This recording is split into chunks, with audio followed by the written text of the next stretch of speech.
Hello and welcome, Calling All Heroes family, to Calling All Heroes Major 2 playoffs, brought to you, of course, by the lovely folks over at Radiant. My name, of course, is CB, and it feels like just yesterday we were coming off of Minor 1, and there's a lot of big storylines coming out of that Minor tournament that we can talk about when we get there, but for right now, I kind of want to just focus on how good it feels to be here for Major 2 at the halfway point of our Calling All Heroes season, and of course, how good it feels to be joined by my favorite casting duo, the lovely Tiny Shiny. Hello.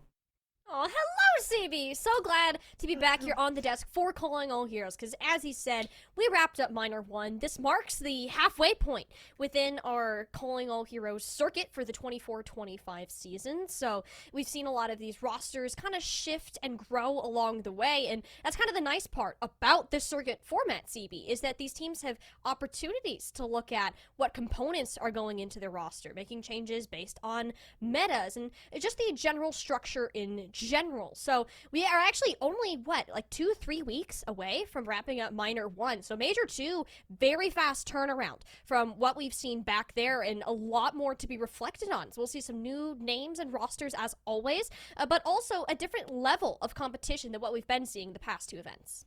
Yeah, and it's only going to ramp up from here. Like I said, we're at about the halfway point between the regular season. It kind of feels rapid fire, even going back to Major 1. Like you see Major 1, Minor 1, right back to back, and now here we are at Major 2. We got some gaps for the rest of the season for some of these teams to continue to evolve, continue to, make strides, play with some of the new heroes we're going to have coming in, and build new metas. And then, of course, towards the end of the calendar there, we've got LCQ and Champs. That's the big bucks, the big money, the one that everyone is playing for, but you got to get enough circuit points to get there. And some of these teams that we're looking at, it's not really too cut and dry as to who's going to be there. We have a couple speculations, but at the top, where there once sat one, currently now, there is three. Yes, and it's kind of the great part about this format is every time we start with that Swiss stage, right?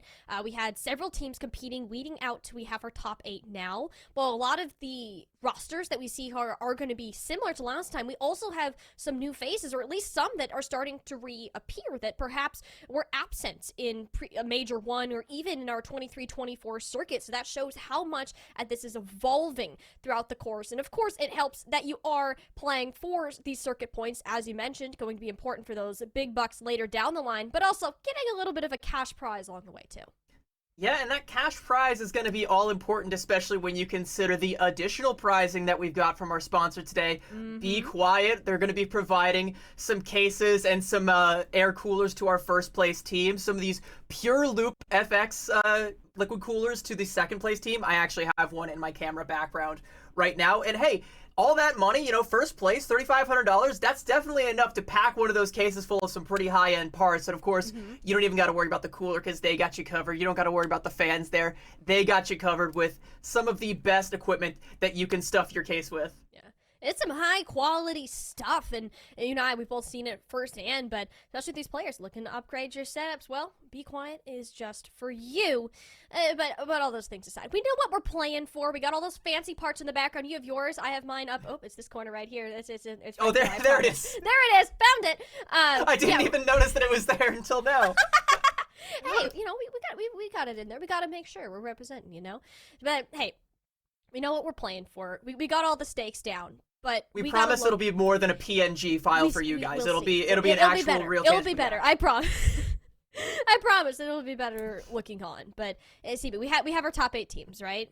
All way their way through Swiss, and I think this is the first time too that we haven't had somebody come out undefeated. Yeah, it's been a bit of a rock, paper, scissors, like I said, where once there sat one, now there is 3. Super Shy Ivy, a team that I'm sure we'll get to talking about a little bit later.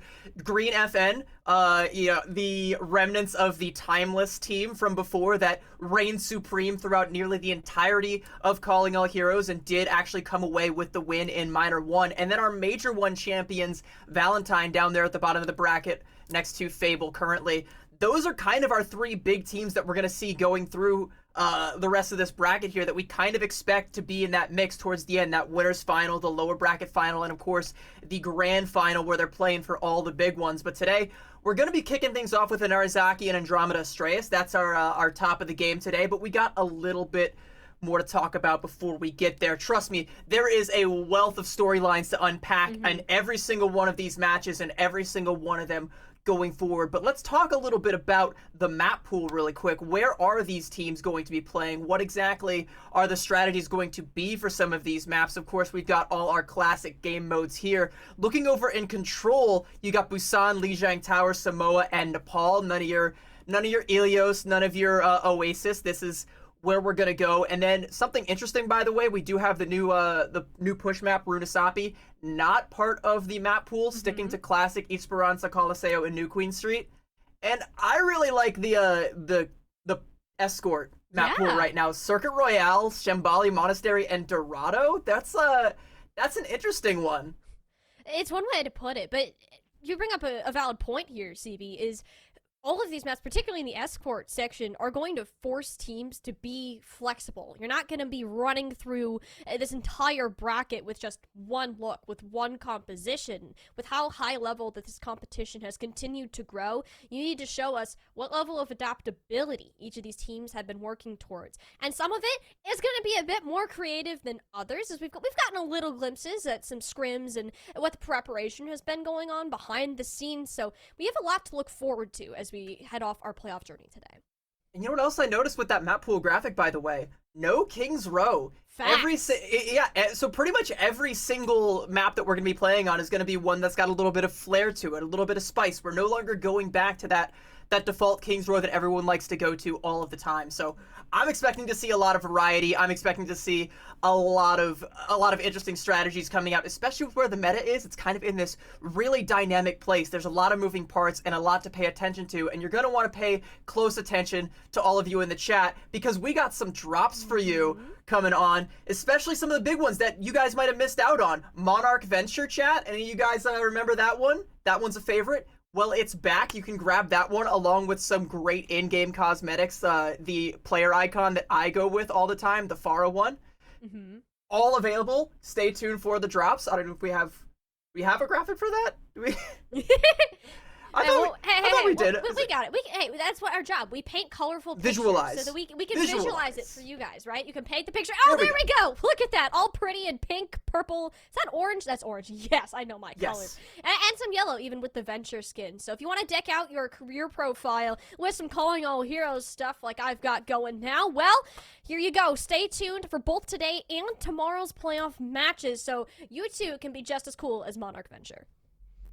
I was gonna pull out a whiteboard that I have under my desk really quick and like try to draw it out, but I could not have done any of these justice. By the way, yeah, like I said, that Pharah icon, that's the one I use in game all the time. So that's me. If you run into me in ranked, and if I was ever toxic to you, no, I wasn't. Keep that to yourself.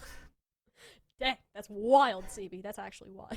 I'm not actually toxic. I just, I criticize the macro game in real time, and people don't like that.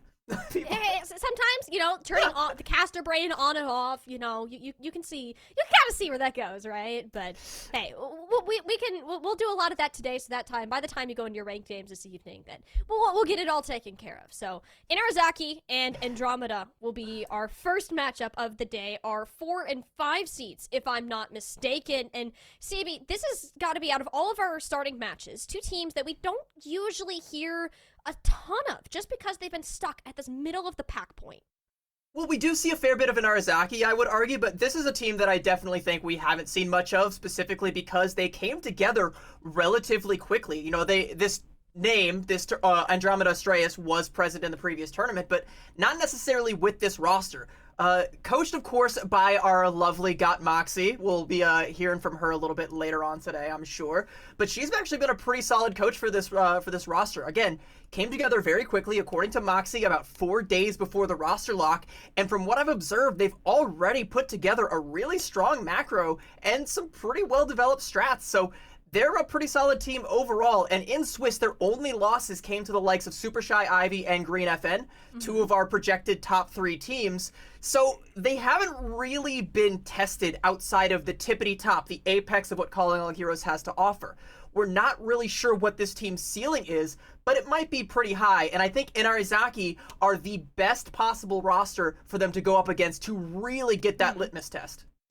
Inarizaki have been the pinnacle of consistency.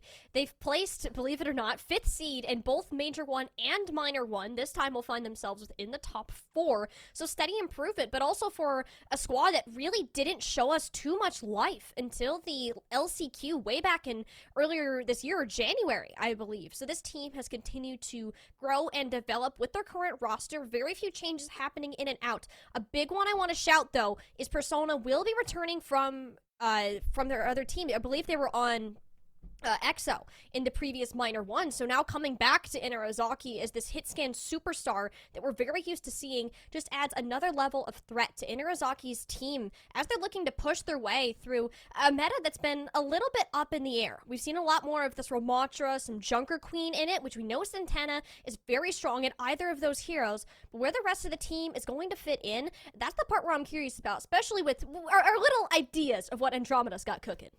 I don't want to like undermine you too much, Molly, but I do want to kind of fact check that Persona thing because I just looked it up. I have the Wikipedia page here because I'm a nerd. I always have that stuff up. You want to know what Team Persona actually played on in Minor 1? Andromeda Astraeus. Really? Yeah, Andromeda. Reverse. Yeah, Persona has made the jump. So, you know, just an extra fun little wrinkle to this matchup here that we're going to be kicking things off on Lijiang Tower. And I expect to see some interesting things coming out of Andromeda Astraeus when we go into this map. Some things that I observed in their scrims. Some things that are a little bit unusual. And I think we'll start to unpack them once we see them. But I do expect to see KJ on the Moira in the backline there. And while we're on the topic, I kind of want to talk about KJ really quick. She has a bit of a self-challenge going on right now where every time she dies, she is going to be shocking herself. I don't know if that's the best strategy for a winning team. I don't know if that's what's going to actually, I know you want your support players to have discipline, right? But I don't think that's what Moxie had in mind. Hopefully that does end up actually being some kind of benefit. If not, it'll just be something a little bit silly. Maybe she won't have to shock herself too much. Maybe we'll all be shocked by just how well she plays on that Moira when they come out. But that is kind of going to be Andromeda Astraeus' bread and butter, is the Ramatra composition with the Moira. It's a bit of a unique twist. We've seen so much Baptiste and Kiriko lately that Moira, while she's there, hasn't really been a staple in the lineup, just because with the immortality abilities, with both the immortality field and the Suzu, Baptiste and Kiriko have just been better options. Moira does offer a little bit more mobility, survivability, and just consistent output in both damage and healing, so KJ kind of adapting to this role too. She was actually a DPS player for what we've seen her in the previous Calling All Heroes circuit, so making that switch over to hopefully not the Life Weaver, but we'll cross that bridge when we get there. No, she likes to get a little bit silly. Yeah, this is a little bit more what I'm expecting is the Moira Lucio. And like you said, mobility is kind of the name of the game. You can see they got Laser out here on the Reaper. Grey Seal is probably going to swap over to the Tracer after they get the teleport out of spawn. And then Andromeda Astraeus are going to want to just pick off a backliner, in this case, most likely Krobus, but also Persona, if Persona is being caught on a flank angle and isn't really protected by the team too well. They're just going to try and run over any member of Inarizaki that dares look at them funny. This is a very frontal-heavy composition, whereas Inarizaki are more on this poke game. They want to give Persona some space to poke in and out, find a couple of these shots. We know they're good at hitting. Andromeda, though, aren't giving Inarizaki that chance. We're taking early push on forwards, but it's Wi-Fi instead. They get punished. Beautiful shot from Persona. Exactly the fight that Inarizaki wanted to take. They'll take advantage of Andromeda's antsiness. In some of the scrims that I've watched, I've been very impressed with Wi-Fi, but losing your Lucio that early is going to be a loss of the mobility, your loss of the ability to try and rotate around, and then, you know, Persona kind of just hangs back. It gets that one last little headshot. Sure, it looks clean, but at that point, it's all just kind of cleanup. Andromeda Astraeus just went a little bit too aggressive, trying to run someone down, and lost a key component of that pseudo dive that they're playing here with this Ramatra composition, and now they're gonna have to try and go in with the retake. It's not a bad composition for the retake, but the question is, can they actually get a good angle? Grey Seal forcing the point might actually help out with that, but it sounds like the peel is there for Inarizaki. They're not gonna give that up for free. No, and speaking of free, Persona's just free right now. Like, no one's looking in their direction. Laser takes 2 shots to the dome, and all Inarizaki lost the point for a minute. Andromeda, they don't have a ton of frontline pressure popping, and now with the Bobbert, shooting at your back line. That's going to be Andromeda working their way off of the objective, trying to make this into a winnable situation, which they do manage to get Krobus and Persona, so they are even in terms of numbers, but no staying power. Means you have to give it up in the end. I do think you kind of take that, though. Losing Keegan is kind of bad, but, you know, you can go in and, all right, nope, Laser's getting caught out. Goodbye. Santana's still going out with the fist flying. Gonna pop the Annihilation. I don't know if I agree with the use of the ultimate here, but I think Santana just had to pop that to survive, and it's not gonna last too long. If you're going to use the Annihilation there, you have to be living, but Santana just doesn't. Inarizaki now at a massive disadvantage. They have the sound barrier coming in from Regime if they really want to, but at this point, you lose Missin. It's better just to let Andromeda get this space back so you need a full 5-stack push. And it's kind of a misplay, again, to pop that Annihilation, because Andromeda Astraeus haven't had to pop a single ultimate yet, and they've gotten the point essentially for free now, whereas in Arizaki, they've used the Bob and the Annihilation, two of their best sustained ultimate abilities. They still have the Sound Barrier, which they might need to bust out here. Indeed, they do. Yeah, Regime has to use it just to respond to Keegan, and it's just so much overhealth. Inarizaki doesn't have a full way to answer it. In fact, that Andromeda don't use theirs either. This is only an Annihilation seed. It sets them up great for future engagements. It was an Annihilation and a Coalescence, which is a lot to try and overcome. You know, you do kind of want the Sound Barrier and the Lamp for that, but not having either of those means now they only have a window and a Pulse Bomb to try and go in for the retake here, as Andromeda is starting to match that capture percentage. Keegan going a little bit aggressive here. Laser finds Persona. And this Cassidy switch has just been so much better than the Reaper. Hasn't been getting caught out, and Persona finally has someone to contest them, but it's missing though. Who's running amok in the backline. That's a beautiful stick on the Wi-Fi there, and Andromeda have been looking clean so far, but once you don't pay attention to the Tracer, missing, find your players. Yeah, she goes in with the hero play there. Great Pulse Bomb, great cleanup, great pretty much everything. Losing Krobus there, kind of unlucky. It's probably going to force Regime to go back and try and taxi that Baptiste into the fight here. But look at Andromeda Astraeus' ult economy, though. They once again hold on to that Sound Barrier, and they have both their DPS ultimates, whereas in Arizaki, they have the Annihilation, but realistically, you can just kite that with the speed boost, and you don't even have to invest an ult to counter that one out. So at Arizaki, they're going to have to keep playing for picks here. They're going to have to keep relying on hero plays from Persona and Missin. And it's so much to ask from your DPS players, but hey, if they can deliver, it's going to be Persona with a Sound Barrier and help even out the loss of the main supports here, and that's just the tool that Andromeda needed, especially when Inarizaki pushed this point to 99%. I'll end one more contest. And that Sound Barrier from Wi-Fi is just so overwhelming. Literally, like I said, as I'm saying it too, you know, you want hero plays for Persona and Missin. Persona gets a pretty high value pick off there, but the overwhelming force of that Sound Barrier and the aggression that comes out with it from Andromeda is just too much for an Arizaki to withstand. And once again, they burn the Annihilation to try and do it. You're looking at KJ's Coalescence here for Andromeda. Laser able to stay alive, but gets booped. Huge play from Regime. Inarizaki, they don't have ultimates to work with, but if Regime can get a Sound Barrier here, this would be awesome, but no, they go down just as the words come out of my mouth. Inarizaki struggling to keep them alive, chucking everything in that they have for this point. Persona trying to zone out the Die-Die and somehow catches Keegan within their crosshairs. A fight that shouldn't have been winnable. Persona is just putting the team on their back and giving Inarizaki a win condition to look after and ideally close out this objective of Night Market. We knew this match would be close, but this is just a testament right here of how Inarizaki and Andromeda can fight toe-to-toe.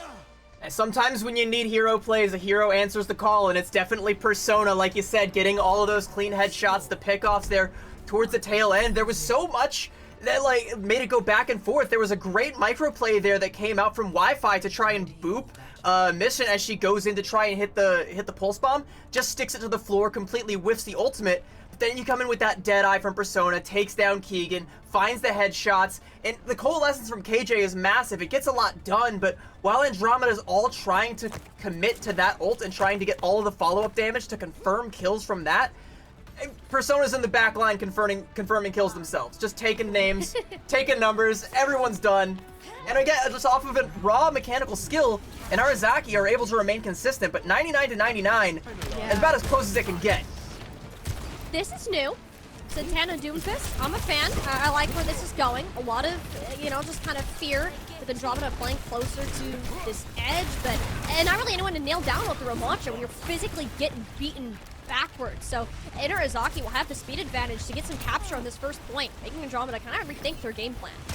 And something kind of interesting I want to call out about this, the parity between these two compositions here is KJ has to be extra careful when she builds up that Coalescence and pops it, because Santana can just punch it and go for the easiest stun to cancel an ultimate ability of all time. Oh. And just cancel her life insurance plan while you're at it.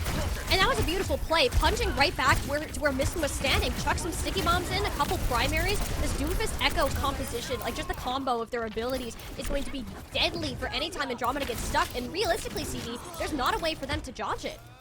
Well, KJ's are going to call out exactly what I said. She's going to swap over onto the Moira, and Keegan actually going to make a swap over onto the Winston. We're getting wholesale swaps from Andromeda. It's going to be a dive for dive, Doom versus Winston. We'll have to see who gets the better of it. Andromeda does have a pretty solid dive composition, but it's usually with Azu as their main tank. I'm curious to see how good Keegan's Winston is. Is she able to hold a candle to Santana on the Doomfist here, who takes down Laser?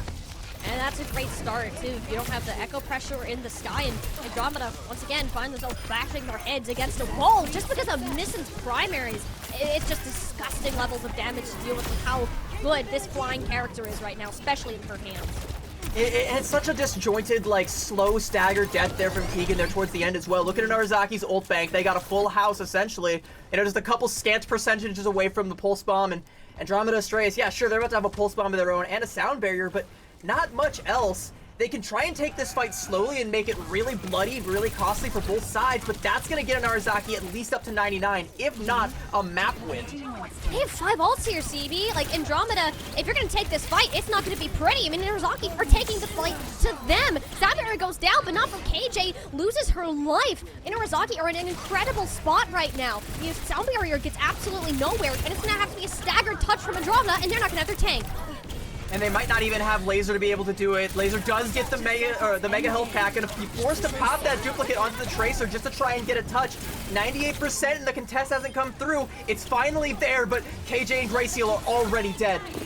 They're down. Andromeda don't really have much of a win condition. This Kitsune Rush only turns the point blue, but that's Narazaki's favorite color. They're going to end up taking Lijiang Tower away 2-0. And CB, what a turnaround from Night Market. Swapping over to this Doomfist composition, Andromeda looks like they had no clue how to respond. Yeah, it's such a great heads-up play and a great swap that comes out from the likes of Narazaki to just go for this Doomfist composition with the Echo, make it so that you have nobody on your team that the Ramatra composition can run down, and suddenly Andromeda Astraeus are forced to try and make adaptations that they're not fully prepared for. Like I said, they have a decent dive composition, but they didn't really have the sound strategy. They didn't really have the target to jump onto. They didn't really have what they really need to try and find anything. And by the time they have the ults to match it, Narazaki, you know, we're at 70+%. They've got all the ults because they won every fight clean. There were some staggers there coming out from Keegan on the Winston. I think it shows that this Moira composition with the Ramatra that Andromeda Astraeus want to keep coming out with, it's very exploitable if you're a team smart enough to make the swaps. Mm-hmm. And it's only going to get harder, too. If you look back at the map pool, there's not a ton of brawly-ish maps out there. Like, a lot of these can have the same dive variation, but even in that mirror, Narazaki looked pretty dang good all the meanwhile. And a lot of that, of course, had to do with Persona and just their overall pop-off potential. When it comes to these hit scan players, there was some adjustments made by Andromeda, putting Laser on this Cassidy. It was a great start, but at the end of the day, Narazaki was able to squeak out with this Night Market and ran away with Lijiang Tower once we got the Gardens. Yeah, and while you're talking about, like, trying to go for some of these more brawly maps, you know, maybe you go for a dive composition, but then you go from brawly to brawlic as soon as they bounced out the Doomfist, and now you gotta deal with this big buff guy just punching you all over the place. You can't play the Moira because your Coalescence will just get canceled. You can't really play this Ram composition and just run someone over because there's nobody just playing in the middle of the street anymore. Everybody's mobile, everybody's slippery, everybody's nice and greasy. How are you going to pin them down? Well, I think if you're Andromeda Astraeus, you kind of have to fall back on Old Reliable as we go into their map pick here. And yep, just as I expected, it's going to be Hollywood. I expect to also see Azu come in to play the Winston on this map, and a Brig on a backline to come out from Astraeus. Yeah, this will be a much more comfortable spot for Estrellas. Like, they're not bad in that Ramalcha brawl, but they're just some pieces that are exploitable, as you said. As we move to Hollywood, they're hoping to have a better chance at matching this sort of dive composition that we saw Inarizaki pull out with. Whether it'll be the Doomfist or the Winston, that we're going to have to see. Santana does have both of those heroes within their pool, but for the sake of Andromeda wanting to make a comeback here, I'd like to, you'd want to have Santana on this Winston, just because whenever you're playing against that Doomfist, being physically displaced and these small windows of timings that Inarizaki are working with, your fight can just be done in a flash before you can ever figure out what happened. And it really throws a wrench in that team synergy that Dive Comp survives on. And we can talk a little bit more about Santana as well, because Santana was previously a member of that Timeless roster early on in last year's season. It's something that doesn't really get talked about too much because, you know, you think of Timeless or Green FN, you think of, you know, Sawhill, Sniper, the tanks that kind of carried them through the latter half of that season. But early on, Santana is a Timeless alumni. You know, definitely someone who has that pedigree, has that talent, and has that flexibility to carry the mantle. And we did see that, you know, making the swap over from the Ramatra mirror over onto the Doomfist. Felt that the Ram mirror was a little bit too close for comfort, so let's try and catch Andromeda off guard. But now, it's Andromeda's map pick. They shouldn't be getting caught off guard again. They should have the upper hand here. But will they, though? Because, again, Santana's flexibility. Surely Inarizaki are going to have at least somewhat of a competent dive. You have to imagine. We know that Inarizaki just have an advantage from playing together longer. They've worked with each other for a much longer period of time, whereas Andromeda have continuously been building their roster, which is great because they've surpassed a lot of the expectations that we initially had for them in qualifying for this playoffs, making this a relatively close match. But even as we continue to look forward, you can't ignore the fact that often having this past experience together on these high synergy reliant compositions is going to give you a significant advantage in Hollywood. And I'm genuinely starting to wonder if Andromeda are prepared for what they're heading up against here. And speaking of like all these dive compositions, I also do kind of want to highlight some hit scan play because we talked about some of the hero plays that came out from Persona in the last match here, or sorry, the last map.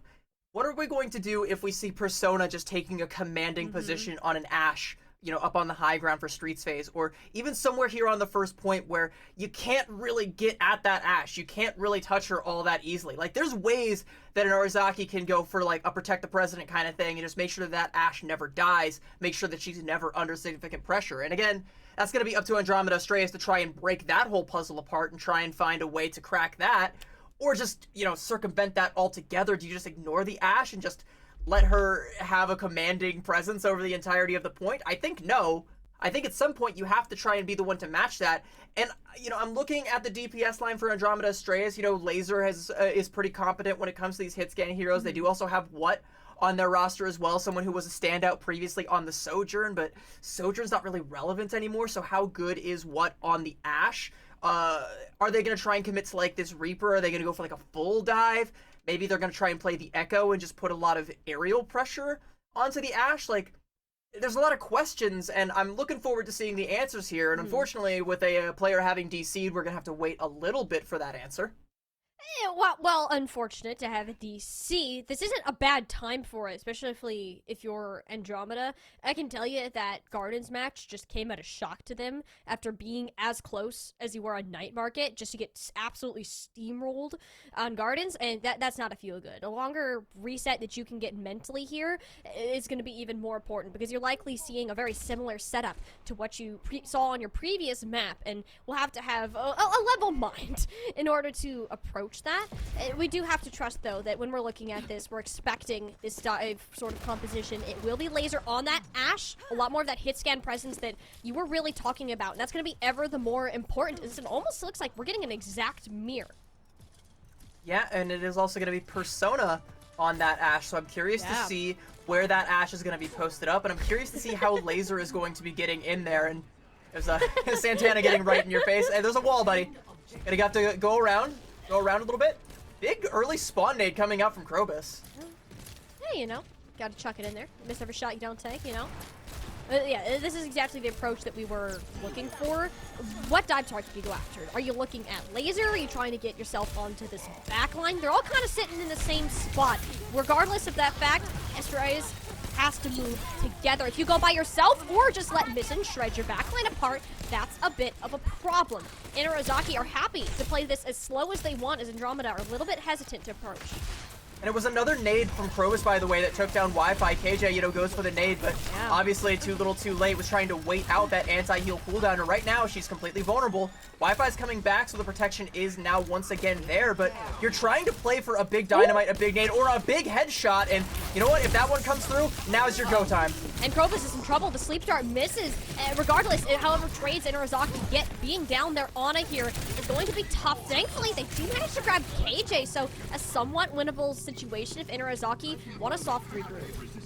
And that headshot is just everything. Cracks first of all, cracks Persona's skull clean in two, but also cracks the entire point open. And even though Krobus hits another big nade, it's not something that Inarizaki can follow up on. But that said, that kill is a gray seal, a little bit more point presence. They might be able to follow up on that.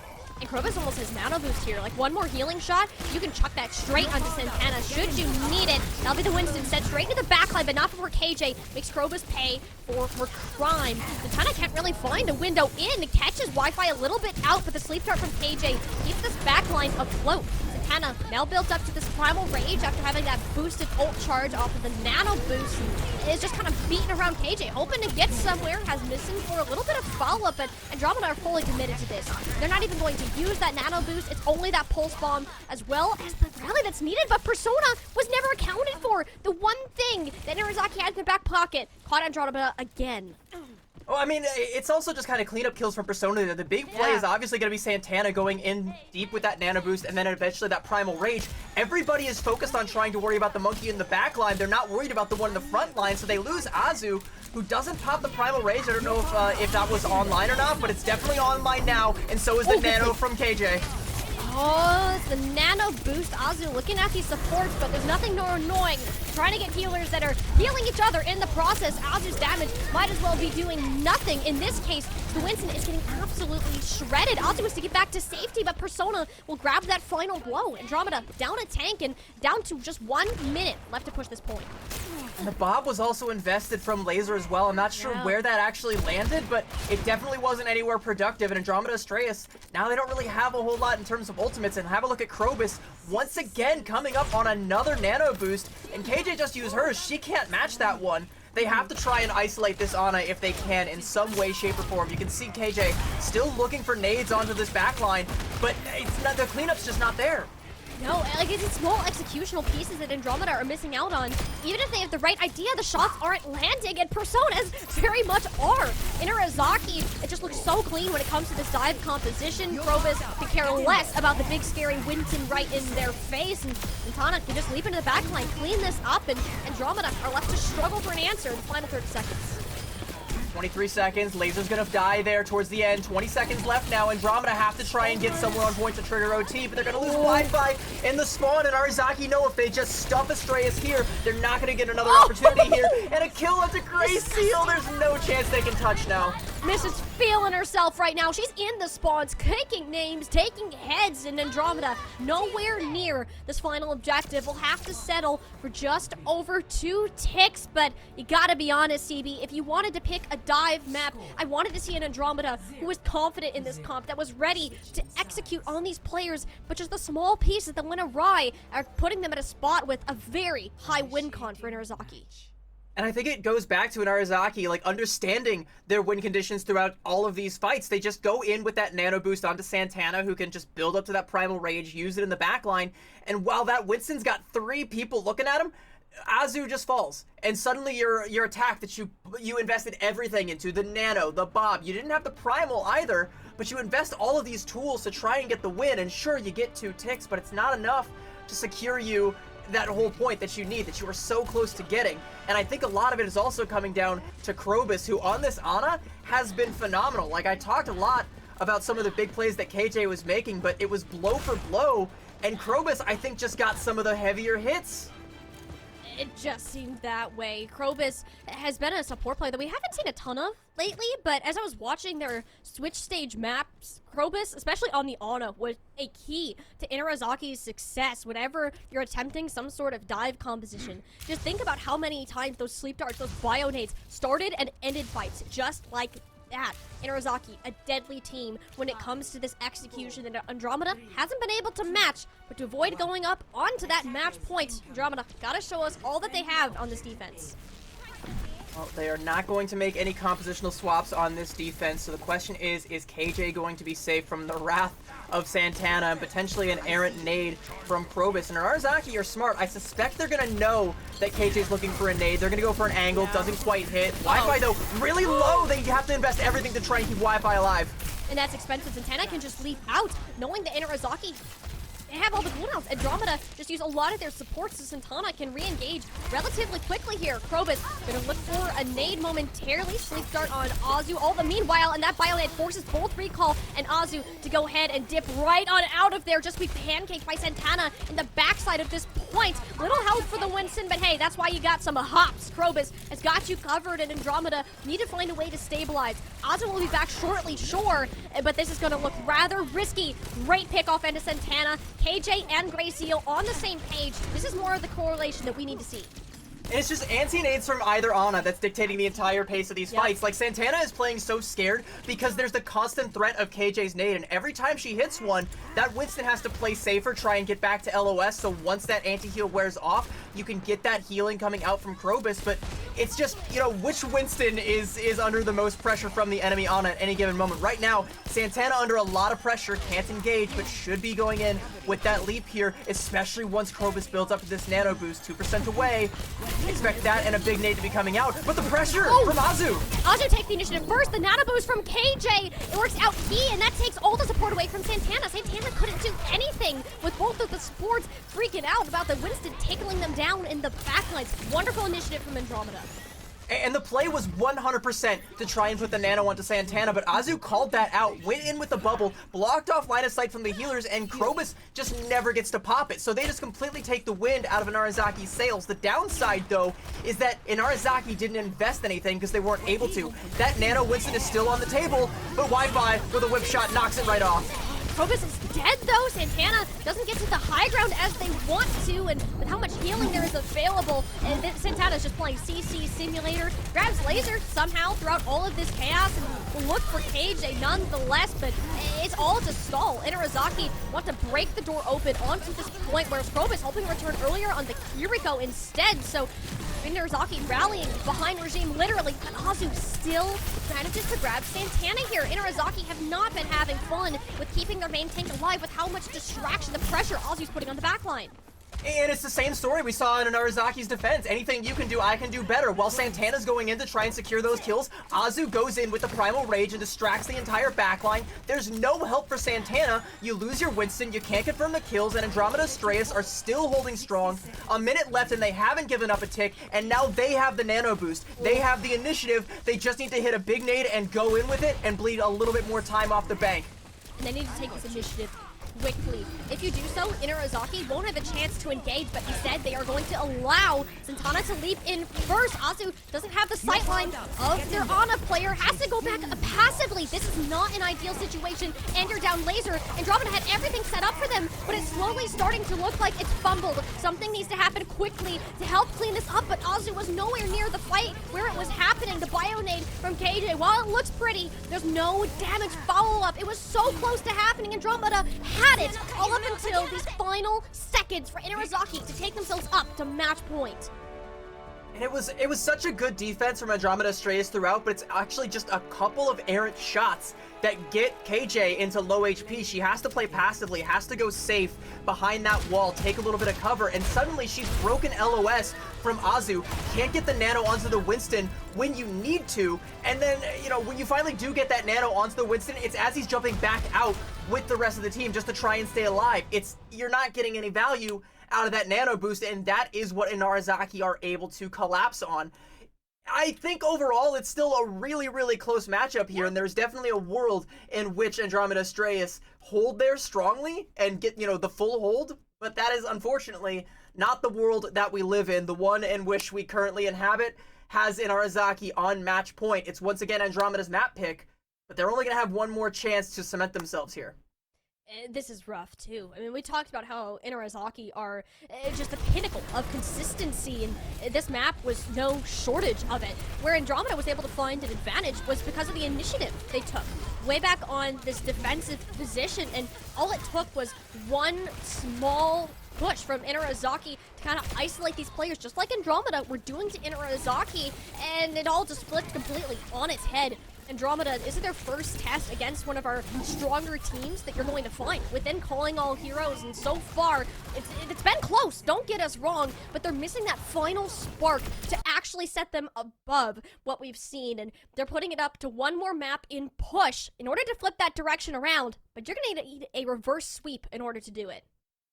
I think that's something that they very well might be capable of, but it's worth revisiting the fact that, once again, this team came together very quickly. Like we said, 4 days before roster lock, and they've developed a really strong macro. They are a really cohesive team, and it shows, but some of that inexperience is also kind of showing where, you know, you've been playing together for not very long, so you're not really getting the vibes for, like, when your Ana is under significant pressure and she has to peel back, or when your Winston is wanting to go in but just doesn't have the line of sight because some piece of the puzzle somewhere isn't where it needs to be. And these are some things that only really get ironed out with time, and Inarizaki is not giving him any of that time. Time's up. You gotta get that all together right now. On Esperanza, I think it's a good place where they can play either that dive composition or their Ramatra Brawl as they are wont to do, but I think they might be forced to try and stick with the dive composition, because Inarizaki, back in map 1, they already showed us that if you're gonna come out here with that Ramatra Moira composition, well, we're just gonna go Doomfist, and you're just not ready for that. Like, No. Like, what do you do if we just go with that Doom Echo composition? Because that's also pretty damn strong here on Esperanza. Like, that's a viable option for Inarizaki to bust out. So, what's your response? It's like this mind game of, okay, if they're gonna do this, should we do that? But like, no, they think we're you're like going back in circles, right? It's an entirely psychosomatic battle that you're trying to fight with these early compositions. And as we know with push, these first fight or two, getting that early lead, it can mean winning the entire map. These maps in particular are very reliant on that first set of forward progress, and it's so much harder to go ahead and push back in the other direction, and it really does leave Andromeda in a tricky spot. If you're gonna come out, you're gonna have to do it guns a-blazing and ready to go here. I like the Winston dive a lot more, just in terms of consistency. If the Ramatra is the direction that we're gonna see Inarizaki go in, that'll be fine. You can match the Winston dive and maybe give it another swing at the Doom, should that really be the option. But the core of the team is really going to stay the same. I want to see more of this KJ Ana, because by no means was it bad. She just had so much pressure on her at times in Esperanza, just with the structure of the map. She should have a lot more room to work here.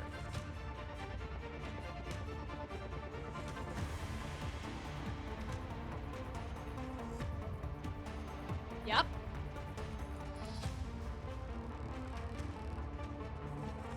Oh, I was muted. I was good. All right, Oh, no. sorry, yeah.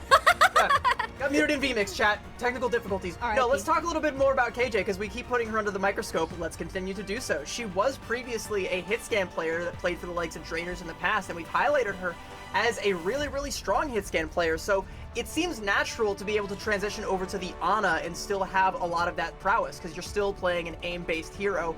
But she's also a smart player, someone who has worked with the coaching staff for Luminosity, Maryville University, that whole organization. She's a very smart player, and take it from me, an Ana one trick, that when you're playing Ana, you get a really strong sense for the macro game. You get to see everything that's happening, all of the cooldown usage, all of the positioning. You get to be like, you know, the eye in the sky that sees all of these things and can break it down and make these call-outs and kind of understand the way the game flows. So it's a really good fit for her to be in this position. She's playing really, really well, but again, it's still some of those signs of like a team that came together really quickly that hasn't quite gotten into that next gear, hasn't really leveled up to the entirety of their potential. They aren't lacking in mechanical talent, that's for sure. It's just the execution. Some of these things that, like, hey, I'm going in. Are you ready to go with me? For teams that have been playing for a while, a lot of those quick communications become automatic. Like, you almost don't need to have them in the first place just because you've had so many reps and you have this mutual understanding of what's going to be happening before the fight even starts, right? We can see that with Inarizaki having been together for a solid, 6 months now with mostly the same roster, and it's just wonderful to watch their execution at some of the highest levels. And Andromeda, well, they're trying to battle it back, significantly less consistent when it comes to these dives, trying to hit these nades on times, communicating when you're actually jumping in with the Winston. Big differences there, and on a map like Push, it's really going to highlight some of these changes. Ready for battle.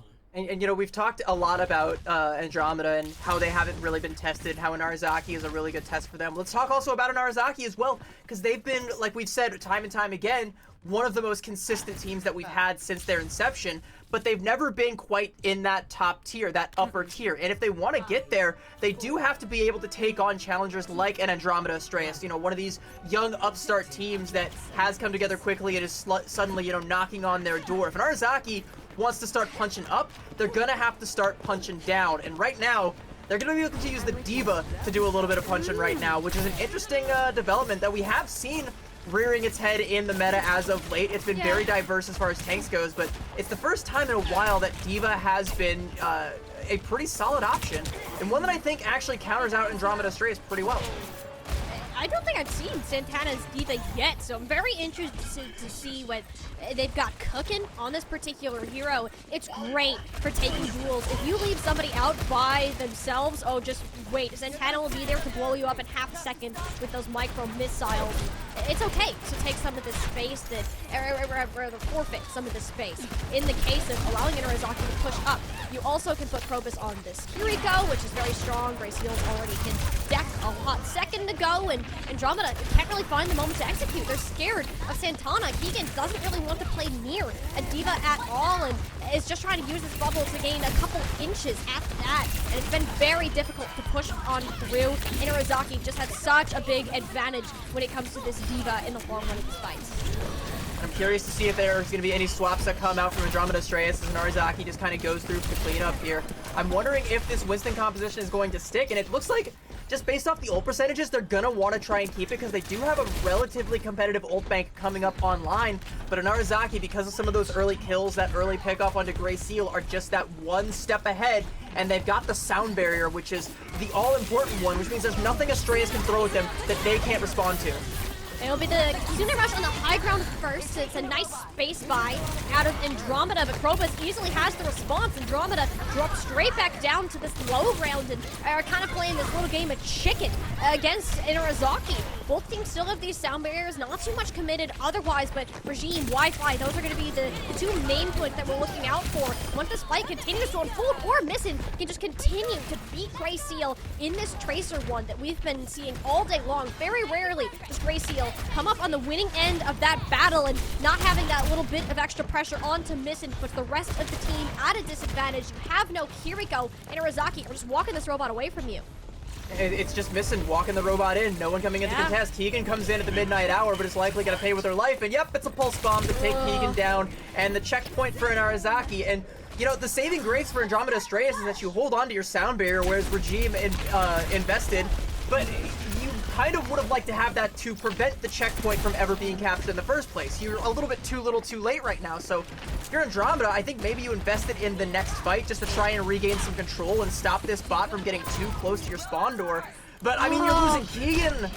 Like, this is just a terrible spot for them to fight, honestly. Like, honestly, let the robot move a little bit further. Don't let Inarizaki set up on this high ground, and Andromeda trying to fight there. They just were taking themselves, like, okay, we'll sit down here, take a couple shots in Persona, and they never actually fully committed. They didn't know what to do. But now that this robot's moved further, CB, they definitely have a better chance of contesting. And you can see Inarizaki just going to control this high ground and force Andromeda to play into them. So it's like, what do? Do you just go in for the dive and risk getting booped off, and then suddenly your monkey's just in no man's land? How do you approach this? You can kind of see the Tracer and the Lucio over here, Wi-Fi and Gracieal going for a flank play, but Gracieal going to forfeit the life. And it's not looking good for Andromeda Astraeus. Wi-Fi's got to get out, and meanwhile, there's an entire war going on the other front.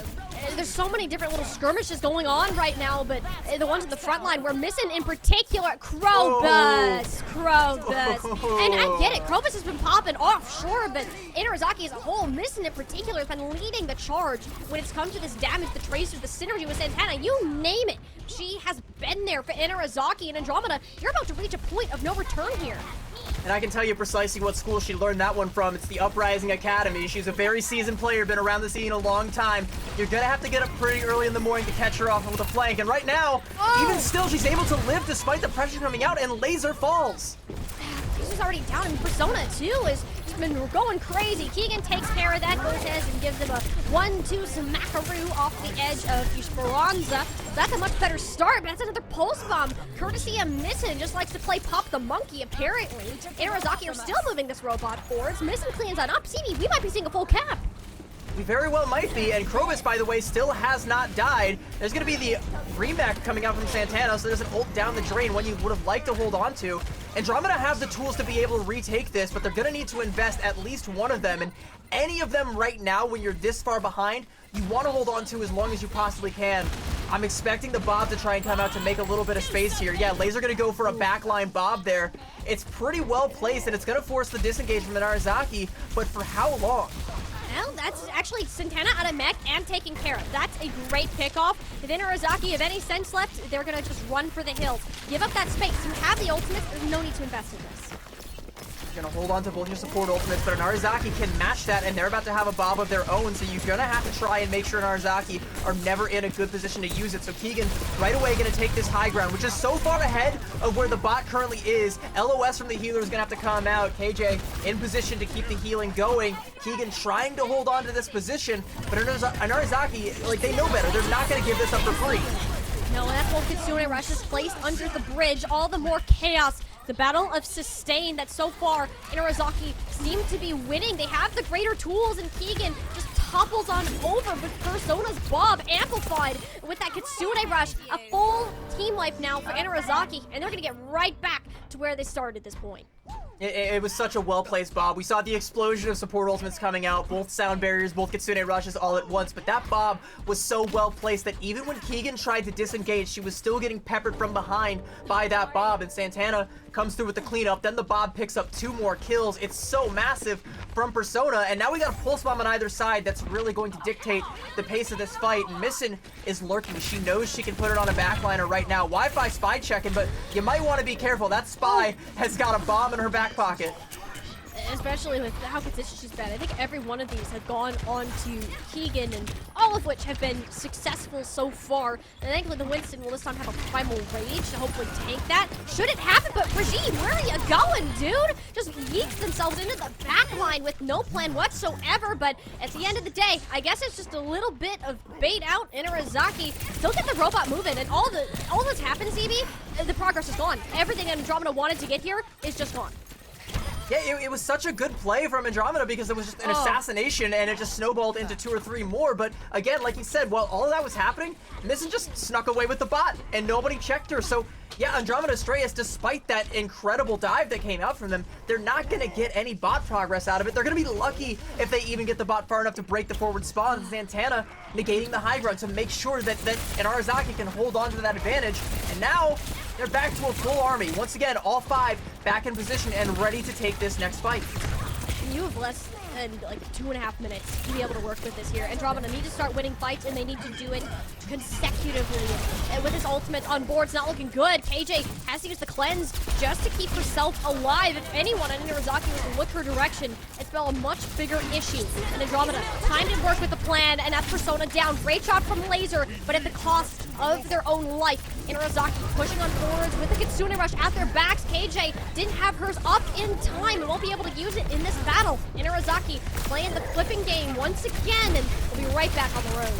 And look where the bot is. Even if Andromeda continue to trade this out, the trades are still going to favor Inarizaki because the forward spawn hasn't been broken. Sure, you're going to lose Regime there, but Grey Seal's going to die. Missin comes back to kill Keegan because all of these kills that Andromeda Astraeus got amounted to nothing because of just a couple of meters that they could have gotten to try and break that forward spawn. They were unable to, and it's still in play for Inarizaki.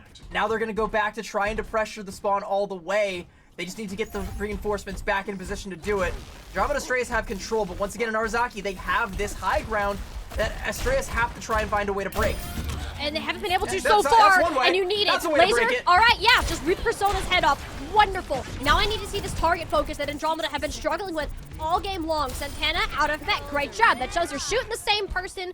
That's Andromeda getting their head back going. But CB, is this genuinely turnable with the ultimates that you have to stall this out? Andromeda are going to have to play flawless Overwatch from here on out. It's still not really turnable, and Narazaki know that. They could have invested that self-destruct to try and get the remake, but they don't. They could have invested the sound barrier, but they don't. They know they have such an overwhelming advantage. They can just take one ult fight and win it, and they win out the whole map here with 30 seconds left. And also with that late kill onto KJ, she's probably not going to be in the most optimal position to try and help her team. She should be back now courtesy of the taxi from Wi-Fi, so we are all here on the high ground. But as that happens, in Arizaki, they got the bot directly under it. Now, Andromeda have to try and give up some of it to try and contest. The Bob invested, the ult's coming out, and Arizaki just kite it. And that's a great Bob, though, from Laser. That allows Andromeda to get further around this corner while you can keep your main players on the high ground. But in Arizaki, they're prepared for this. They can just chuck everything at once, knowing they only need to win one fight in order to win the entire series. In Arizaki, controlling this objective is all that they can, but Missing oversteps their bounds. Thought they could get Keegan out of the picture, but she had just enough health alive to keep this going. In Arizaki, not investing either of their self-destruct or sound barrier in this fight, and it doesn't seem they have any intention of doing so. They're giving Andromeda yet another limb to push forward, trying to drain all of the resources, but I gotta give them credit. Andromeda, they're playing conservative. They know the consecutive battle they have to take, and suddenly they have a chance.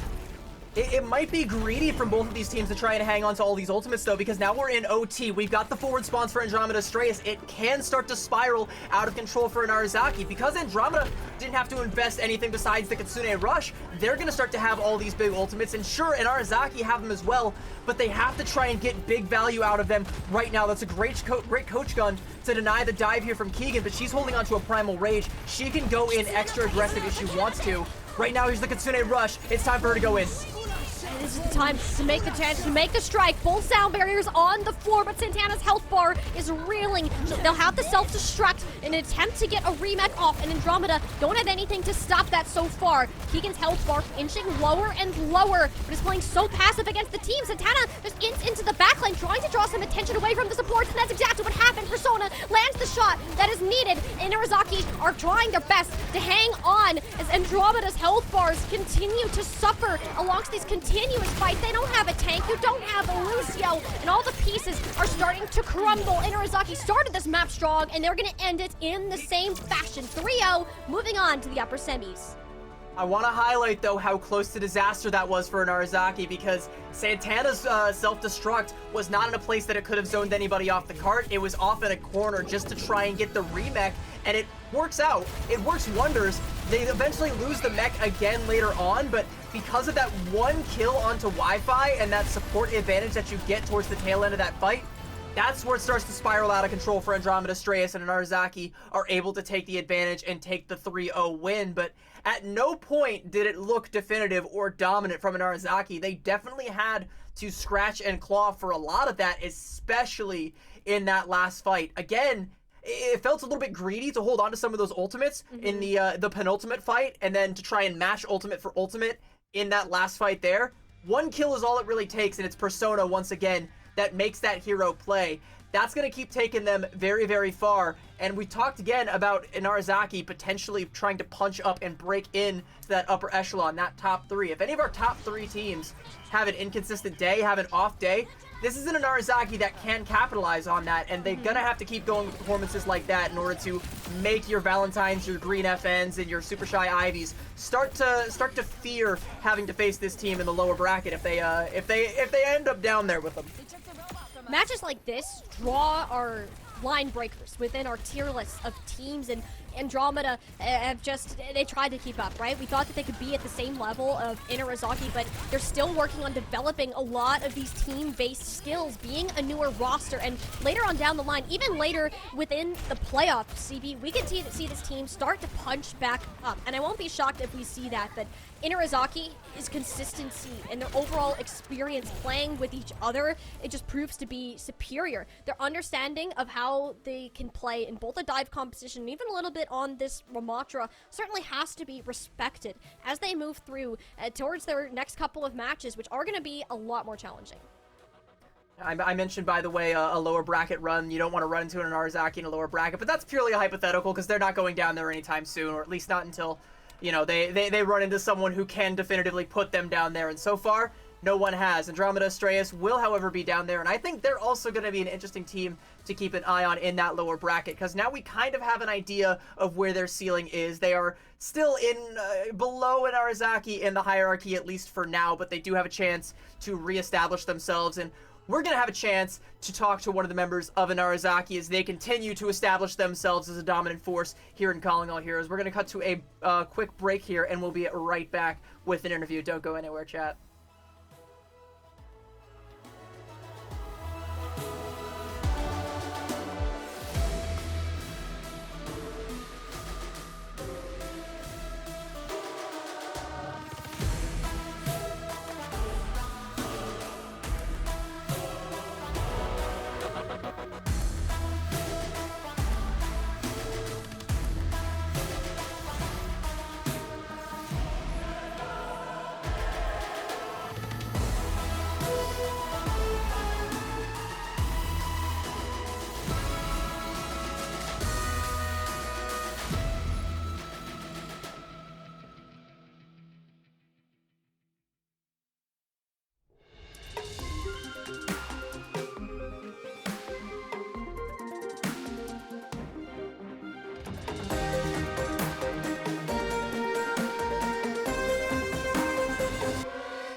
Inarizaki are our victors today for the first round here in a 3-0 over Andromeda Astraeus.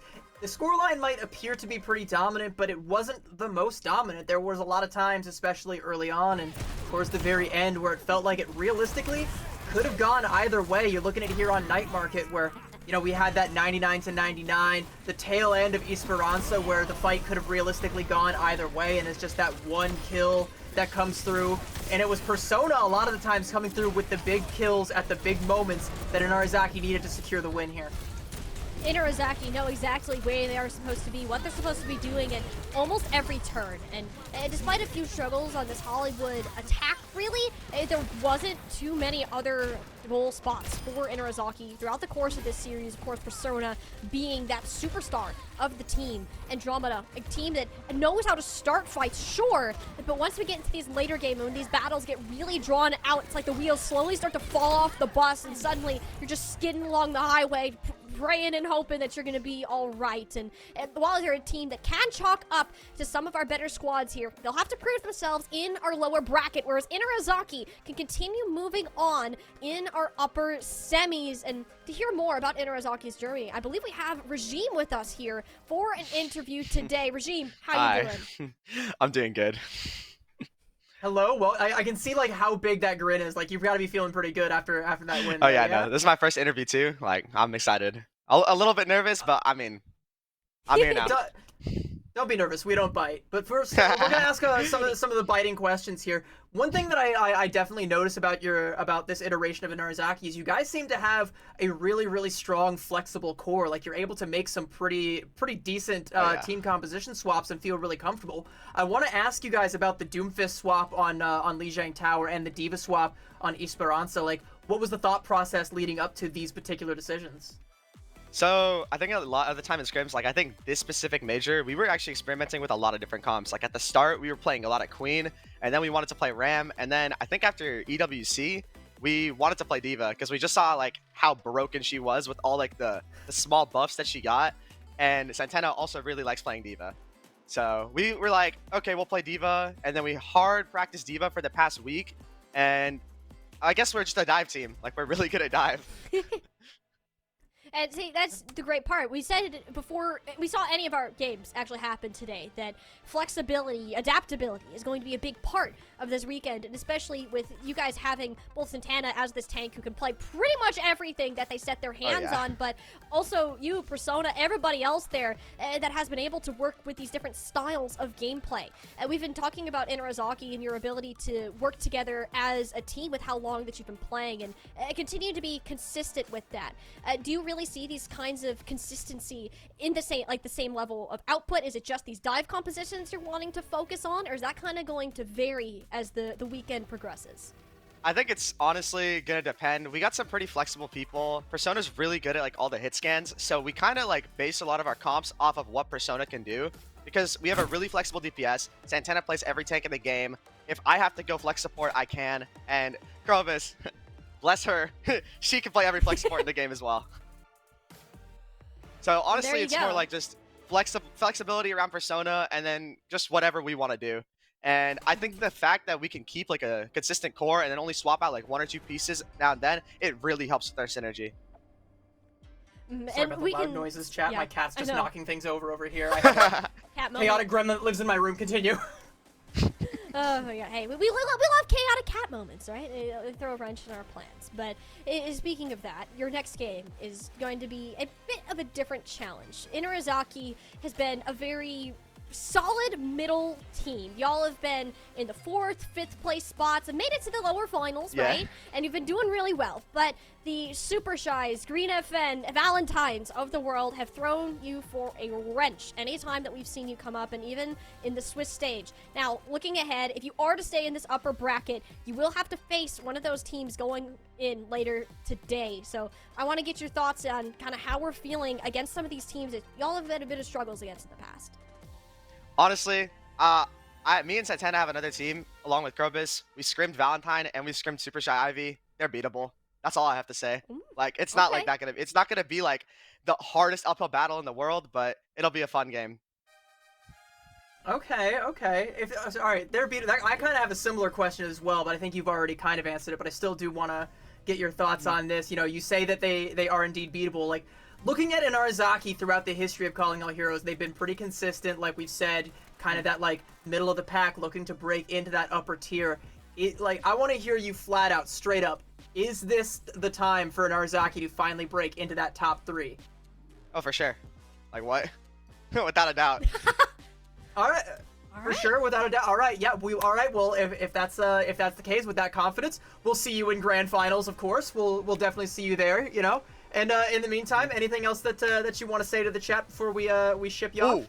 I said it earlier, right? But I really want to give a shout out to Santana. I swear to God, they work day in and day out. I have played with them on Inarizaki and another team for like the past 8 months.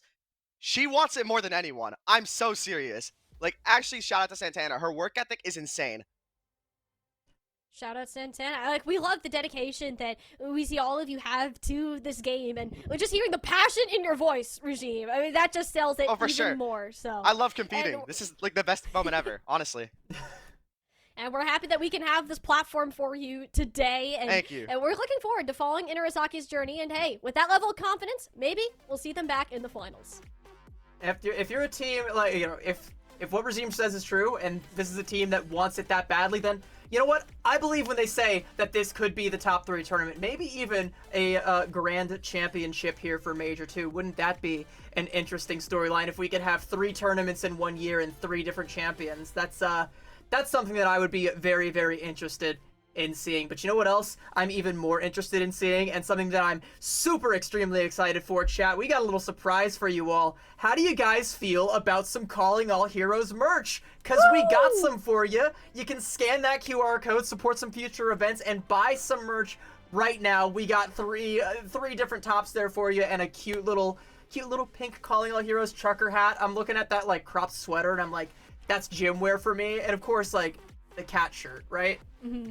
Hey, not only is this merch sick, like I can only totally see myself rocking a Calling All Heroes hat, but this also does support all of the Radiant Calling All Heroes events that we have going on. So not only do you get some sick merch, but you can also continue to support the initiative that we have going on with Calling All Heroes. If you head to radiant.store, you can go ahead and check out, and we even can get you 10% off using Raid 10 on your first purchase. So definitely go ahead, make sure you're checking that out throughout the course of the weekend. I know CB and I will certainly be in your hands on some of that.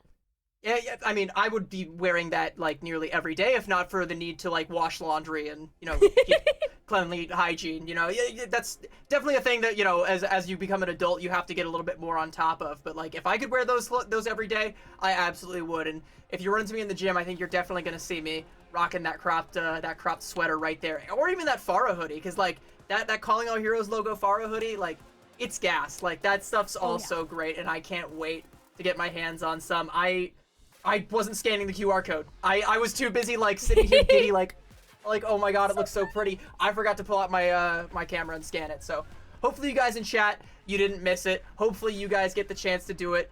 And you know, you'll have plenty of time to go through, get yourself some merch while we throw it to a quick break before our next matchup here. We've got the next round coming up after this break, chat.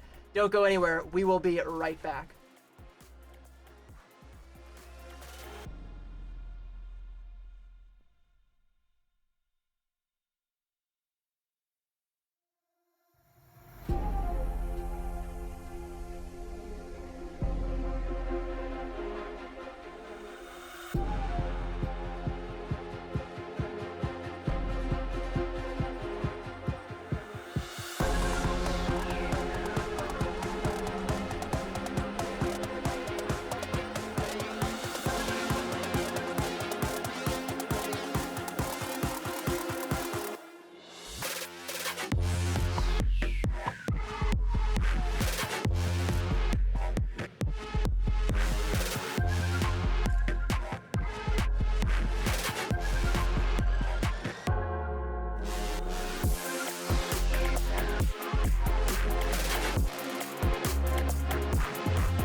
Welcome back, Calling All Heroes family. We got merch, we got drops, we got cats in my room running amok and knocking things over while I'm trying to conduct professional interviews. We got everything that you could possibly want, and you know what else we got? Another Giga Banger game coming up next. A potential preview to our grand finals, as the next matchup for the day is going to be Valentine versus Green FN, our two previous Calling All Heroes champions. Under a different name, but once we start to look at these rosters, you see those faces that we are all too familiar with today. And CB, these teams meeting as early as they are in the semifinals, thinking that only one of them can move on, is an absolutely insane thing to think about. Green Fortnite came off of Minor 1 with a golden stage, didn't drop a map in Swiss, didn't drop a map in playoffs, and one Minor 1, whereas Valentine were a little bit behind on that meta after coming out swinging back in Major 1. So with some roster adjustments, some little bit of flip-flopping around between all of these teams, and we'll finally get to see, once the dust settles, where that top 3 ranking is, because you have to say that this is by far the closest that these top 3 have been all season. Yeah, absolutely. Again, we'll talk about Super Shy Ivy, who are going to be playing the winners of our last matchup, and Narizaki up there in the semifinals in our off-screen game. We'll be seeing which of those two are going to meet these teams in the winners finals. But again, yeah, like we said, Green FN and Valentine. Green FN, we can look at Minor 1. I think the big storyline coming out of that tournament is that it was the Timeless Farewell Tour, and they played all of the hits. And you know what? When you are that dominant, when you put up a golden stage, you keep the band together, and I think you keep touring. And sure, we're under a new name now. We're under the Green FN name, which is the name that this team has competed under for various other tournaments, Face It League, Kunoichi, to name just a few. They've been all over the place, sticking together, continuing their reign of terror throughout the entire Overwatch scene for a long time, and they show no signs of stopping right now. And Valentine, on the other hand, had a monstrous performance in Major 1, like you said, dropped the ball a little bit in Minor 1, also like you said, but have kind of, started to rebuild themselves from that. So are they the Valentines that we once called champions, that we once called the new monarchs of Calling All Heroes, or has the crown gone back to its rightful owner permanently? If what we've seen in our earlier matchup today with these Winston dives is true, if that is the composition that these teams are going to stick with, I'm terrified of Green Fortnite if you're Valentine. Anybody should be terrified. With Sawhill on this Winston is by far the best look that we've seen in Calling All Heroes dive composition as a whole, and it isn't even remotely close. I mean, this dive comp was dismantling top team after top team and was the main reason that Green FN had that flawless golden stage coming into this, and meeting a Valentine, a rematch of both our Major 1 and Minor 1 grand finals in these upper semis. This is just a taste of what we are likely to see face off again later this weekend. You know what's crazy, though, is like having spectated some of these teams in scrims and having listened to the rumor mill about what some of these teams have been playing. I've been hearing a lot of rumblings of Sigma. I've been seeing a lot of Ramatra, some Junker Queen from time to time coming out from Valentine. I think with the tank lineup that we have for both sides, which we've talked about time and time again, and I never get tired of talking about just how good Sawhill, Sniper, Kindred, and Mari all are, and how when you change any of these pieces out, suddenly the possibilities just bust wide open. Like, you've got so many different things that you can play, so many different directions that you can go in. Maybe the Winston dive is the most dominant thing right now. Maybe the Diva dive is the new wave, and maybe North America is finally starting to catch on, and Calling All Heroes is riding that wave as well. Or maybe we're still kind of in that brawl-heavy kind of meta where if you're the best at the brawl and you have your flavor of it, you're going to be the ones coming out on top. But speaking of coming out on top, it's the team that nearly always does, Green FN. And something I do kind of want to highlight right now is, looking in that quadruple hog and one Ash. That's something very upsetting about this. What I actually want to highlight is the backline right there, Z. I'm not sure if she's actually going to be coming in, or if it is going to be Aniyun, because throughout the Swiss stage they've been playing with Aniyun in the backline because Z has had some other obligations and hasn't been able to consistently scrim and practice with this team. Of course, she is a force to be reckoned with, as is Aniyun, so you're not really missing a step either way, regardless of which support player you have in your backline there. But it's just like an interesting little wrinkle, is she there, is she not?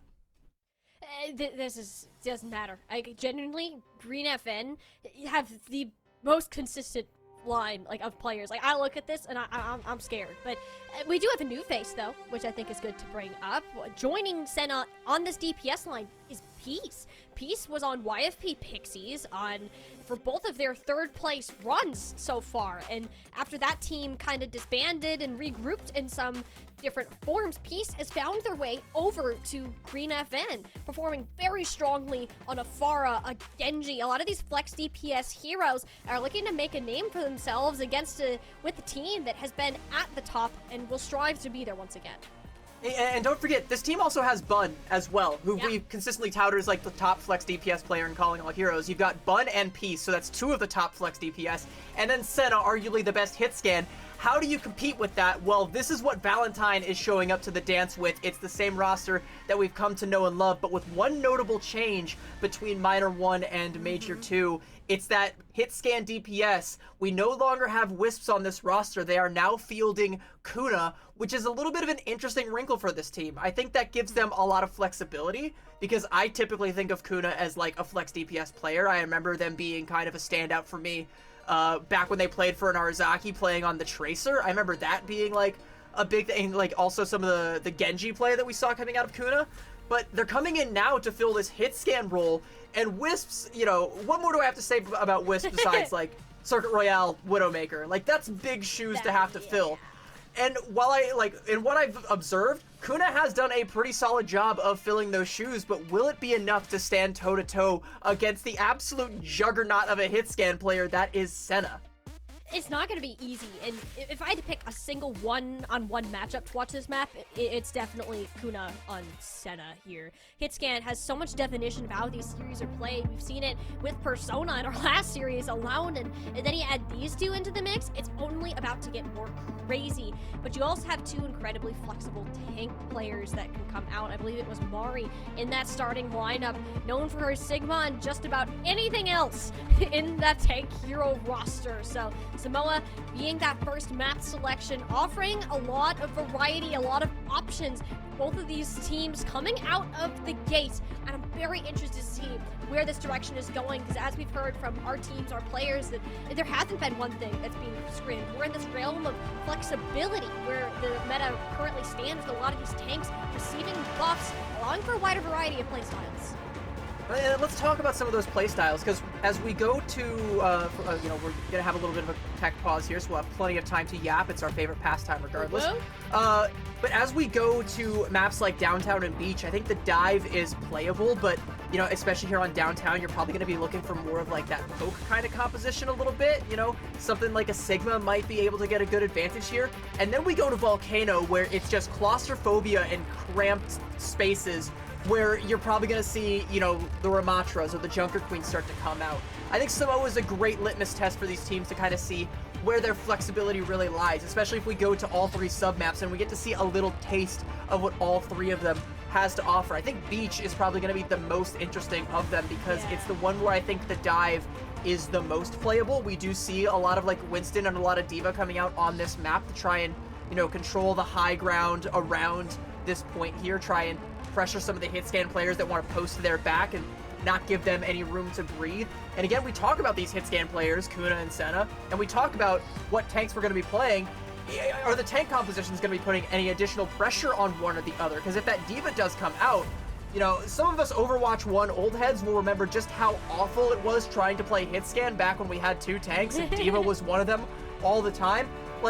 You might as well have just been spitting at your opponent for all the damage you were actually able to get done on that role with a D.Va matrixing in your face all the time. If she's the wave, what are Kuna and Senna going to have to do to try and get anything done? It's going to be tough, right? And we know that Mari can play the D.Va amongst many other things. Sniper, on the other hand, we haven't seen much other than the Sigma. They've been coming in for that hero in particular, but, you can play Winston if you really have to, and I guess we'll have to wait and see. Samoa is just that map that offers a bunch of different territories and lava for you to go ahead and fight within, and will force various compositions out. And having a more flexible team, like I'm thinking Valentine will here, is going to give them a little bit of an upper hand, especially in this initial part while these teams are feeling each other out.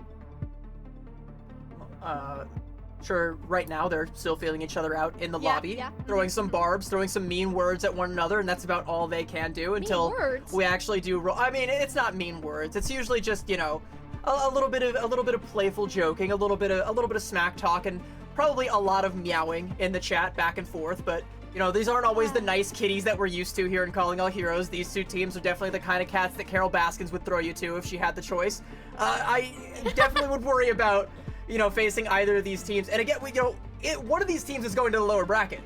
One of these teams is going to be a potentially an impenetrable wall for a lower bracket team. So spare a thought for an Andromeda Astraeus trying to establish themselves in the Calling All Heroes hierarchy. Gonna have to go up once again against a Valentine or a Green FN, or potentially even going against an Arizaki again, or, you know, Super Shy Ivy if they somehow find their way down there.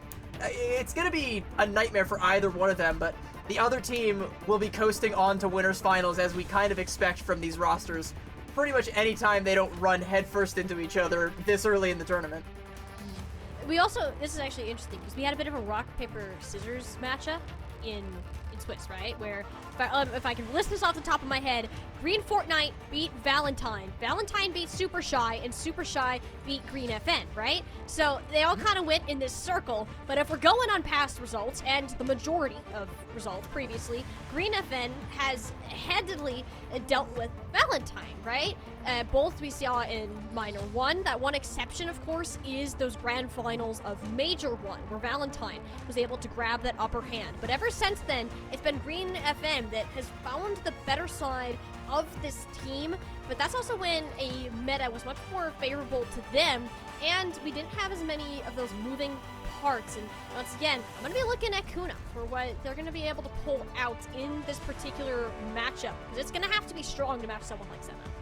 Yeah, absolutely. Like, Senna is...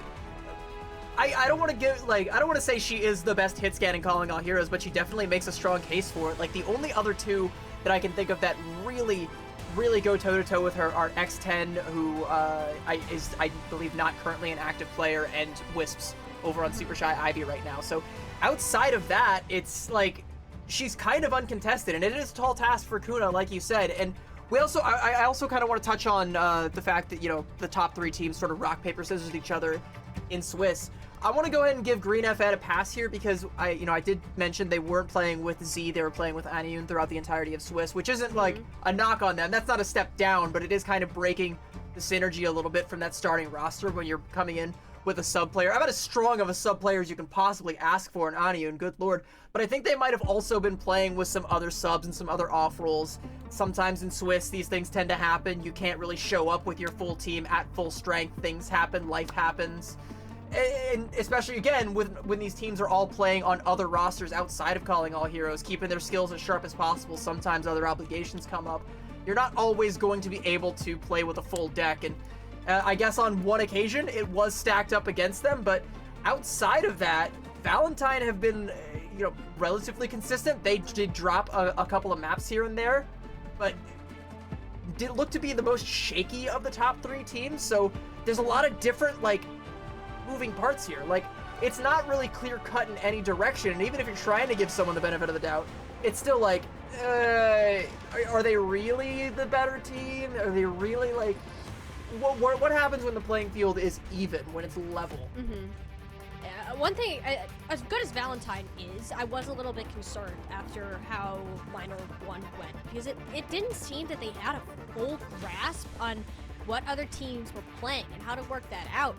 We were seeing a ton of dive and some Sigma compositions being pulled out, whereas Valentine were keeping Kindred in on Mauga and the Ramantra, which, while Kindred is an incredible tank player in her own right, you try to do that against a full dive composition or even a poke, you're just going to get left in the dust when those particular heroes are much stronger, unless you have a very like ridiculously good game plan that you're heading into it. And it's not like that Mari wasn't available to play either. So I want to see that Valentine have a firm grasp on what's happening, like what they're expecting going into this. And we know that they've been working very hard behind the scenes, constantly scrimming in order to prepare for this specific event. And I want to see those changes come to light, and hopefully they're with the picture now. We're not getting left in the old times in Major 1.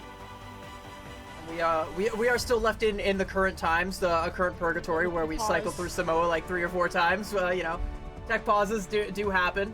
Let's talk a little bit more about Kindred, though, because I do suspect she's actually going to be the one that comes into play here on Samoa when they come through, because Kindred has been typically the Ramatra player for this team. I don't know if it's intentional, the way that it's kind of shaken out for Valentine, but at least from what I've seen, whenever you want to play a more stationary tank like a Ramatra or a Mauga or something a little bit more brawl focused, you play with Kindred in there. And when you want to play something a little bit more dive focused, you swap over to Mari, because she's gonna be the one to come in to play the Doomfist, gonna be the one to come in to play the Winston. I think, you know, you could go either way for the Diva. I'm not actually sure which of them would play the Diva. Mari Sigma is also really, really strong, so that right away breaks my whole rule here. It's still very like power of friendship, trusting each other to know when to swap in or swap out, because I have full faith in both of them to be able to come in and play literally anything and be one of the best in CAH at it. But that's just kind of what I've observed, is like for your everything outside of Sigma, if it's something that is boots on the ground, Kindred is your girl. Absolutely. I remember one thing that you said back in Major 1 when you first saw Kindred and Mari together, and you're like, this is just unfair for these two to be on the same team. It's absolutely unfair. Like, it's just crazy to think that one team can have that much tank strength in a time where tanks are pretty dang powerful when it comes to controlling the pace of the game. So right there, Valentine has an advantage in that regard and flexibility, but same thing can go for Green FN. Having both Sawhill and Sniper, that's a scary duo to face on with. And that's why I like when these teams play each other so much, is there's always some of these smaller one-on-one matchups that you can watch, and then it just turns out wonderfully every time. It's the highest level of gameplay clashing at each other, trying to figure out how to get the better of one side, and it comes a lot down to those individual sides that we're gonna see today. Hopefully soon.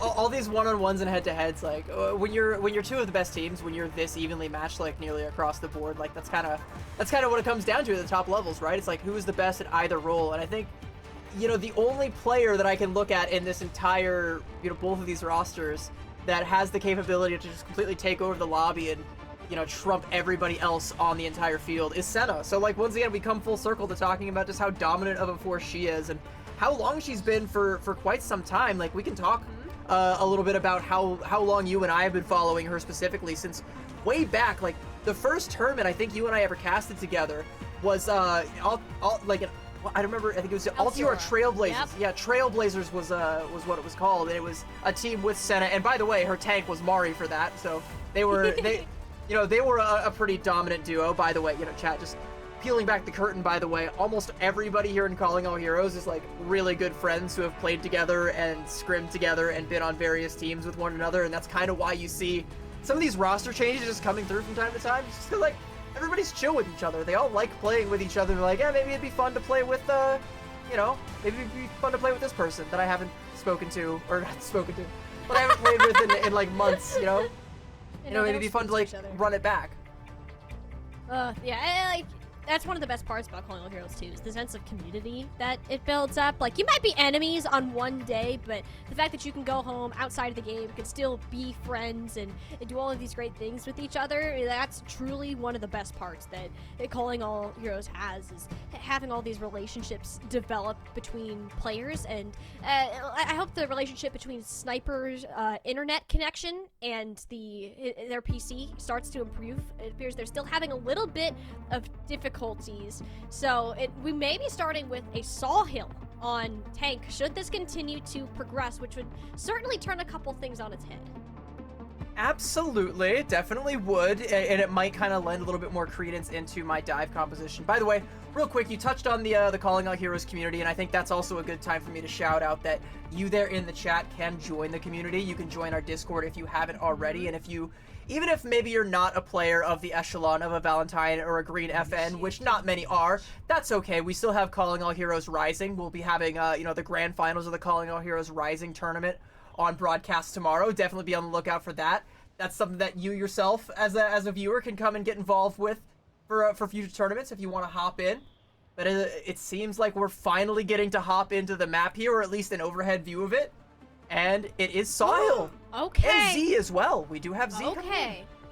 The Z's I'm not as surprised with. Z's has been the main player for Green FN for the majority of the time. I don't think we've seen much of Aniyun in the playoffs, which I would love to see her at some point, but it's just been Z's for the most part, and I wouldn't be shocked if it's a sub later, maybe if we pull out an Ana or something like that. But this Sawhill sub is going to be much more interesting, especially if Kindred stays on this Malga, which she has become very well known for. Green Fortnite, gotta be careful. They're not sitting set on fire. She will not be staying on the Malga, but with the power of love and friendship and Ramatra, not necessarily in that order, Valentine charge forward with a mirror composition up against Green FN. So let's go back to that Kuna Senna head-to-head, and we'll try to see who gets the better angle right now. It's Senna on the slightly elevated position, but Kuna has a lot more of a wide open space and a shooting gallery currently. That's just what you see. So his head is rolling on the ground, and it's sort of these hit scans coming back to get you. And there's a nice clean shot from Kuna. Wonderful. So now that this fight is all evened back out, Valentine, want to see if they can find a way to push in. In fact, mirroring that from Matra. Sawhill health bar a little bit lower, doesn't quite have the same level of form, so it should be Green FN taking a softer reset here on Valentine's head. And it's that kill onto Senna, and a late kill there onto Halo. Valentine should be able to hold on to this. Yeah, Kuna doing well, looking very unbothered. Yeah, Kuna, more like a Kuna Matata, baby, not a care in the world, but nearly takes Peace's head off there. Sheesh. Clean up onto Sawhill. Kuna, all right, so maybe we're not going to be as cut and dry. Maybe this hit scan head-to-head isn't going to be tipped as heavily in Senna's favor as we initially stated. I mean, it's still early. There's still plenty of time for her to make a comeback, and with Kuna's HP low, could be any minute now, but look at how close to the Bob Kuna already is. It's just ridiculous. You said, oh, can Kuna keep up with Wisp? That's going to be a tough matchup, but having a Bob well before Senna here, hey, this is just insane. It doesn't really get too far fast, but it prevents Green FN from pushing further in, and also focus on an off angle, but Senna punishes Wicca. This finds HAMR on the meanwhile. Valentine looks confident to win that fight, but they let the guard down for just a little bit, and Green FN took advantage of it. Yeah, the Bob from Kuna does kind of stuff the rotation there for Green FN. They have to try and take that building approach. Zoe with a nice little pulse bomb there to take down Senna, but it's kind of a token kill that doesn't really matter in the grand scheme of things because she'll be back in time for this next fight here, which Valentine are already postured to do. You got a window on either side, sound barriers coming up for both sides, but now Senna has her Bob that she can go ahead and use to stuff Valentine's rotation. She's going to put it right in the middle of the point. In front of an ant matrix, though, where Kuna is currently standing. So that Bob and the Ash. Oh my goodness! Hey, Kuna! What has gotten into you? This is an insane level of performance. Sure, eventually Z's will burn them down, but surely the damage has already been done here. Valentine could try to clean this up. You have a Sound Barrier and Annihilation online. If you're Sawhill, you're getting the heck out of there. Waiting for Halo's Sound Barrier. There it is. Wicca holding on to one of her own, not wanting to use it, and that's going to be a critical mistake. Kindred falls down, and the Sound Barrier gets absolutely nowhere. It's such a good play from Halo. It looked like the fight was won for Valentine, so Green FN turn tail and run, but they pop the sound barrier, go for the re-engage, and then Wicca, like you said, tries to hold on to hers for just a little bit too long, gets a little bit too greedy, and Kindred's life is what is paid for it. And now you don't have the Annihilation, you don't have the sound barrier, you don't have any ults to retake here, and we're crossing towards that 70% threshold here for Green FN. A Pulse Bomb could seal it, get them into one-fight territory. Fortunately for Valentine, it goes wide, but now Peace forced to play on the back foot, be a little bit more safe here as Valentine make their approach, try and take an angle. Kindred, though, struggling to keep her health bar up, had to pop the form just to stay alive, and in the meanwhile, AJMR, using all the cooldowns, didn't have any left for themselves. Senna and Peace maybe took a bit to warm up, but CB, this is the DPS, this is the Green FN that we know. It's Peace just being an absolute force on this Tracer right now. Look at the recall there at 15 HP, and suddenly, like, Wicca's ankle's completely broken. She has no clue where Peace is, and you know, she definitely should have kept her head on a swivel there. You know, she had to disengage to try and go for the touch because she was the last living mobile member of Valentine. But yeah, again, broken ankles. Peace just comes back, pops one backhand to the back of the skull, and Wicca can't get to the point, can't live to tell the tale. Green FN, they bounce back hard, but shout out to Kuna though. We can't let that fly under the radar. I mean, we already didn't. We kind of hyped that up, but Kuna is at least initially holding their own against Senna. It's just Peace that was making the difference there towards the end. Yeah, Peace too. The two newcomers to these rosters have just been putting astronomical performances out in round one. It's almost like they're trying to prove themselves to their teams and say, hey, we belong here. Like, this is where we were meant to be. We can vie for those top spots, and so far, it's going to continue to be the case. Same exact composition heading to Beach. Still on the Ramatra on either side, and once again, this is going to be a matter of which Ashe is going to be able to get the better angle. There's a big dynamite that comes out from Kuna, gets a lot of damage done under the backline, and this angle from Senna isn't the best right now, but as Valentine start to bounce back, or sorry, start to peel back, get pressured back, it's going to become a better and better angle, especially if she can keep getting damage onto AJMR in the backline there.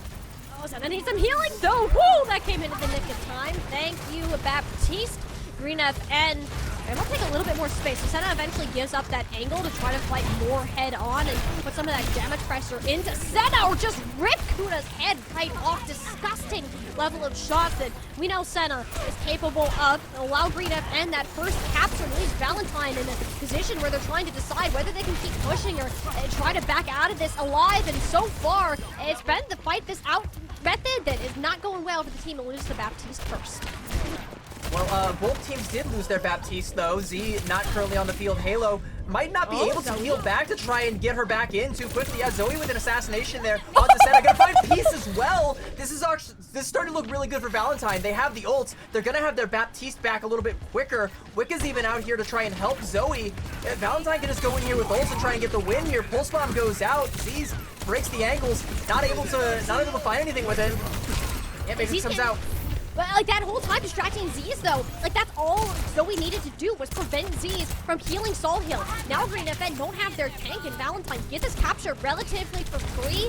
They still want to commit though. Senna chucks a bob at the point, which does get the flip back on over, so percentage is in their favor, and may even buy a little bit more time for Soul Hill to return. Who needs a tank when you got one in your back pocket? And when you've got Halo going in with an assassination, she's gonna pay for it with her own life, but you trade out for AJMR. Green FN, this is everything they could possibly want. They're gonna get Sawhill back. In fact, already back with the fist flying. Kindred forced on the back foot. Sawhill confirms the kill, and Green FN 60%. They're gonna get this into one fight territory. And Valentine, as quickly as that advantage came, it's now gone. That should have been a fight that Valentine took care of, but Green FN's just perseverance almost seemed to intimidate Valentine, and they didn't try to push onto anybody else. It's just banking on Kuna and Zoe to land these shots, and so far, while it's been good, yeah, it's not as consistent as you would like it to be. That'll be the annihilation now from Sawhill, forcing this team even further backwards, and nice lamp thrown in from downtown for Z's, but Zoe was too distracted that they lose hands onto Peace, and this is going to become much more of an issue. Green FN don't have Halo, which means no sound barrier for the time being. If Valentine are going to win it, they can do it here and now. This time, the sound barrier shall land, and Kindred shall stay alive for a couple seconds longer to do the necessary damage and allow Valentine to persist.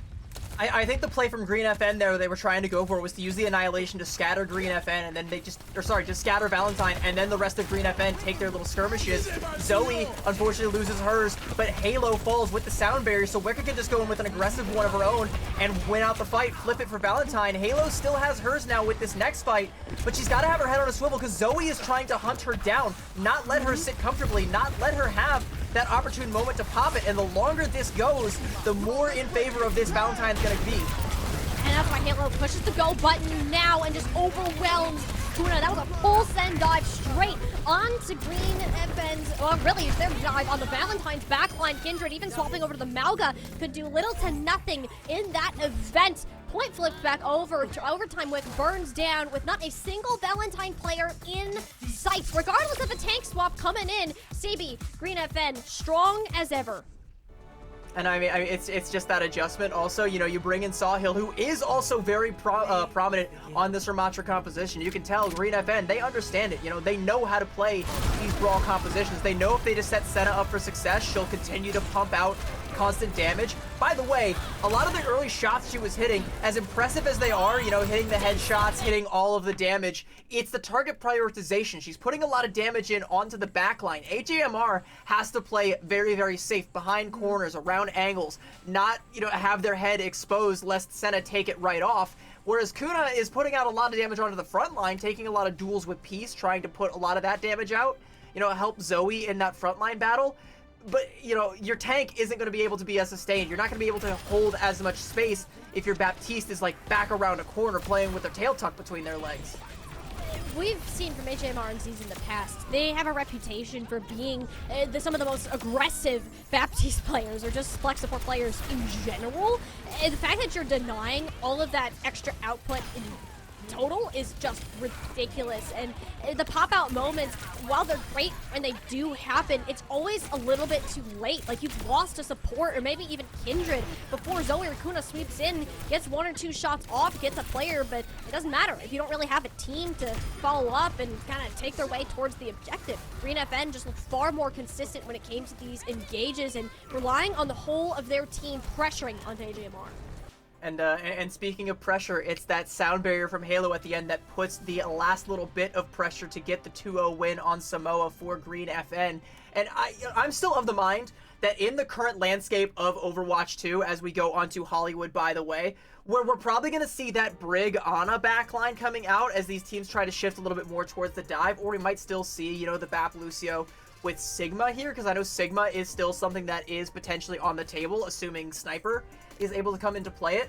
But in any situation where you have the Lucio Miro or even a Lucio on the field right now, I am still of the mind that in the current Overwatch landscape, Sound Barrier is just, simply put, cut and dried, the most important ultimate in the entire game. If you have it in a fight and your opponent does not, you should win it, because you have the choice to take the initiative with it, go aggressive, hold it for an enemy ultimate that you want to counter out, react to a certain play that the enemy team is trying to make, or be the one to make the play. And it's so much overhealth and so much speed, so much overwhelming force that can just avalanche right on top of you. And we saw that at the tail end there. Wicca didn't have her sound barrier because she got to use it aggressively. So in the next play, Halo, she does the exact same thing, and unfortunately the numbers were just in favor of Green FN at that point in time. The question, though, is will we see that come to fruition here on Hollywood? Because again, this is where we start to see more dive, more of the Brig Ana backlines with the Winston. This 5 comp this is why you're picking Hollywood, honestly.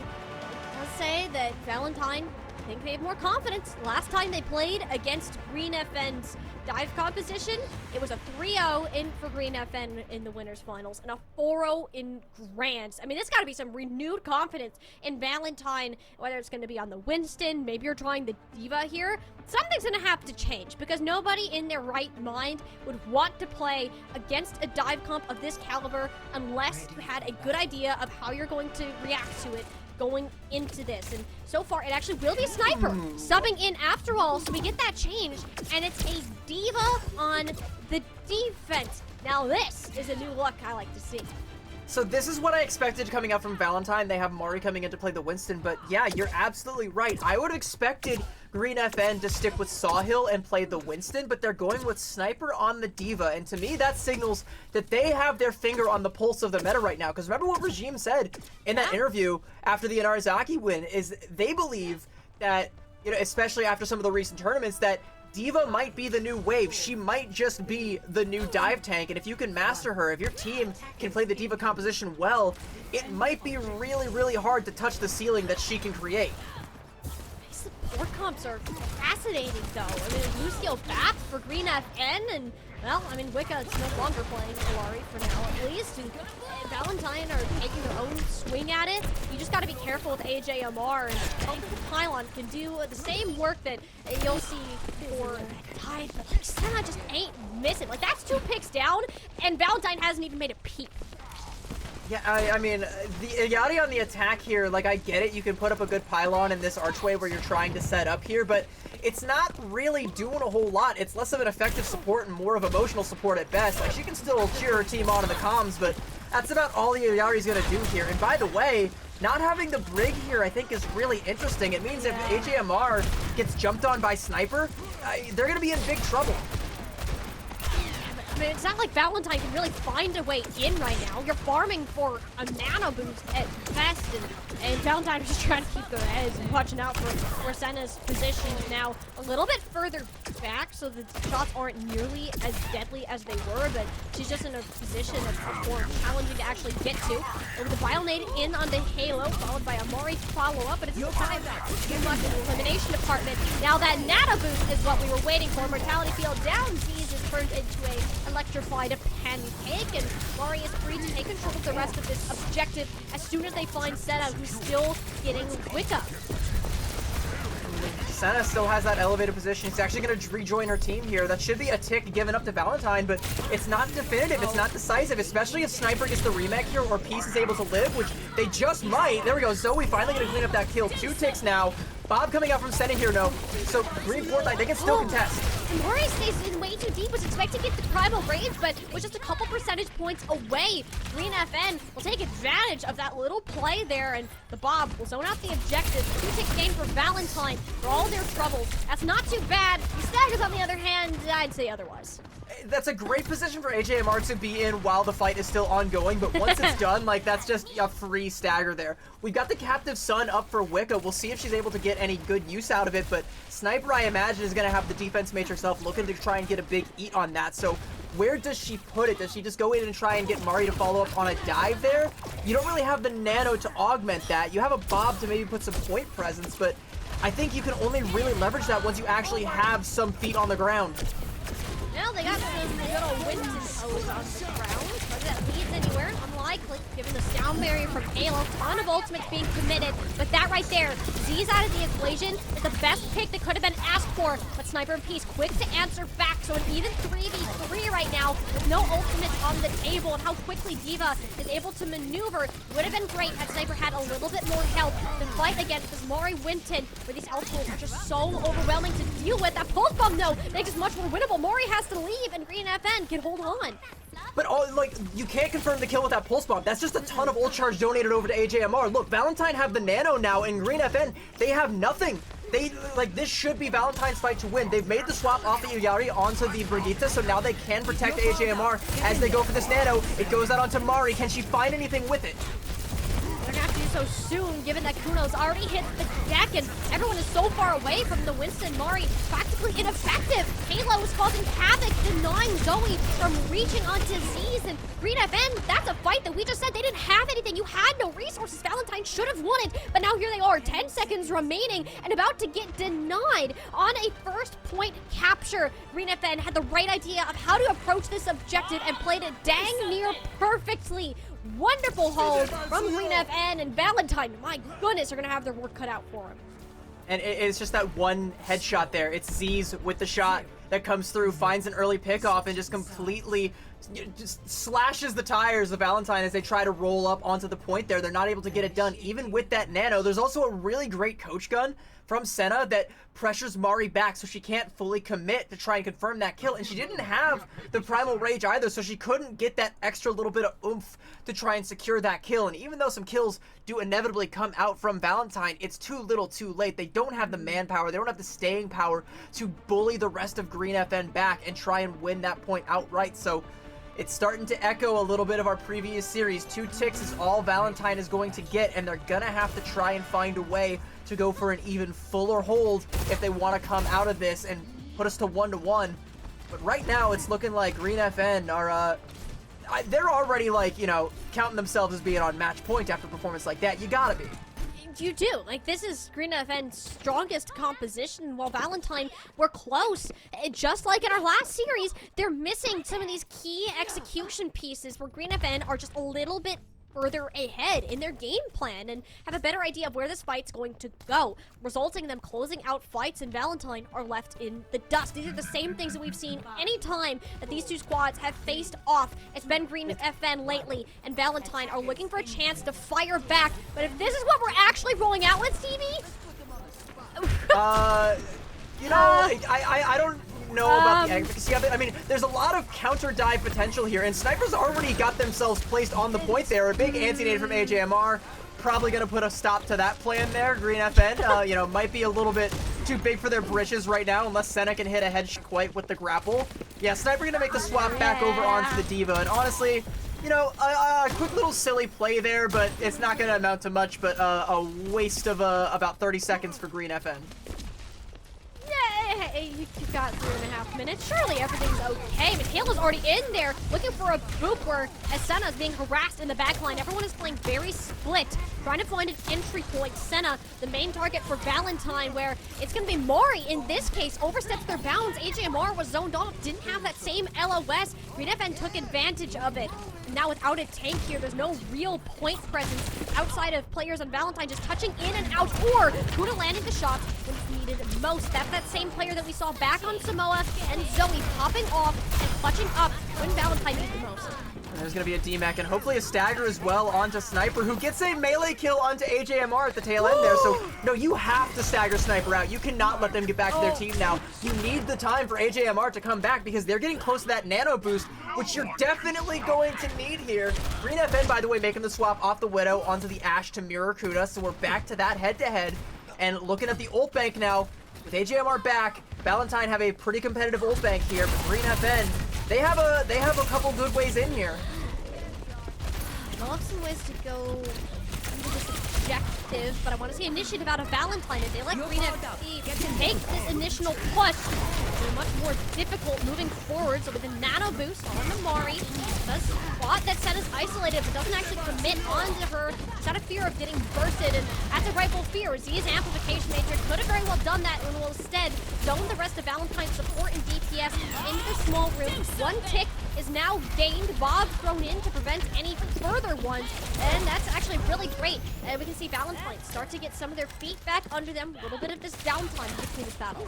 Both teams have invested quite heavily. You know, Pulse Bomb and Window on one side. You've gotten the Bob and the Nano invested on the other, but it's been ultimately bloodless. Mari, though, wants to strike a little bit of blood with the Primal Rage. Gonna find an Immortality Field for her troubles. Maybe the DMAC onto Sniper, but no, that's too greedy. She can't commit for that. Has to jump out. There's another ult down the drain and a Bob from Senna to try and pressure this out. This might be Green FT's fight to win. And they're playing it slow. You still have the sound barrier from Halo here, and it's not going to take much for that trigger to be pulled. Valentine won't really have an answer. That's the AJMR is down. This is the go button. Green FT need to get in there now. Burn down this Brigitte. Wicca doesn't stand a chance against all of this damage, but yet she hangs on long enough for Mori and Kuna to make this chaotic. Green FT don't have all of the resources that they were banking on. That's a self-destruct attempted to be committed, but everyone still lives. But no, the DMAC is denied. Wicca might have just saved Valentine in this very push, forcing Green FT for one final reset. And Green FT might have even just thrown their chances of winning down the drain. Sniper goes for that self-destruct to try and get the remake, but it ends up just being a stagger. Halo went to try and boop Mari out, but with the tank passive, the boop just didn't go far enough. Mari didn't take any damage from that self-destruct, and now you only have the Amp Matrix and the Pulse Bomb on the side of Green FT to try and close this out, and you're going up against the Nano. You have to kill AJMR before they get it. Huge nade, though. Everyone from Green FT has to play back. They can't push. They can't do anything. I mean, neither can Mari. Her health bar was too low to actually jump in the nano boost, rather just scaring Green FT from pushing. Peace has this pulse bomb in a pocket. They need to get onto AJMR now. That's exactly what happens. Kuna gets stuck with that pulse bomb we were talking about. And just like that, Green FT are in business. They have the numbers. They have the players. And the point just about to be theirs. A bit of deja vu. But the same old Green FT that we know and love. 2-0 now over Valentine. I gotta give a shout out to AJMR there at the end. I saw the vision. I saw what you were going for. That was a huge Hail Mary nade attempt there coming out from them, and it nearly struck Pager, but Senna caught that, saw it coming a mile away, and pumped out the damage. But before they even got to the top of the elevator, AJMR already knew, oh no, I have to get down. I can't stay up here. My head is far too exposed. And like all that damage, everything else that came out, all the kills, all the picks, it was just too much. There was, again, a realistic chance that Valentine could have held there, but you know, it was that play from AJMR that just backfired, and a little bit too much damage, a little bit too much pressure from Green FT, and once again, we're at that 2-0. We're at match point where we nearly had a fuller hold. It falls apart because of some heroic hit scan play. That's all it takes, and I said at the beginning of the day, if you're gonna watch any 1v1 matchup on these two teams, it's Kuna and Senna. Like, these two are just absolute champions when it comes to these hit scan, and not to mention it's Ash, another very notable hero of both of theirs, and it just takes one. It just takes one play to make the difference at the end of it, especially when Green FT had such a strong hold on their defense, and Senna was able to put that nail in the coffin. Green FT showcased once again their understanding of this meta seems to be a little bit further ahead of where Valentine is right now. This D.Va seems to be the play of the day, and it's just a matter of time. Will this push map send Valentine down to that lower bracket in a 3-0? And I do kind of want to talk a little bit about this D.Va pick and why I think it might start to be the wave is because, so we no longer have Sojourn being the most prominent hit scan, and Ash has kind of taken her place. Well, you can just eat the dynamites and deny a lot of that Bob charge with the Ant Matrix. You also have the micro missiles, so you can contest with a Winston and burst his health down so dang quickly, and you still have the mobility to be the same type of dive tank that a Winston would be. You're losing out on the bubble and the ability to block LOS, but you can still put pressure out there. And when you have someone like Peace in the backline being a constant threat onto the likes of AJMR, Wicca has to work overtime to try and keep them alive. And it's like everything you could possibly want for this meta. So it very well might be the wave. And once again, Green FT might be the ones with their finger on the pulse, and Valentine might still be one step behind. And we go right back to Esperanza just as we did last series, where it's Valentine's time to try and figure this one out. Can they crack this code? Are we going to see the D.Va coming out again? We know already that it works on this map. Are they going to match it, or are they going to stick to their guns and commit to what they think still works? It's not a matter of can't, really. We know that both Mari and Kindred have D.Va in their hero pool. It's just a matter of taking that thought process like, should we do this? Should we make that change? Because if it hasn't come out at this point, Cassie, that tells me that it hasn't been practiced, or you're trying to hold it onto it for a later match. Either one of those strategies, though, if you're going to continue with some form of Winston, you're just putting yourself to take a worse fight than you really could, and it does worry me for the future of Valentine. They ended up bashing their heads against a brick wall over and over again in Minor 1 because of thinking just like that. And if you can't change that here in Major 2, it does show that this team may have hit a point where they need to rethink their strategies, that they need to go over what makes them strong and how to play against some of these top squads, because right now they're still looking behind, and this push map can showcase that weakness even further if they don't decide to make those proper adaptations. I'm not quite ready to say that Valentine needs to make like wholesale swaps though, because I think if they're going to commit to the Winston, I think they can still get the upper hand here, because Winston still does provide a lot of that same utility. You can use the bubble to try and block the dynamite like an Ant Matrix would. It's not as effective and a lot more difficult to do. But the ability to just block off the backline entirely with that Winston bubble and then get out and just cut the enemy team clean in half is something that can't be understated. And it's why Winston is constantly like the dive tank. It's the one that we always seem to go back to, that all roads eventually lead to. And I think if Valentine execute on that kind of win condition and they're able to put that level of pressure, not necessarily onto the back line, but onto the middle of Green FT's formation, I think they can still get the upper hand here, but it kind of remains to be seen. And I also kind of want to talk about how they're only recently starting to show more of this Winston composition. Up until like a couple weeks ago, they were still kind of playing more of these brawl compositions. I was seeing more of Kindred coming out with the Ramatra, with the Junker Queen, with some of these more brawl-centric heroes, whereas now we're going in a little bit more of a dive direction, and that's the direction Valentine, with their wearing their hearts on their sleeve and holding them out for us all to see. That's the direction they're going to continue to go, but hopefully it is not a direction that leads them down to the lower bracket. There's only one way to find out, as Green FT, they are back on the Ramatra composition. Okay. We'll see how long that sticks. you have to think that Valentine has a bit of an upper hand here, just with how much more high ground control you can have. Unless Sawhill actually manages to get close here, Green FT ain't gonna have a fun time. Or Senna just completely runs over Valentine, as we saw back in Hollywood. Those are the two ways that Green FT can win this fight. Otherwise, Valentine have much better options in terms of taking these fights, closing the gap, and identifying one target to collapse onto. But just a matter of time of waiting for that. They almost want to play passive and wait for AJMR to come up with a nade, a sleep dart, something of the sort. There it is, a nice flank angle onto Z's, and the follow-up immediately after. A wonderful play, and nobody really can look at the Ana all the meanwhile, but that means Mari can't either. Line of sight completely cut off from the support, and that's going to cost Valentine this first fight. Yeah, no one was looking at AJMR, but meanwhile, Mari was doing a little bit of Tupac, all eyes on me. For better or for worse, she's not going to live to tell the tale. Senna with some beautiful cleanup there onto Zoe. And yeah, that's going to be Green FT taking the early high ground here, the early advantage. Something I do want to highlight, though, is as long as Green FT is able to hold this high ground and hold the advantage, they're sitting pretty, but they have Sawhill in over Sniper. So that Diva we talked about, off the table. Sawhill can match the Winston if they need to, but it's looking like this Ramatra is what they want to stick with. If Valentine are able to best this in any way, able to get ahead of this, then it's going to look good for them. They but don't they touch! gave up the checkpoint What? to do it. Okay. Why? They don't, it doesn't matter. I mean, Green FT can lose this fight, but they got what they came for. They got what they wanted. That is a massive blow to Valentine right now. I don't know if it was intentional or not. Either way, that is not a result that you want.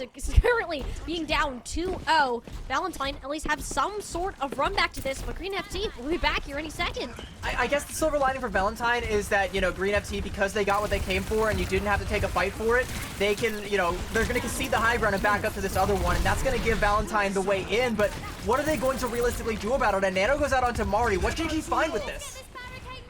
Yeah, a whole lot of nothing. Just saying Stelter in the bubble, but steps out in front of the Ant Matrix and just pops like her bubble did. Green FT, and, like, you're just pushing on forward. You lose Halo along the way, a little bit more cautious. Sure, that's a pulse bomb on NG's, working overtime to keep Sawhill alive, but the damage is simply too much. A lot more scrappy than this fight definitely should have been. Neither team really firmly in control, as it's just a full-on deathmatchy brawl that we're watching. And finally, it's Peace to make a solid blow into AJMR. Surely that calls a retreat out of Valentine, not wanting to fight with low sustain. Yeah, Mari's back, and you do still have Wicca on the Brigitte, but that's not enough to sustain a long Winston dive. I mean, Mari would have to commit the Primal Rage if she were to try and take this dive right now, so she's just gonna have to be happy with still having her life. But meanwhile, Peace, once again, sneaking off with the bots. Sooner or later, someone from Valentine, most likely Zoe, is gonna have to try and take that fight to stop that from happening.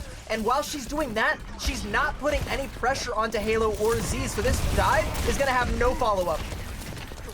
No, that you just can't. You can't go in with this little sustain, this little follow-up, right? Mari can't quite find that door in, but Z's actually almost used as bait there. Halo uses the sound barrier, planned a little bit farther ahead, which is nice. That is Z's getting smacked into the air, and a ton of ultimates getting on the side of Green FT to kind of ignore what the tank is doing to their backline, sacrificing Z's as a pawn and allowing them to win this long game.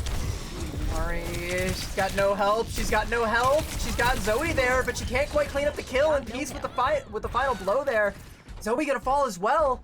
And it looked like Valentine had an opportunity there with that Primal Rage, but, you know, while we were looking at the Primal Rage, we weren't looking at the Annihilation that just mopped up the entirety of Valentine's backline and ensured they had no way to sustain Mari's dive. So she's actually going to swap over to the Doomfist, which I think is a pretty good play. It's going to let these dives come and go a lot more quickly and force a lot more displacement out of Green FT. They're going to identify that and once again peel back to try and play this high ground. They have the advantage and they know it. They don't need to press it.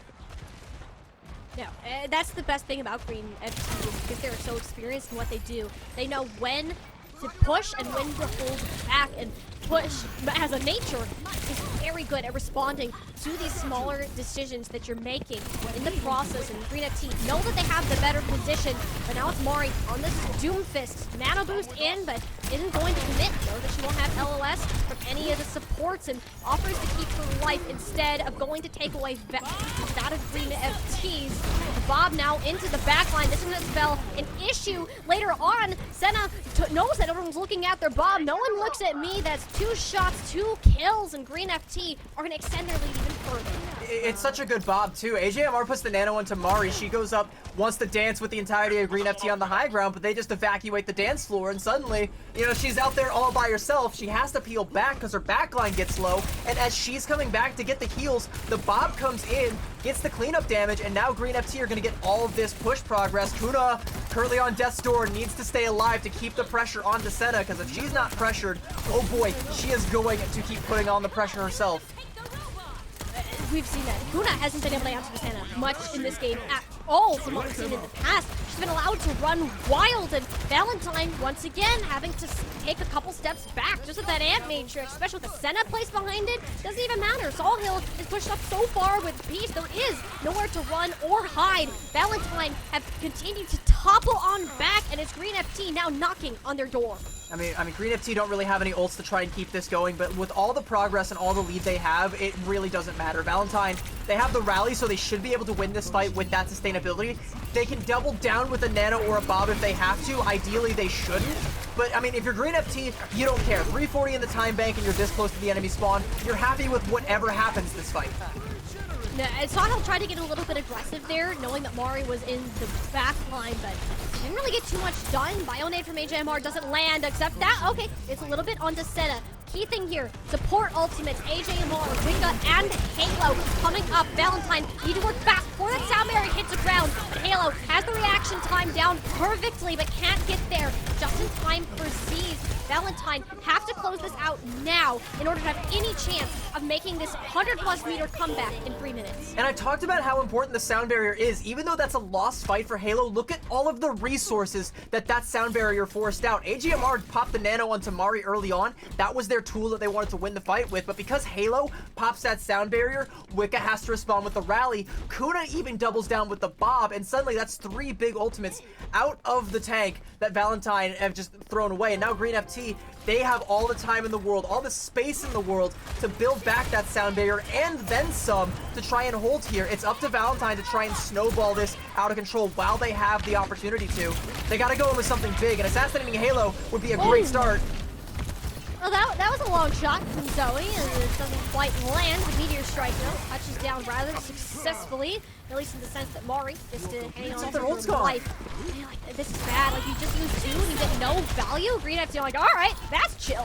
Chucks the Bob into the back line. Kuna gets mowed down by Sawhill, and Green FT back in business, baby. Valentine, you have to be getting value out of your tools. You just throw them around willy-nilly. Green FT will take those any day of the week. Yeah, that pulse bomb from Zoe needed to find a stick. Like, you needed to find something with that. Mari's meteor strike, I think, got forced out because she was low HP and needed it just to stay alive. She goes in with the damage, but of course they've got the immortality field. So she's not ever going to really be able to find a kill with that ultimate as long as that tool is in the bank. And speaking of tools in the bank, what do you got now, Valentine? You need to find something. It's time for Kuna to step up, because another one of these hero plays from a hit scan I think is the only way that we're really going to see Valentine dig their heels in and start to fight back, and it's now or never. Kuna is the win condition. Maybe Zoe even in there too, but it's so much to ask from 2 players when you don't have the resources, you don't have a tank. Like, Green FT have so much more consistency with their composition as well as their players. They're confident, whereas Valentine are beaten down, they're broken, and it's going to take everything to stand back up and face Green FT in their spawns, even have a chance of continuing the upper bracket. Mari swaps over to the Diva. There's the pulse bomb from Peace. Wicca's gonna have the rally in about 10%. They need to try and play for that. With the boot back, though, Mari might not be able to touch. She is able to get onto the point there, but with this Ant Matrix, nobody from Valentine can safely show their face. Mari's already lost the mech. And that's bad. That's your main source of point contention. It will be a zone back with the rally. No one really wanting to mess with that much overhealth on a baby Diva. Do not blame them in the slightest. While it's breathing room, CB, at the end of the day, this is better for Green FT. They have their cooldowns back up. 30 seconds to go ahead and push this. And it's up to Kuna to make the difference. Bob boots back into a corner. Green FT playing it safe, knowing they only need to win 1 more fight and opting to take it here at the high ground bridge. And Halo's gonna hold on to that sound barrier. Valentine, they have tools, they have ults, but they invest the Bob. Every tool that they are forced to use is a tax that they have to try and pay. There's a kill off on the Senna there, utilizing the nano. Halo responds with the sound barrier. This might be a 1 fight for Valentine. That's 2 down. They gotta get to the bot, which won't be too much of a problem. Green FT will get more good. Now done! HMR's down! That is terrible for Valentine in this long run. Sawhill still has this annihilation to stall this out even further. Halo and Sawhill trying to push them back, and Mori has to use the self-destruct early here in order to do this. Even if Green FT don't win now, they give themselves a much better chance later down the line. Zoe's pulse bomb does a little more than a dent to Sawhill's overall health bar, and just like that, they're out of options, they're out of answers, and Senna's Bob is in their backline, tearing them to shreds. The Ash herself on the high ground, and who can look there? Everyone's so focused on what's happening on the robot, trying to find a way to stay up in this fight, but they're out of options, out of answers, and 3FT repeats their history and will move on to those upper finals. Speaking of repeating history, eerily identical to our first series where these teams are playing so close all throughout, but it is just one team that seems to be that more cohesive, that more in tune with what the meta currently is, able to be the ones in the driver's seat the entire time. And yeah, sure, Valentine's reaching for the wheel to try and take control every now and then, maybe getting a hand or two on it, but never ever fully taking control. And a big part of that is Senna, who just rips it right out of their hands every single time Valentine start to get their heels dug in. Every time they start to get something cooking, it's Senna who comes through with these big plays.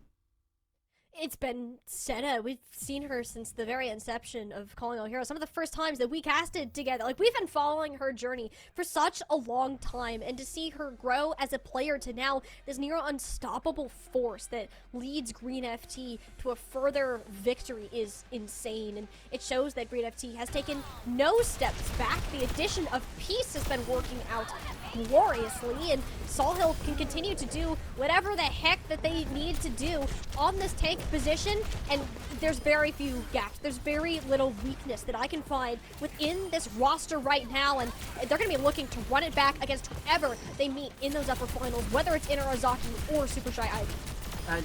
Whichever it's going to be, it's definitely going to be a good matchup because we have seen great things coming out from Inarizaki, and again, it's like the mirror image of what we saw, like the last series, literally what we saw here. And Green FT, like, we give a lot of hype to Senna, and she deserves every ounce of it. But I also got to talk again about the macro, where it's like this team, they know they have the advantage. They know how much of an advantage they have, so they know they can hold on to ultimates. They don't have to commit to fights that, you know, they don't really need to win. They can throw a couple fights if they want to because they know everything going forward, every ult that Valentine has to try and use, even just to stay alive, even just to stay in the fight, is a tax. And when you tax them too much, eventually they go flat broke, and that's it. Like, you run out of steam. It's not even back at that halfway point. Valentine don't even break the forward spawns towards the end there because they can't.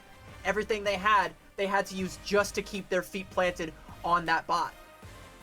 It's a team playing just solely on adrenaline versus one that looks like a well-oiled machine, and that's been the tale of our Valentine versus Green FT matchups that we've seen lately, and history continued to repeat itself. We're following that same narrative, and neither of these teams are going to be out. Valentine will still have a chance to run it back in that lower bracket, but you have a long path to go in order for some redemption to come on in. Before we get there, though, Green FT, they're moving on in the upper finals again, as we've seen this team solidly perform on multiple levels, and they're not done just yet. We're going to go ahead, get an interview set up for you guys from Green FT, and we'll be coming right back to you with more Calling All Heroes right after this break.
In a potential preview of our grand finals, the dominance that Green FT have been showing pretty much since their inception way back in the beginning of Calling All Heroes, it continues. It continues very much so strongly, and it runs right through Valentine with a 3-0, where it did look close, where at some times, the scoreline's definitely not going to make it look close, and towards the end it definitely didn't, but, I mean, Valentine were game, and all the more empowering is the victory for Green FT. Valentine, they showed up. You bring Kuna into this roster, they're looking pretty darn great. Awesome. But you can't rely on Kuna to win you every single fight. That's just not how the game of Overwatch works at a team level, where Green FT had the greater understanding at the end of the day. You mentioned their macro gameplay, their understanding of how to take fights and how to react once they're drawn out later. Whereas Valentine were forcing this very chaotic style where their decisions were made within the split second. And it was like they were, as said before, they were running on adrenaline. They were just reacting to every single moment, where Green FT manages to stay calm, cool, and collected, a true manner of a champion that has been in the past and is looking to repeat here once more. Made it to the winners finals and guaranteed themselves a top 4 spot within this Calling All Heroes Major 2. Yeah, you can't be the one reacting to every single punch that is being thrown at you. Sooner or later, you have to be the one to throw a couple haymakers of your own. And if you're not the one that really understands the meta and understands where we are, it's just so hard to get any power behind any of those punches. Even if you bust out the Doomfist, it's not going to be quite enough. So unfortunately, it is going to be unfortunately for Valentine, it's going to be Green FT going up to our winners finals, as Valentine will have to take the long road through the lower bracket if they wish to rejoin us later on. But speaking of long roads, we've got someone who's taken a very long road to get here for an interview. We've got Senna from Green FT. Senna, hello, can you hear us? Yes, I can definitely hear you. Hello, welcome. Well, yeah, speaking of long roads, you know, Molly and I have been following you for a very long time, since the old, like, Altiora Trailblazers days. And I remember there were some periods of time between then and now where you were kind of wondering, you know, if one of these top teams would ever take a chance on you. Now that you have, you know, solidified yourself as part of arguably the top team, what does it mean to you to constantly be putting up these, like, head-turning performances? I mean, as I've said before, it's expected, really, isn't it? Like, as a top tier hit skin, like, you can't just not count me. You need to count me in. Hey, you're not wrong. You have a big title on your shoulders. Like, we're out here hyping you up anytime that we have you here on broadcast, and we're glad that you can take that title seriously and actually turn it into results. And it's always such a treat to watch you, especially in other teams come up and they're like, all right, we got this. Oh no, Senna is standing over there. That's not good. And you just take control of fights in ways that seem unmanageable for just one player to do. And a lot of that does come from a helpful team. Of course, they do play around you, and having some of these new changes, both in compositions, but also a new addition to your roster. Peace joined you guys for this Major 2, and I'm kind of curious, how has Peace really been meshing with the team to kind of give you these good results that we've been seeing so far? I mean, I've played with Peace before in Kunichi, which I actually beat, or in this case, Green FT before with Peace.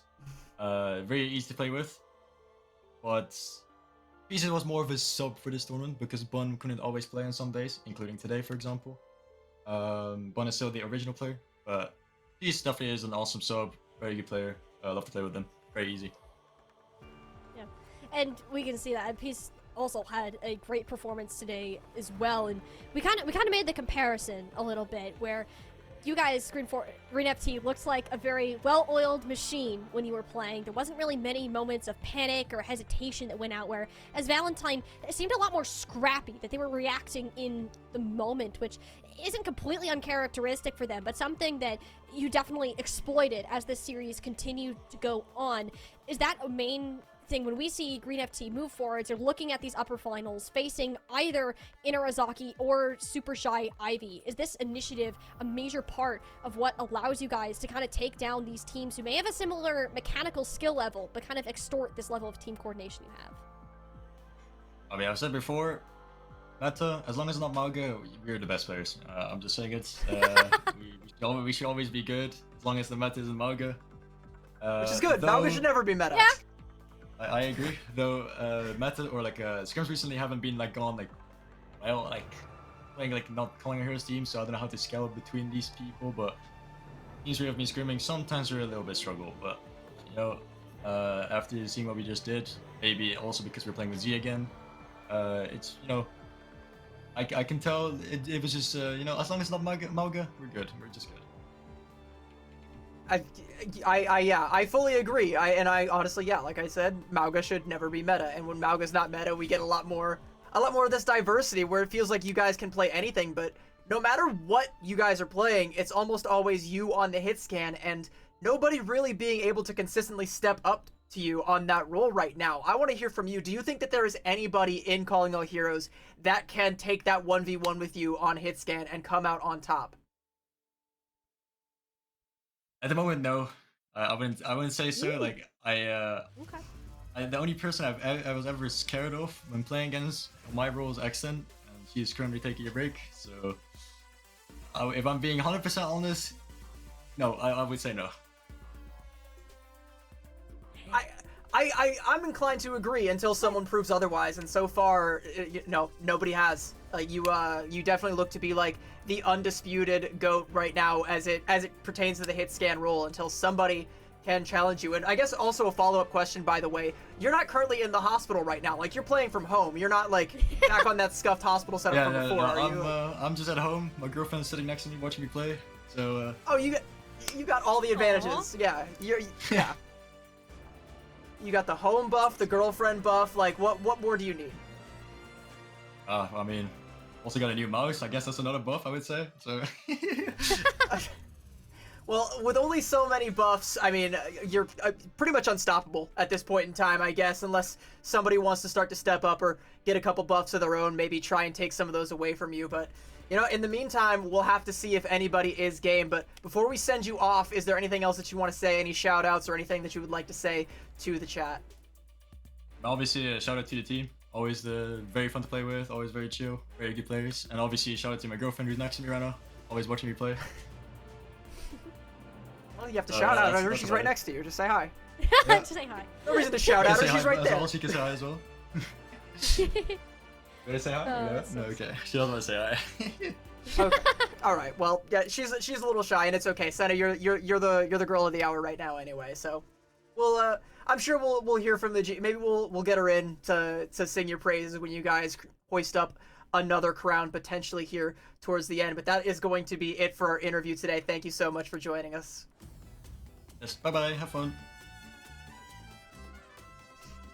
And Senna just continues to be the player that can perform under any circumstances, and the fact that she has the same confidence in herself that we have in her as viewers, as casters, and it's incredible. And having that level of confidence, especially on a team like Green FT, that's dangerous. and like with performances like that, why would you not have that level of confidence? Like you're completely entitled to have that level of confidence. No one's gonna stop you, and no one's gonna if no one's gonna come and take you down a peg, then yeah, just keep riding that high as long as it takes you all the way to more and more championships. We saw how dominant they were in Minor 1, and even though they've already kind of dropped the ball a little bit in Swiss by dropping a series previously, they could still 3-0 and 4-0 the grand finals, go through the entire tournament bracket without dropping a map. And I mean, they're on track to do so right now, and with Senna leading the charge, I see no reason why that might be the case, except for potentially one glaring reason. Yes. And it's going to be Super Shy Ivy in that winner's finals.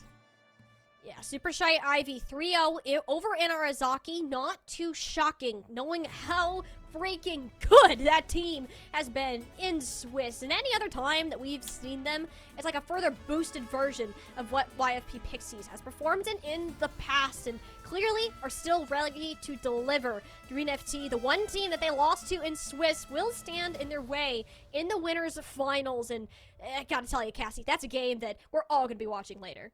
Oh yeah, I definitely want to see what happens when these two titans collide, and we talked a lot about the long road down in lowers bracket as well. With teams like Valentine and an Arizaki down there, how do you fare if you're a team like an Andromeda Astraeus or a Fable, who, by the way, are currently in fights for their life right now? We can see those series aren't really cut and dried right now. They're still going on. Oh yes, up 2-1 over Andromeda Astraeus. we haven't talked about Yas quite yet, but they are still very much so the agents of chaos that they've always been. Meanwhile, there's a lot of stories we could talk about with Exo, Azathoth, and Fable, and we'll get there if and when we get there.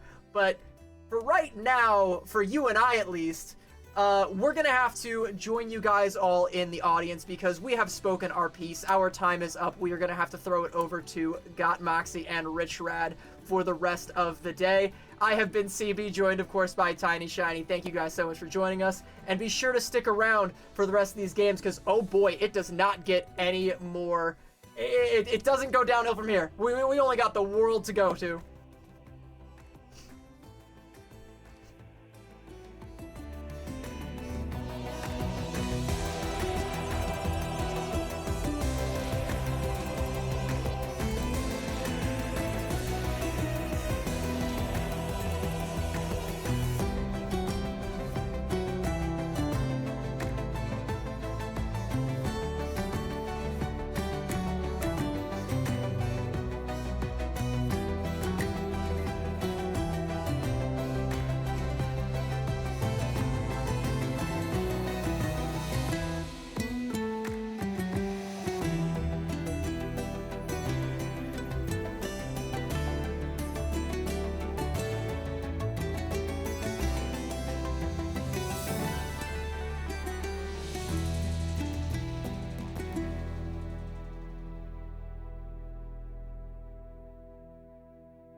Hello and welcome back, everybody, as we are here to continue on a broadcast that has already been spectacular for the first 2 matches, but now we have 2 more glorious ones coming your way. I am Rich Rad, alongside none other than the wondrous Got Moxie. Moxie, it has been a heck of a long time since I am partnered alongside you. I know it's typically Dustin, so I get the gracious opportunity of being next to you today, and, I'm thankful that I just have this hot seat for now. I know, podcasts are always so memorable too. It's so funny because we both love our puns, and when we fall into like that trap of the puns, you go for a pun, I go for a pun, you go for a pun.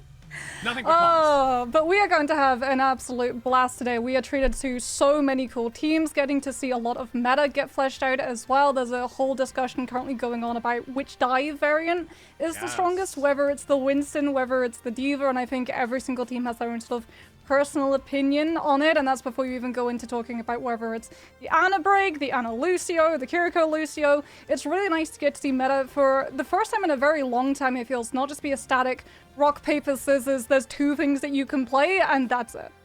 Absolutely. And again, with us being able to already have 2 matches underway, we can talk a little bit about how we've gotten to this point. Again, they were exciting matches that I know you had a lot of stakes in one of them at the very top of the broadcast itself. But as we take a look here, this is how things have shaped out for those that are tuning in towards this second half. You do have the 2 moving on into that winners finals, which again, these games that we did see, even though they were 3-0s, there were some definite heavy moments when it could go one way or the other in those last few seconds, but unfortunately not able to clutch out those specific maps that we had.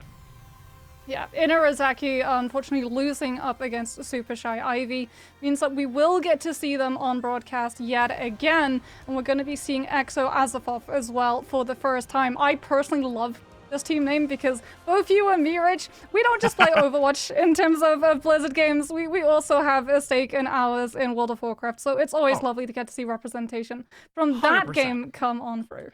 Absolutely. I mean, especially with, the new expansion coming out and all those kind of things. That's a whole nother topic of discussion because I know you and I could talk for hours about that. But we're going to talk about for hours that we've got ahead of us these matches. That's what we can only hope for. We don't want these to be quick 3-0s. We want them to go the distance. I'm hoping that maybe we can bring some of that energy in as we do have these 2 going head-to-head right now. And again, we got to already see this team play just moments ago earlier in the broadcast and being able to see what they really brought to the table. They used a lot of this Ramatra, also in some cases bringing out a Doomfist when it came to the control map for Inarizaki, and just being able to really see them out the gates play this type of style, and curious of what they're going to continue bringing out into this, if they're going to stick into that and play those strengths. Yeah, I'm really curious to get to see what EXO Azathoth is going to be playing up against, because we warmed up against this team actually today, and I know this team, they have a Mei player. They're going to be playing a lot of the Mei alongside that Ramatra, so I think it's going to add a really interesting dynamic with the fact that that Mei wall can be really problematic for things like the Ramatra, because yes, Nemesis Form is going to be able to block a whole lot of the damage coming through from one direction, but it also means that your Baptiste is forced to go much more aggressive with the Exo Boots, putting himself into a really tough angle where if you have like an Ashe who's got the communication, can just immediately line up a shot and take their head down before Immortality Field can come on through, because if you're Exo Booting a lot that AoE, you don't get the immortality, you do not get the invincibility, and you just get your wings clipped and sent back to respawn early. Well, and you and I even got a chance to talk about this days before going into this weekend to really kind of understand how things have changed since we did have the recent minor only just 1 month ago. Now going into this major, there has been those adjustments, specifically as we talk about in the tank role, but also those, quirky adjustments as well, like the Mei and how that kind of works alongside or to counteract against someone like the Ramatra, or just being able to pair alongside with it, depending upon what they look to go into their specific composition.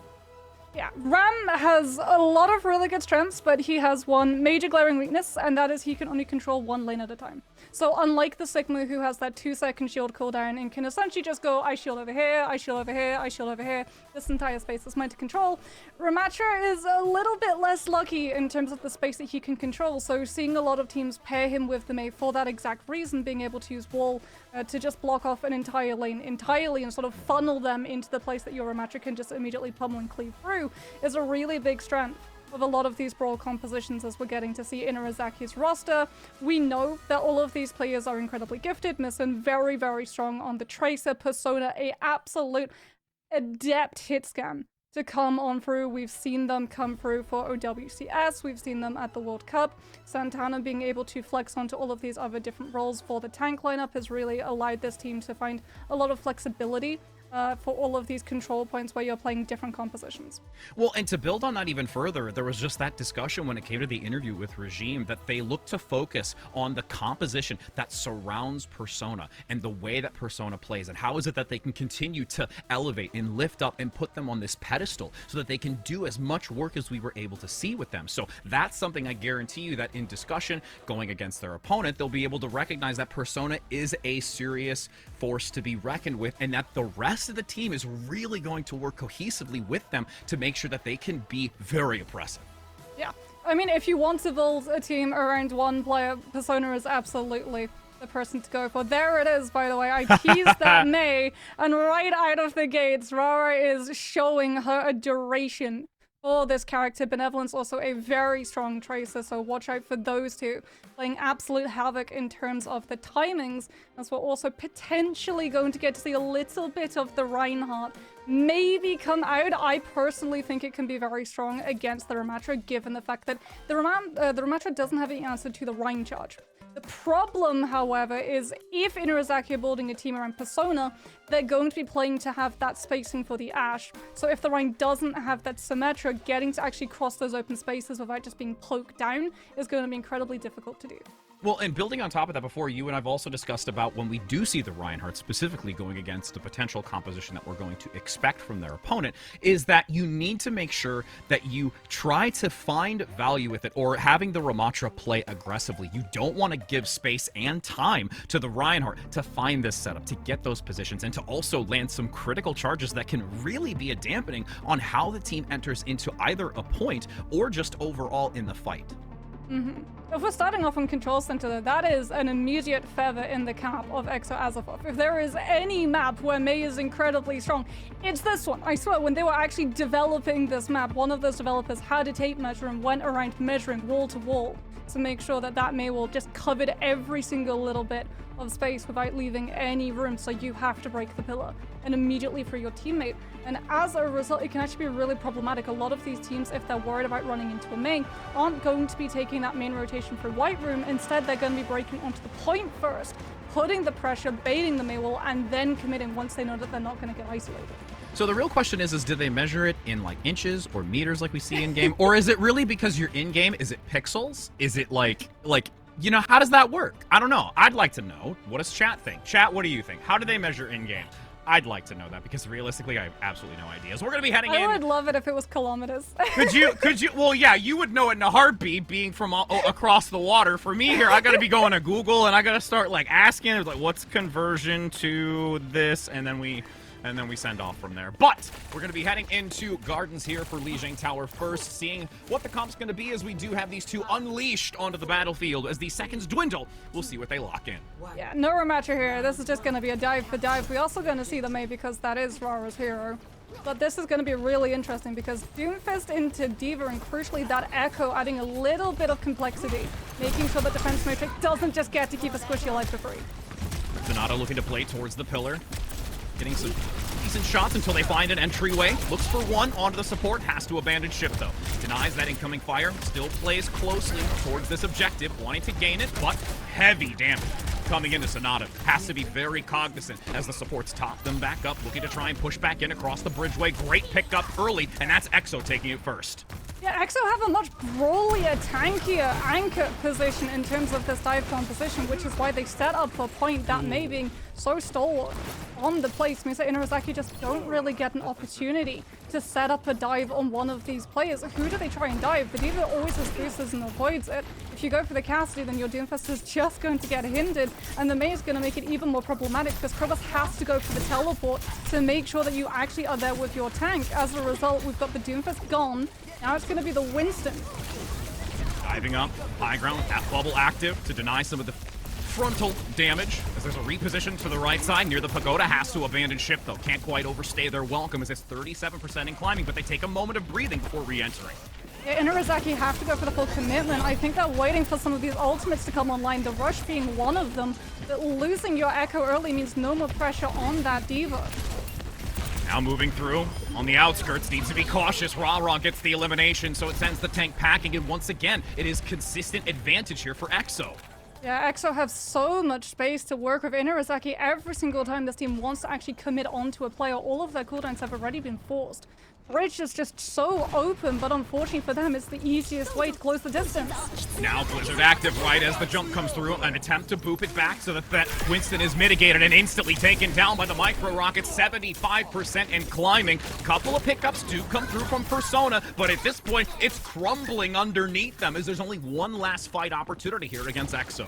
That was Rush used as well. Benevolent still sitting on that Deadeye. Amelia's going to have self-destruct to get the mech back. Santana is onto the Orisa. Okay, we're dialing back the mumps. We're playing for stability. We've got to go all the way around the back of the point and hope that Javelin Spin is going to buy our team the space to hit duplicate.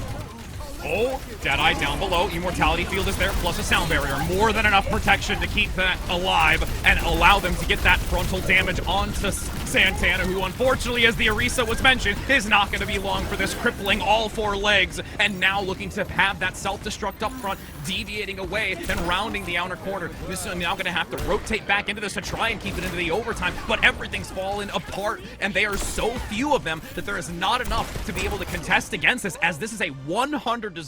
And side note, I'm pretty sure that the Orisa was only there because I was on the cast. I think the Orisa was there for 2 reasons. One, to give safe space for the team to be able to rotate, but also, yes, they have absolutely massacred your poor main tank, Rich. However, Javelin Throw still does cancel Deadeye.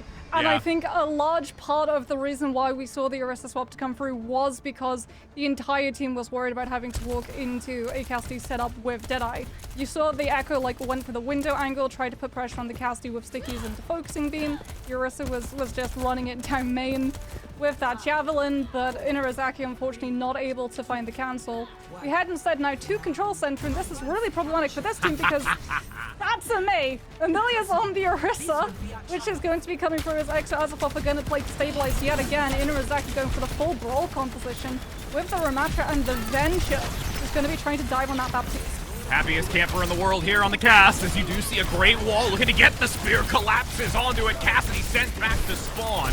Seconds still dwindling before the control point does become active. EXO taking full control of this high ground near those inner walls and absolutely eviscerating this team. I mean, the Orisa just adds that little bit of extra pressure to Santana, who has to feel like you need to go faster. You need to make sure that you don't get shoved back by the Orisa, who in the tank matchup can still use things like Javelin Throw against the Nemesis form, and as a result, it plays into Rara perfectly. Aiden Urazaki forward, let them go too aggressive, wall and punish. Nemesis going to be on the mate to look to counter wall. Javelins continuing to fly into the fray of Inurazaki as they attempt to get a pin. Spear spin mitigating. Nice shot comes in from Benevolence to the right-hand side. You see just over the shoulder of Amelia pressing forward. Fortify guarantees their structure around this pillar, and that's 30% continuing to climb, and a wall even cutting off the junction to flee. That is Immortality Field having to be invested, but the kite is going to be good from Exo Azapoff. They can't hold too close now, knowing that that's still going to be on the 17-second cooldown, and Krobus is about to hit that amplification matrix. Exo now just have to play to hold the space and not allow Inurazaki to set up on board. Ant Matrix out through the doorway. Great positioning to funnel that damage in onto the tank, making sure that Santana can't survive and has to hold ground behind the wall. But look at how close Amelia is from getting picked up, deviating away. The healing has been separated. The Immortality Field comes out, but it costs them their life. Now pressing into this, you can see the Blizzard active from the high ground, using the wall to mitigate some of the incoming fire and rotating back with the rest of the team. 66 and up. It's got EXO still in a dominant position, pulling them in together. They get the boop onto one. Regime goes down, and this is once again, despite the chaos for EXO, they pull through and look to make it another 100-0.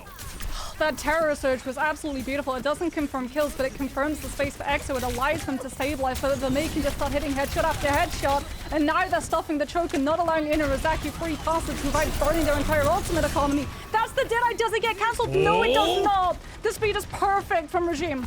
Trying to tuck the corner, can't get there fast enough. Great movement, though, by Regime to get him close. As there's this now 2% remaining into the overtime, the Annihilation is holstered, waiting for the ideal moment to swap this back. They have to play this perfectly to turn it back over. There's no ultimates available, though, for EXO, so there is a 2-ult advantage for Inazuriaki. And now, pushing them into the back. Nice Immortality Field holding strong. They're giving the space for the moment because they can allow it to be swapped over. They have the time and the patience and the restraint until they need to come back into this. Spear Spin gonna allow them a moment to hold onto that wall and then use it as well with Regime keeping the team mobile. Oh, we're waiting for the ultimates to come online, Rich. We're gonna have both support ultimates and a Blizzard.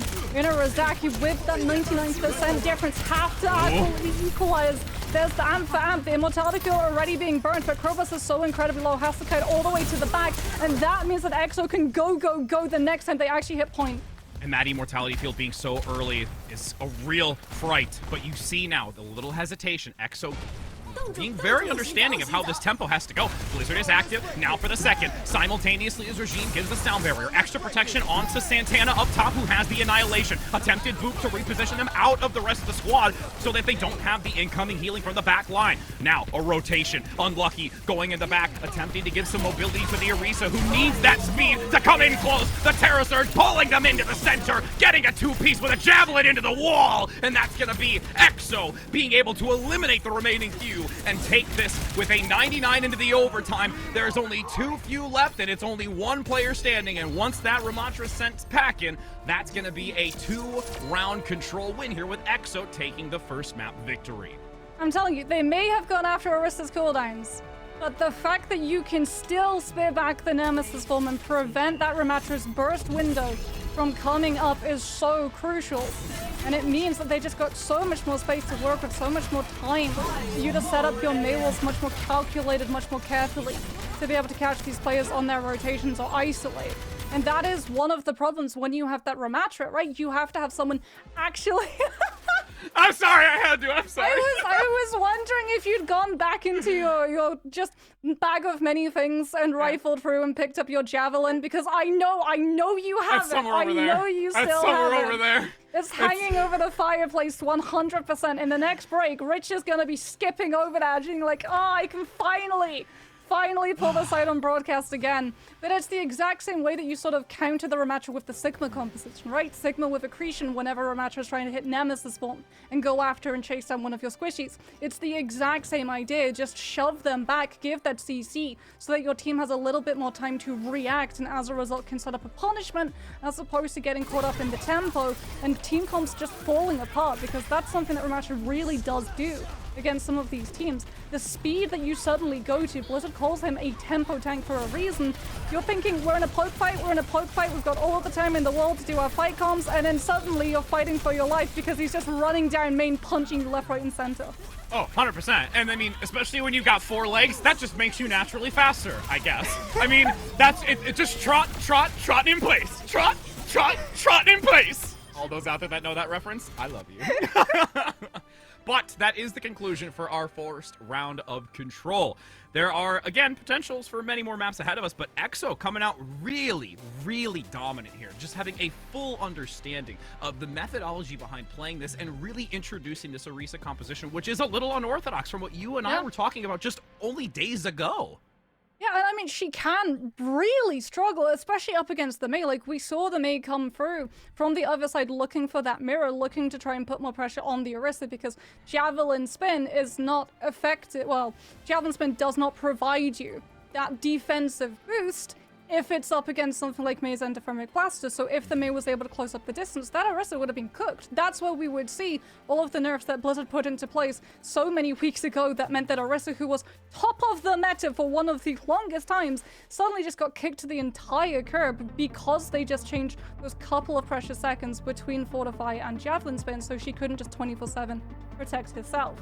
No surprises, though, that we head to a map that is going to be a dive mirror. And the big question is it going to be the Winston form of dive, or is it going to be the Diva form of dive? And 'Cause that That's a conversation that I know you could talk at length about too, as we even went through some of the scrims, but also just being able to really look at what was brought specifically from Persona. Again, you do have so far down 1 at this point. This was very dominant from Persona on this map and the way that they played it. So now going into it once again, I'm really curious to see how EXO is going to be able to adapt, because we always say the differentiation between control map versus every other one in how they play and the style that it requires. So I'm really excited to see and going to be fixated so much on that and what you're going to be able to have EXO be able to do to combat against it.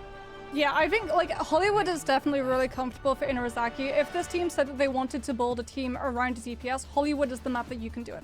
You can't really do that with a Ramatra team because the DPS isn't the star of the show. It's all about the Ramatra making sure to keep that sustain, keep that tank standing.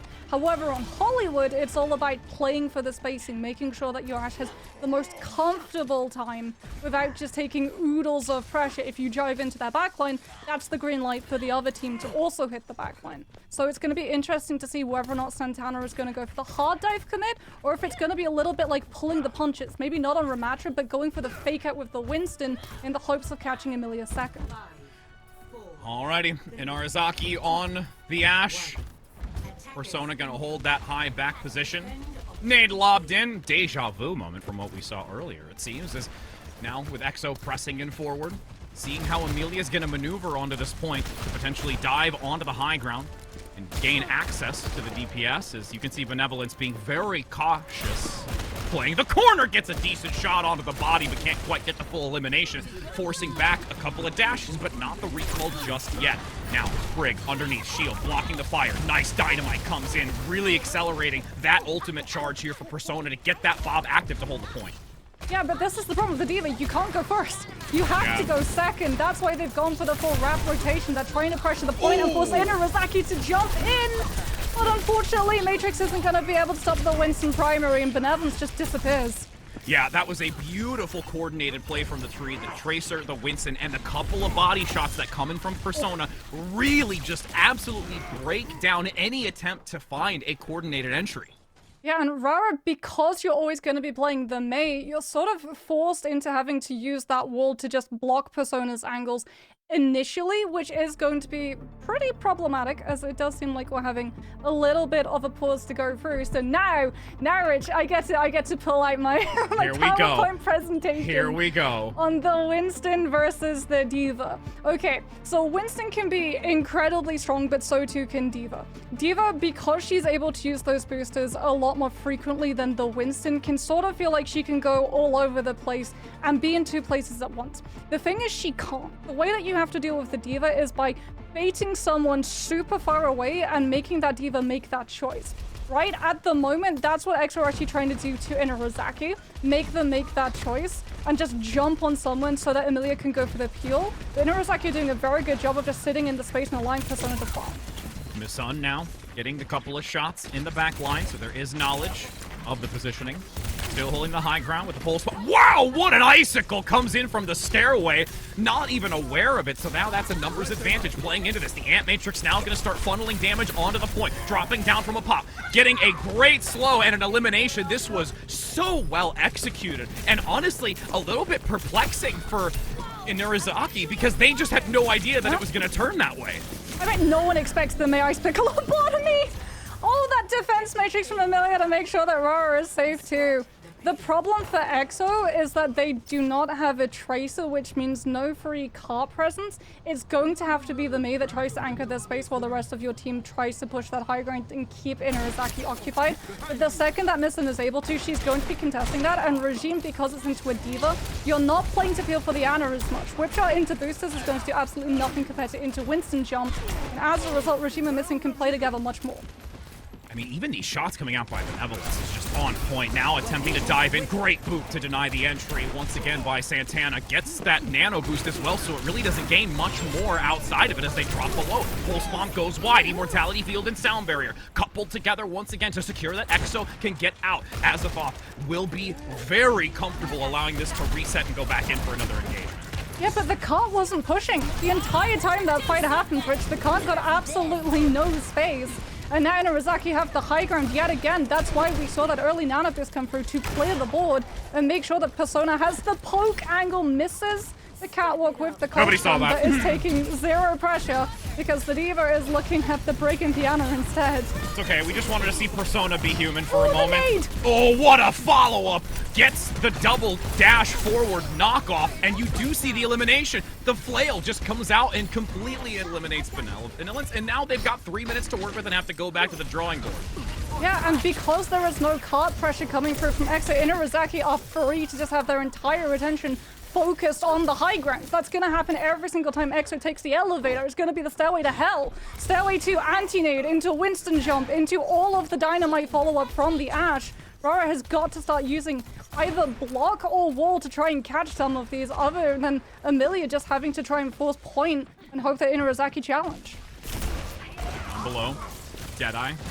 Primed and ready. Couple of shots come in from a flanking angle on the Tracer. Wall no longer available to block any of those shots, and Persona's left out in the open across the Great Bridge. Bionade lands onto the Diva, at least for the moment. Could get the D-Mech, and that's going to be a Primal Rage as well. Committed, looking to juggle them around to deny this contention onto the payload to continue moving it forward as they're about halfway through this street segment. 2 minutes on the clock, and it's still going to be a nice defensive hold here with a couple of ultimates committed. Yeah, and again, like, lacking that Tracer. If we'd had a Tracer free pushing that card the entire time, which we would be in final fight territory here. But every single time EXO get the card moving, because they have to clear high ground first, because they have to get kills against Inarizaki, they're paying for every single inch with blood and time. 1 minute 50 seconds is not a lot of time. We've got the Deadeye coming through, clearing up that space immediately. Attempted to be slapped, attempted to be dynamited, but good defense matrix comes out from Amelia to make sure your Cassidy is okay. And as a result, we've still got combat roll to put pressure onto the Winston when you jump in. A little bit of a separation, but again, nice recovery here by Inarizaki as they regroup towards this trash can and towards the jail, seeing how it's going to be EXO moving in. Diva continuing to be knocked back for the moment with that whip shot. Got the amplification matrix ready to drop, just so there is enough damage onto their primary target. Santana has to abandon ship here, and again, they're going to look to try and see if they can find the best angle and even obtain the high ground. Yeah, we might actually just take the high ground against Inarizaki so that when they walk back in, they end up getting split. Rara is able to find missing, which means no more pressure on that payload to stop it from moving. And having this high ground angle is going to make it so hard for Inarizaki to actually get out of these spaces, which in fact EXO aren't allowing them any space. No! Blizzard comes out, both of the doorways get stuffed. They know that they have time to make up for it in the payload. They've got the maximum amount of people to make sure that it goes as fast as possible, and that is B picked up for free. Wow, as we now get this last and final stretch, that's the easiest way I've seen just to hold the doorway. All right, Blizzard, we're back on self-destruct. I'm the happiest gamer in the world. I am waiting. I've got a stopwatch ticking down to see how long it takes you to get that javelin. As EXO Azeroth, they have so much Nova potential. Inarizaki have to use Bob to just push them back and buy themselves the recuperation space to set up against this team. This one's even going to double down, sending Pulse Bomb and Recall into the backline to keep them occupied. Also, that Persona can regain control of that high ground, since Amelia off of the Diva now does mean you don't have anything to contest it. Ooh, gets the cryo freeze out just in time. Able to get out of it as the wall dissipates once again, but there is a lot of pressure onto Rara right now. Nano boost onto Santana. Doesn't quite go in for the engagement, doesn't feel safe, and there's really no clean sightlines for the supports to be able to give them the healing. Yeah, Santana doing a very good job of just making sure that they go in, don't get picked, build up a little bit of primal, and keep EXO delayed as much as possible. So that's not going to be found onto the Orisa. However, that anti-nade onto the Cassidy is hitting its mark. Not able to follow up, but that is still 60 seconds now. Remove that EXO have the access to. There's the Deadeye, big block! Gets the bash right in the face! But there's still a lot of shots to be had. Gets the reload and chases him down. Health bars dwindling on the defense here. And this is just now starting to turn even further in favor of EXO, despite there being really great reactions from Inarizaki. There's no more high ground either for Persona to keep themselves safe from this fight. Rara's going to start closing up the distance, building that last 9% necessary for Blizzard, as well as blocking off one of these points, funneling everyone into the space that EXO already control.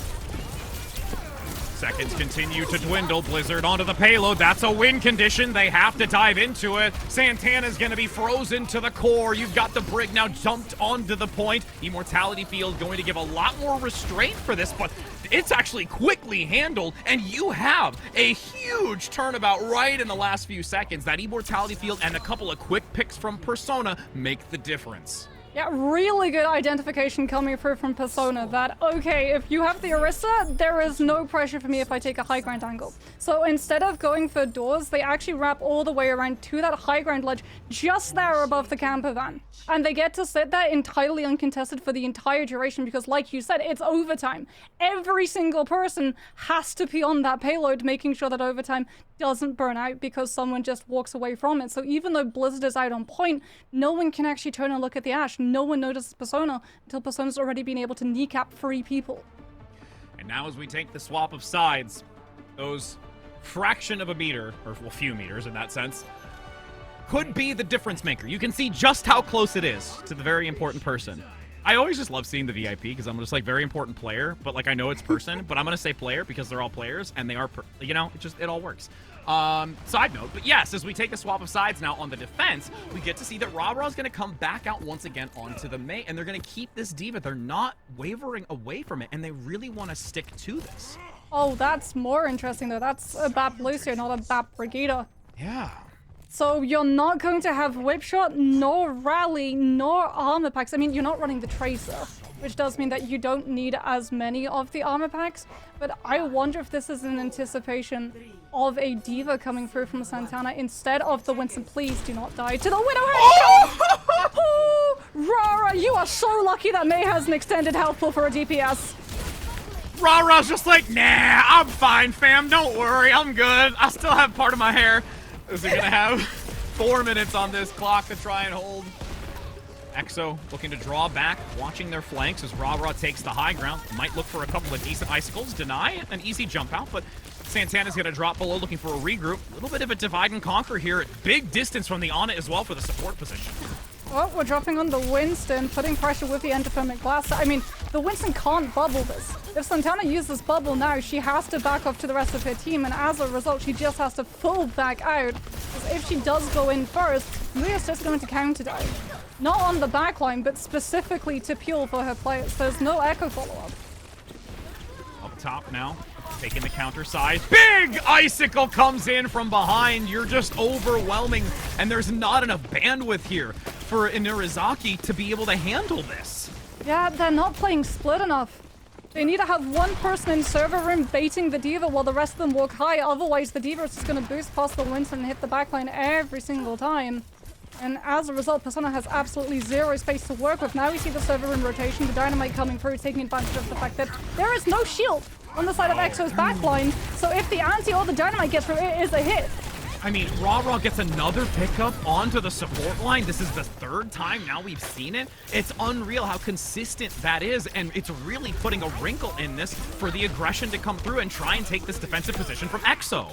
Yeah, she's making it really hard for Inurizaki to just get on to point, which is where Diva is going to struggle. This, I'm not sure how much a fan of the Genji I am into the Mei. Potentially this is deflect for a Blizzard attempt, but if we take that cooldown into account, Mei blitzes Genji because he can't deflect a primary. Big bash around the corner, still gets it out though. Nothing gonna stop that snow globe as it locks down 2. Easy pickup, minute and 45 seconds to go, and the Genji still yet not having any contribution. Yep, 19%, unfortunately, and that is the problem. It feels like Misen is going for the Genji to actually commit to a proper dive onto backline with Santana, this time when your Winston has that nano boost, so you get that additional burst of damage. But so much time has passed that EXO has 4 ultimates available, one of which is going to be self-destruct that's going to come through when Inzaraki try and actually push. Who gets the dome on the Baptiste, and now it's solely onto Unlucky. Second one onto Ra-Ra. Finally has no more patience for these icicles, and that's a numbers advantage pushing onto this, and that makes the floodgates open to start taking this initial point. Though, 2 rotating around, knocking him down as there's a sound barrier. Still an overflowing amount, but a self-destruct gets 2. That's both a DPS and support down. It's once again now all on to Regime with this rally finally coming to its conclusion. Santana with the Primal Rage active to juggle them back, giving some space, buying some time. That respawn advantage is in favor of Inarizaki as they continue to use this Primal Rage to juggle them back onto the point. Once again, Amelia onto the D.Va, still not yet being D-Mech. Their shots fueling this team to keep them defensive, and it's just one continuing to contest until finally the DPS return. D-Mech, and that's going to be now an advantage finally onto this point with a single straggler remaining. Yeah, the swap onto the Widow was actually so smart. Like I said, D.Va can't go first, which means that she is not going to be in a position to stop the Widowmaker. You have all of the space for that one-shot capability before the fight begins if you rotate smart enough. And I mean, they saw what Raro was doing, and this when anything you can do, I can do better. And just goes for the headshot, hits that Baptiste, who was just entirely oblivious to the grapple. Now we've got Infra Sight that Exo are not going to be able to peek into, which is giving them so much more space. As Amelia might just have to drop down and keep the card contested. No, it's gotta be a dive on the Widowmaker instead. You saw one body and then you saw a larger one just dive in from Amelia with that D.Va play. Now, Defense Matrix continuing to be cycled between the micro rockets as you do have this Winston being very overwhelmed. Santana picked up on the way out.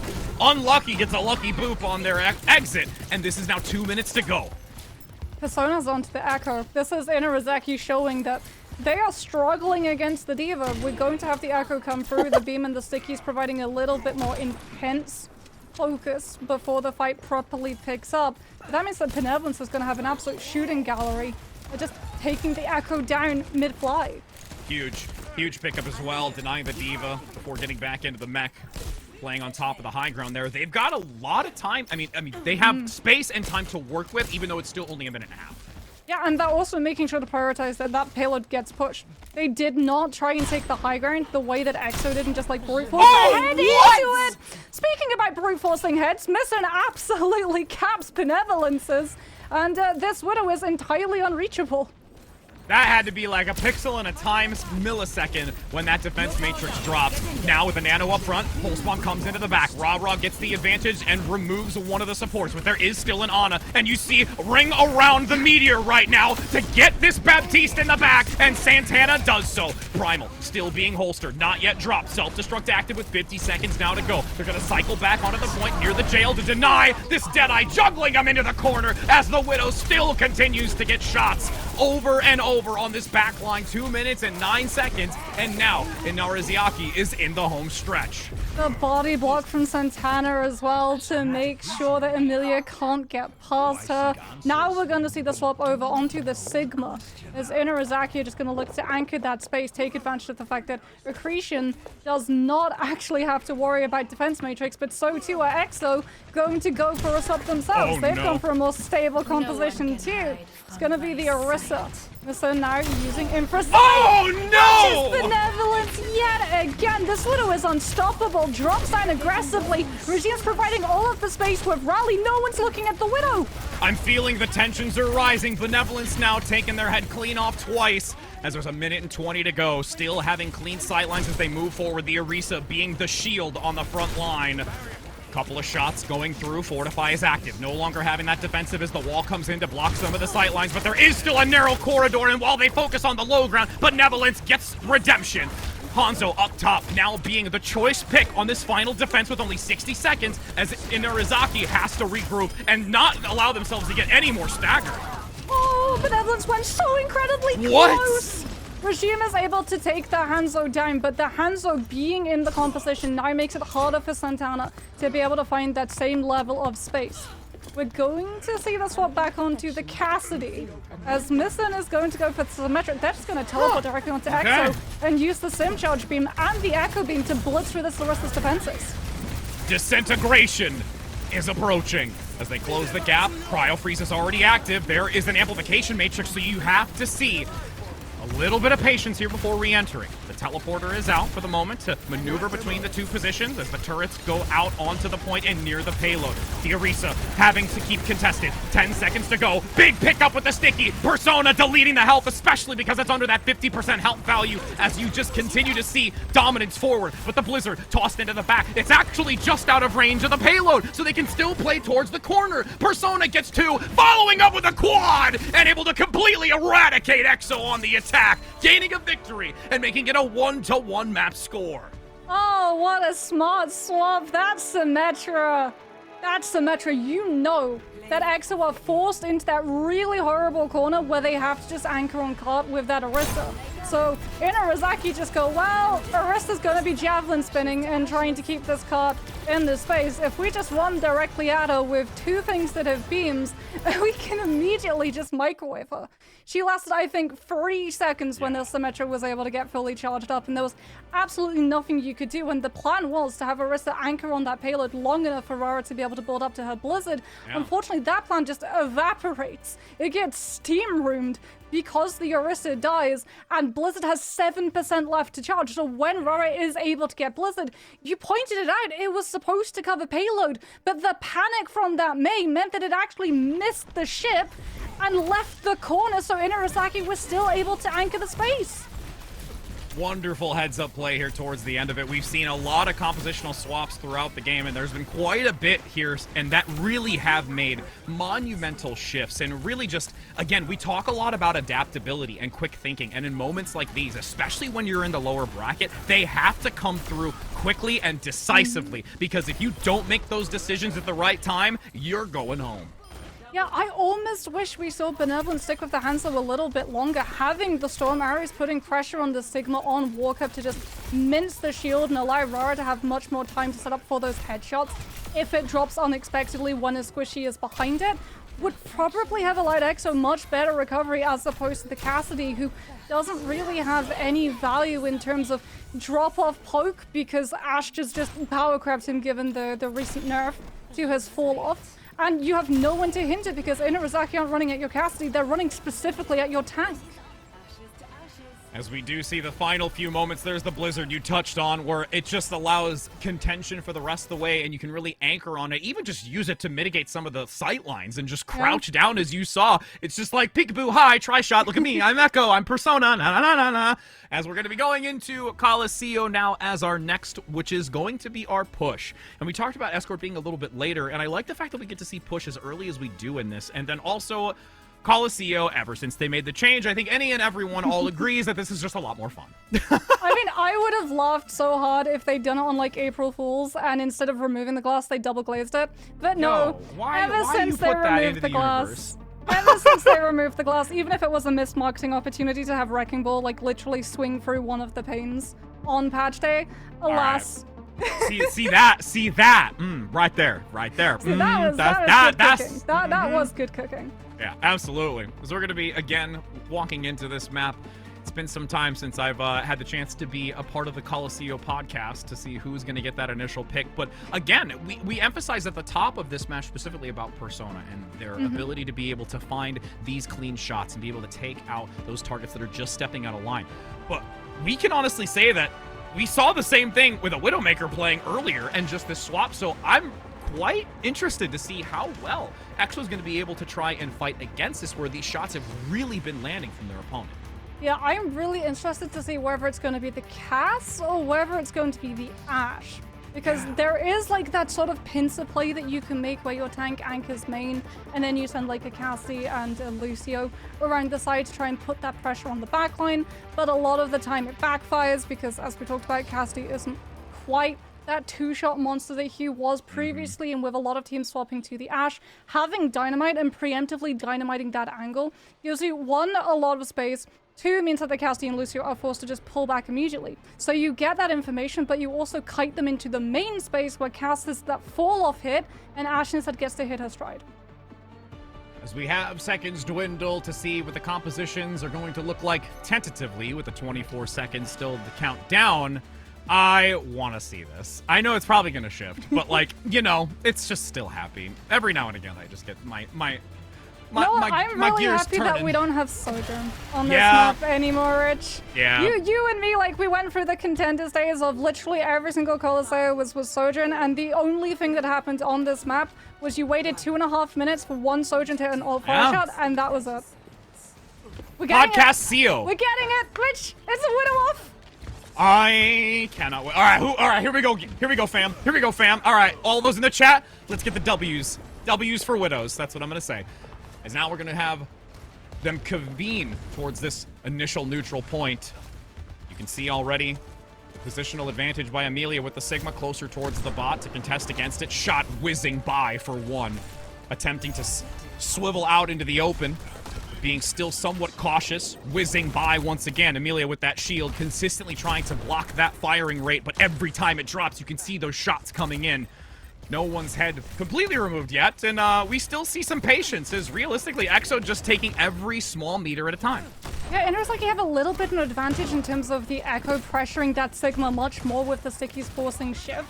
So Amelia is able to trade up in terms of abilities base. But Amelia's also doing a much better job of using shield to pressure in a Rizaki back. And as a result, Santana was not on the angle to provide aid to her Widowmaker. Benevolence delivers revenge to Miss Un. And now has to deal with the Echo jumping in. But Okay. gets Immortality Field, and with the SMG, takes the other DPS down. Really, really well done by Benevolence. And again, having that pocket immortality field, guaranteeing that they are stable, not needing to worry. Benevolence now looking to try and make a distance and gap between the two for a clean shot on entry. And now this is just going to be free cart pressure. And this also allows Benevolence to find another new angle to surprise where they're going to come out from. And you can see they're searching for it. Benevolence's hair salon is open for business. Question is, will Miss Un also be able to find an appointment? Both of these widows are looking for each other. A little bit of pressure coming out onto Santana before the grapple comes through. Lucio! And down Regime goes. This is getting spicy real fast. Missoon's got to find something here. She's attempting to try and counteract Benevolence, but can't quite hit the mark because it's just one step ahead. Benevolence continuing to put these shots into these choke points and continuing to play aggressively while the rest of EXO just moves the cart. I mean, that amplification matrix meant that Benevolence didn't actually have to full charge the shot, and as a result, hit a lot faster than Inurazaki were expecting. Now they've had to give up even more room, which means that yes, they have ultimates, but EXO have the space to kite, as they just have to chuck the Tracer at the Widow and hope that it's enough to keep Benevolence away. Yeah, it's Persona's job to stop this Widowmaker. It has really turned the tides on this. Amelia now with the accretion, getting a great stun onto Santana, who is extremely low. Picked up by the assist from Rara, swooping in on the Tracer to collapse and pincer maneuver. Now, Kinetic Grasp holding and eating some of that damage. The Immortality Field comes in close succession. Rara will be able to take out the TVT counterpart, and now this payload still continues to move forward, while realistically, it's just two holding the line, and Benevolence off in La La Land taking all the others until finally Regime gets the pickup. Okay, Inurazaki should be able to maybe start pushing the payload, but they're not going to be able to crucially get it past mid, which means that Benevolence and Nissan are just going to be going right back to that face-off, and you can see that EXO are doing their absolute best to make sure that they stagger and allow the rest of their team those forward spawns so that they can get in a position to set up for that Widowmaker. They are going to have to be cognizant, though, of Inurazaki's ultimate economy. We're going to have to see Amelia be a little bit more careful in terms of accretion and holding it for Flux. But speaking about holding, Benevolence is holding Infrasight. In fact, they held Infrasight the entire time they had it, waiting for Nissan to pop it first. That was real scary for a hot moment. Amelia's also very low despite that sound barrier. That's going to be really quickly dissipated. Now, flanking angle. Miss Un looks for the shot, gets the pick, and now starts to feel that flow, the energy, the chase and follow up onto the high ground. She is on point right now and getting this momentum that she absolutely needs. I mean, that aggression, that was the first time that we've really seen Miss Un get as aggressive. Before, she was just sort of feeling out Benevolence's angle, and I think you can see that that caught Benevolence a little bit unawares. In fact, it caught a lot of EXO unawares. They weren't in a position to be able to peel that Widow, and as a result, they lost both their high ground, but also their backline got pinched right in front of their front line. Now Benevolence has to try and find an opening into space that Nissan currently controls, and you can see the scouting coming through. Where's the Widow? Where's the Widow? What can I shoot? Ooh, Boop now gets another follow-up. The Baptiste is eliminated. That's a lot of pressure now onto Unlucky, but still actually manages to take out Regime, so it's a little bit of a stalemate. A pickup comes through once again, and that will now be the payload basically just gonna chillax for a little bit and slowly move back towards the neutral. Well, we're going to get the Rematcher, which means the Widowmaker has gone. Misson is going to go on to the Genji. They do have Amplification Matrix coming through from Krobus to try and give a little bit more space for Inarizaki. The deflect has to be on point, though. Benevolence looks away just before lining up a shot potentially onto that Genji. The question is, and there's a win condition now, can Inarizaki run both the Genji and the Tracer on top of the Widowmaker, or do they just die to poke in neutral? Coordination is key to be able to execute on such a request. What an elimination before the ultimate comes in. That is a tragedy to see. EXO now being overwhelmed once again here. The payload's going to continue pushing forward and look to reach this checkpoint so that they can get rid of the butt scratch with 4 minutes still to go. Well, speaking about looking for things, look out, the Orisa is back on the scene, as is that Mei. EXO have identified that Inarizaki are just going to run past that Sigma, or even directly onto the Sigma, and now they're going to go back to that Orisa, back to the Mei, back to the Cassidy, so that they have all of these stall abilities that can be put into place when Santana activates Nemesis form and tries to actually get the ball rolling for Inarizaki's first window. Amelia underneath. Finds the Tracer for now, rotating back to the rest of the team. A little bit of a scattered placement here. Inarizaki. They hold the line up front. Nice. Maywall has to force the Nemesis, rounding the corner with a spear spin, but no longer has the defensive other than Fortify. Javelin looks to lob him into the corner. Can't quite do so. Ra eliminates Persona, so they no longer have that coordinated play between the two to try and dive onto the back line. Benevolence, along with the back line from Ra, continuing to put those icicles out onto the team. The Immortality Field is out by Krobus. And it is going to be an elimination. They finally get the separation. The spear spin locks them into the corner and will be able to pick them up. Yeah, Amplification Matrix and Wall all used to make sure that Santana just was not allowed to disengage back to team. And as a result, EXO are able to keep pushing this payload and crucially win a fight before Inarizaki can build up that spacing to have Amplification Matrix themselves. Again, they've got the kite room, they've potentially got the stack, and there it is! The Genji deflect does nothing in the face of Mei's primary, and that is missing a huge chunk of damage. Misson is not there for Blade. Boop as well. Getting a return. It's a 1-for-1. They've lost the support. Santana with the annihilation, held into the corner. At this point, just has to accept it for the time being until it gets a two-piece after the Vortex. And now can continue pressing this and return it back to neutral with 2 minutes and 20 seconds and hopefully get to that checkpoint. Can you win 2 fights in a row, though? Because EXO are going to have so much more space to be able to kite. They've got Deadeye to be able to hold that ground. Heat is going to be there for Blade. The Sona's onto the Ash to provide a little bit more poke phasing and also try and force things like the Maywall before the fight begins, so it isn't just solely looking at Santana. But it's still really problematic. They have to make the first move. Well, unfortunately, it's not in time. Benevolence picks the Genji before Blade can come through yet again. There's the wall to put more pressure on the Rematcher because they weren't able to poke it out first. Amplification Matrix picks helps up out. the Orisa. Oh, whoa! In the Blizzard, they actually supersede it and use the extra damage boost as they play into it. I mean, Inarizaki, on this composition, they can play for Persona. We've gone away from, we're going to play for our Widowmaker line of sights, and now we've returned back to that Hollywood Persona show, where this Ashe is getting all of the resources, Benevolence is getting run down, sent back to spawn, and EXO committed sound barrier to that, which means it's not that the Blade. And they just all just relieve it. They go and they escape. Now, potentially re-entering into this. Missun, she dives in with the Blade. Unfortunately, not going to get nearly as much value. Sound barrier comes in just in time by Regime. Great mitigation from the Terror Surge by Amelia. Big boop up to the wall, but unfortunately can't quite find him over the outskirts for the environmental kill as EXO swaps it back over. It is a pickup onto the support line, but it's still more than enough time for a regroup with 50 seconds and 2 ultimates in the bank. It's Amplification Matrix and Deadeye to hold the space for EXO.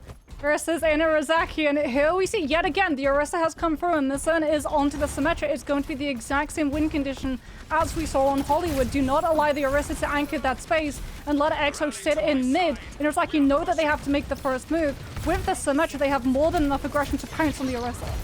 Tensions rising. Blood pressure escalating. Bob, that is so much damage into Amelia, and the immortality field is instantly procced and completely overwhelming. Now, Inarizaki has a perfect opportunity to take this fight, lean into the checkpoint, and then take the last distance, but those few seconds are going to be absolutely vital to try and round this inner corner. Do they get the Lucio? Oh, Unlucky Tux! Main goes down. No, Unlucky Main is able to get out, and Persona goes down because they were so worried about taking down the main support. Now Amelia draws back. They have time. They can play this appropriately with a numbers advantage. Vortex into the Annihilation. The Deadeye playing forward. Benevolence with the shield coverage from the Immortality field. The wall is there. It gets the pickup. Crowbust is just behind the wall, and it's broken in a fraction of a second. They collapse down the back of it. The turrets are still there. The Blizzard takes it back. The overtime fades. It's going to force back Inarizaki, and that's going to be EXO able to take this once again, now putting themselves up at a 2-1 map score. Oh, that pick early on Persona was absolutely clutch. That was the thing that they needed. The second that they know that Persona is out of the fight, Rory can get so much more aggressive with her Maywall. She doesn't have to save it. They're able to again find the isolation on the Ramata, just was panic mode out from Inarizaki, who yes had ultimates, but unfortunately missing that burst of damage, just didn't have the ability to blitz the Orisa down like they had previously. You saw with the Symmetra, like before, the play was perfect. The new amplification matrix was the thing that they had to worry about on that mid lane. Because of those long angles, they needed the ability to cross that distance very, very quickly and run the Orisa down with the Symmetra, with the Ramatra, with all of those beams, and that's exactly what they do, bypassing amplification matrix that way. But EXO are so smart because they know if it goes to an overtime fight, they're still going to have those ultimates. And Inarizaki, even if they hit something like Annihilation, are going to have to hold that spacing, which means they're going to have to eat the entire burst of the Blizzard damage with that CC. And it's just so unfortunate, like right at the tail end of it with Persona, where there is a real opportunity to be able to take those last few meters, and even just those super micro moments, like you commented with the Lucio. Not getting that elimination was so tragic, and those significant things can make absolute crippling waves in the ocean. Yeah, I mean, it's the reason why if you ever play a Ramatra composition in overtime, Ramatra is the one who has to anchor the space. You saw, like, if it's against someone who has even the slightest little bit of speed boost, Ramatra trying to chase them down on Nemesis form without that Lucy to help you out, you're never actually going to be able to hit the kill. And I know why you did it. You have that glowing prize in front of you, and it's that Feast or Famine. If you get the Lucio, you're A-okay. You get the kill necessary, you pick up that checkpoint, no problem. But because you tried to chase, because you tried to go too far, as a result, you weren't playing for the thing that we know Inarizaki builds their entire composition around, Persona. So the second that EXO saw, hey, these resources are going on to our Lucio, suddenly they just ran directly at Persona and got incredibly aggressive. And you could see between both of these two teams, that push map was a game of chess. And occasionally one of them would switch it and go, okay, we're not playing chess anymore, we're playing checkers. And then we would be playing battleships, because both of these teams would figure out what the other was doing and figure out a way of abusing that, of basically going, well, now we know how you're going to play, so we can punish your predictability. And that's exactly what happens in that last fight. And with us already having Act 1 earlier before the intermission, you know, 3-0, 3-0, and we said before our segment we're looking for map 5s. You know what? We're already starting on that trajectory, hoping for that lovely crescendo to our theatrical story. But don't go anywhere, friends. We're going to head to a short break because we've got more action just on the other side of it.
Welcome back, my friends. We took a brief moment for all of our hearts to settle for the moment as we enter in now onto our next map, which, again, we've already had 3 stellar ones. It's gone back and forth. It has not been a simple win and loss for everyone playing. You can see that Coliseum, again, has been captured right now by Exo Azathoth, and now we're going to be heading into Flashpoint. First one, actually, for today.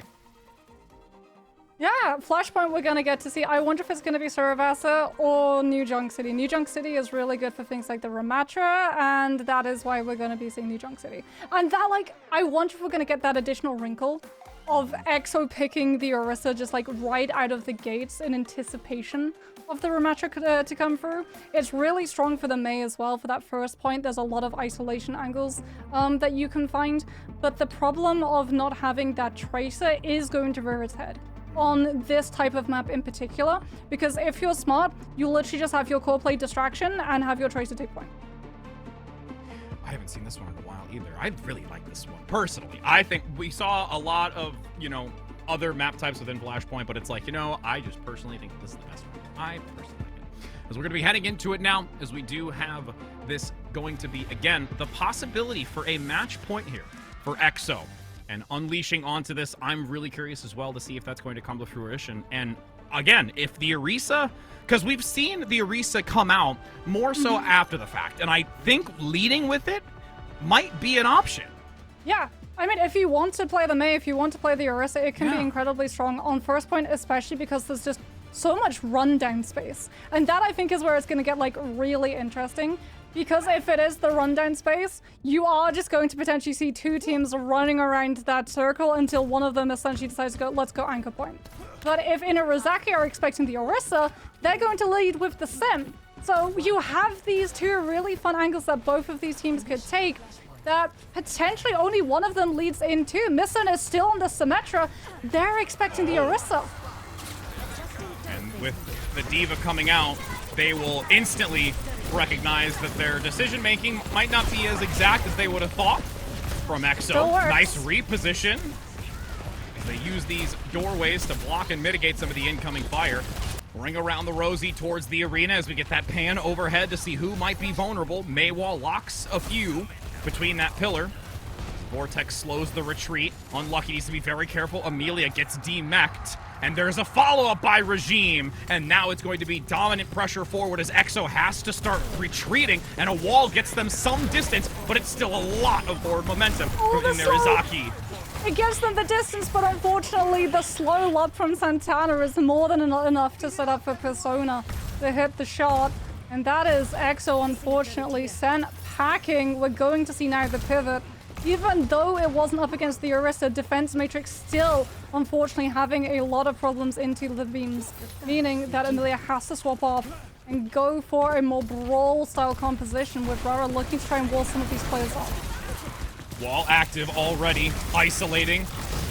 Now, with Amelia going fist to fist with Santana. Immortality field out with the Amplification Matrix as well. Will they be able to trap anyone up front? No, there's a retreat by Inarizaki as they separate once again. A little slow for the moment. Can they collapse onto Santana, who's in the corner, getting frozen and frigid to the core, and that's going to be Amelia getting the elimination as the rest of Exo Azathoth goes back to push the point and takes this arena. Okay, even though Inarizaki were able to pick up almost 90% of the point, this is where Exo should be hitting their stride. Mei wall isolation on teams that are forced to come through from chokes. I think Inarizaki are probably going to try and rotate underneath and just go hit the point immediately. They do have to be careful by Blizzard, but they can use that rotation to bait Blizzard and then just push back into that space. They can't walk through a choke because they're just going to get scouted and walled. Ra already scouting alongside with the Lucio for the movement speed. Grouping across counter as you have the High Noon active. There is the Blizzard. Persona backpedaling for the moment to find a sightline, gets the elimination, and now looks to press forward. That photon barrier is going to divide the room for the moment to see how moving between each side is going to be helpful. Diving forward, Persona looks for the Magnate, able to get one as Santana gets two, and that's once again going to be a chance to swap it over. And at this percentage with only 13 left, this is going to be dire for Exo, and they have to look to the next flashpoint. Yeah, they can't try and tap. That is a Lucio and an Ash pick late last. And without a Tracer, there's no way that they'll be able to cross the distance from spawn in time. They have to, like you said, go next. The question is, did they gamble correctly? Did they manage to pick out which of the 4 it could potentially have been and set up first? The answer is no. Inarizaki were able to pivot, and EXO are left in the dust. Now they have to play into a team that's set up with Poke, which is going to have Amplification Matrix before your team. Will they look to move in as a unit quickly onto the point and capture it? Nice wall active for the moment. Divides Misun on the side. Breaking that wall, now starting to get some decent damage on to the Ramatra. But it's topped up quickly by the Baptiste in the back. Oh, has to flee.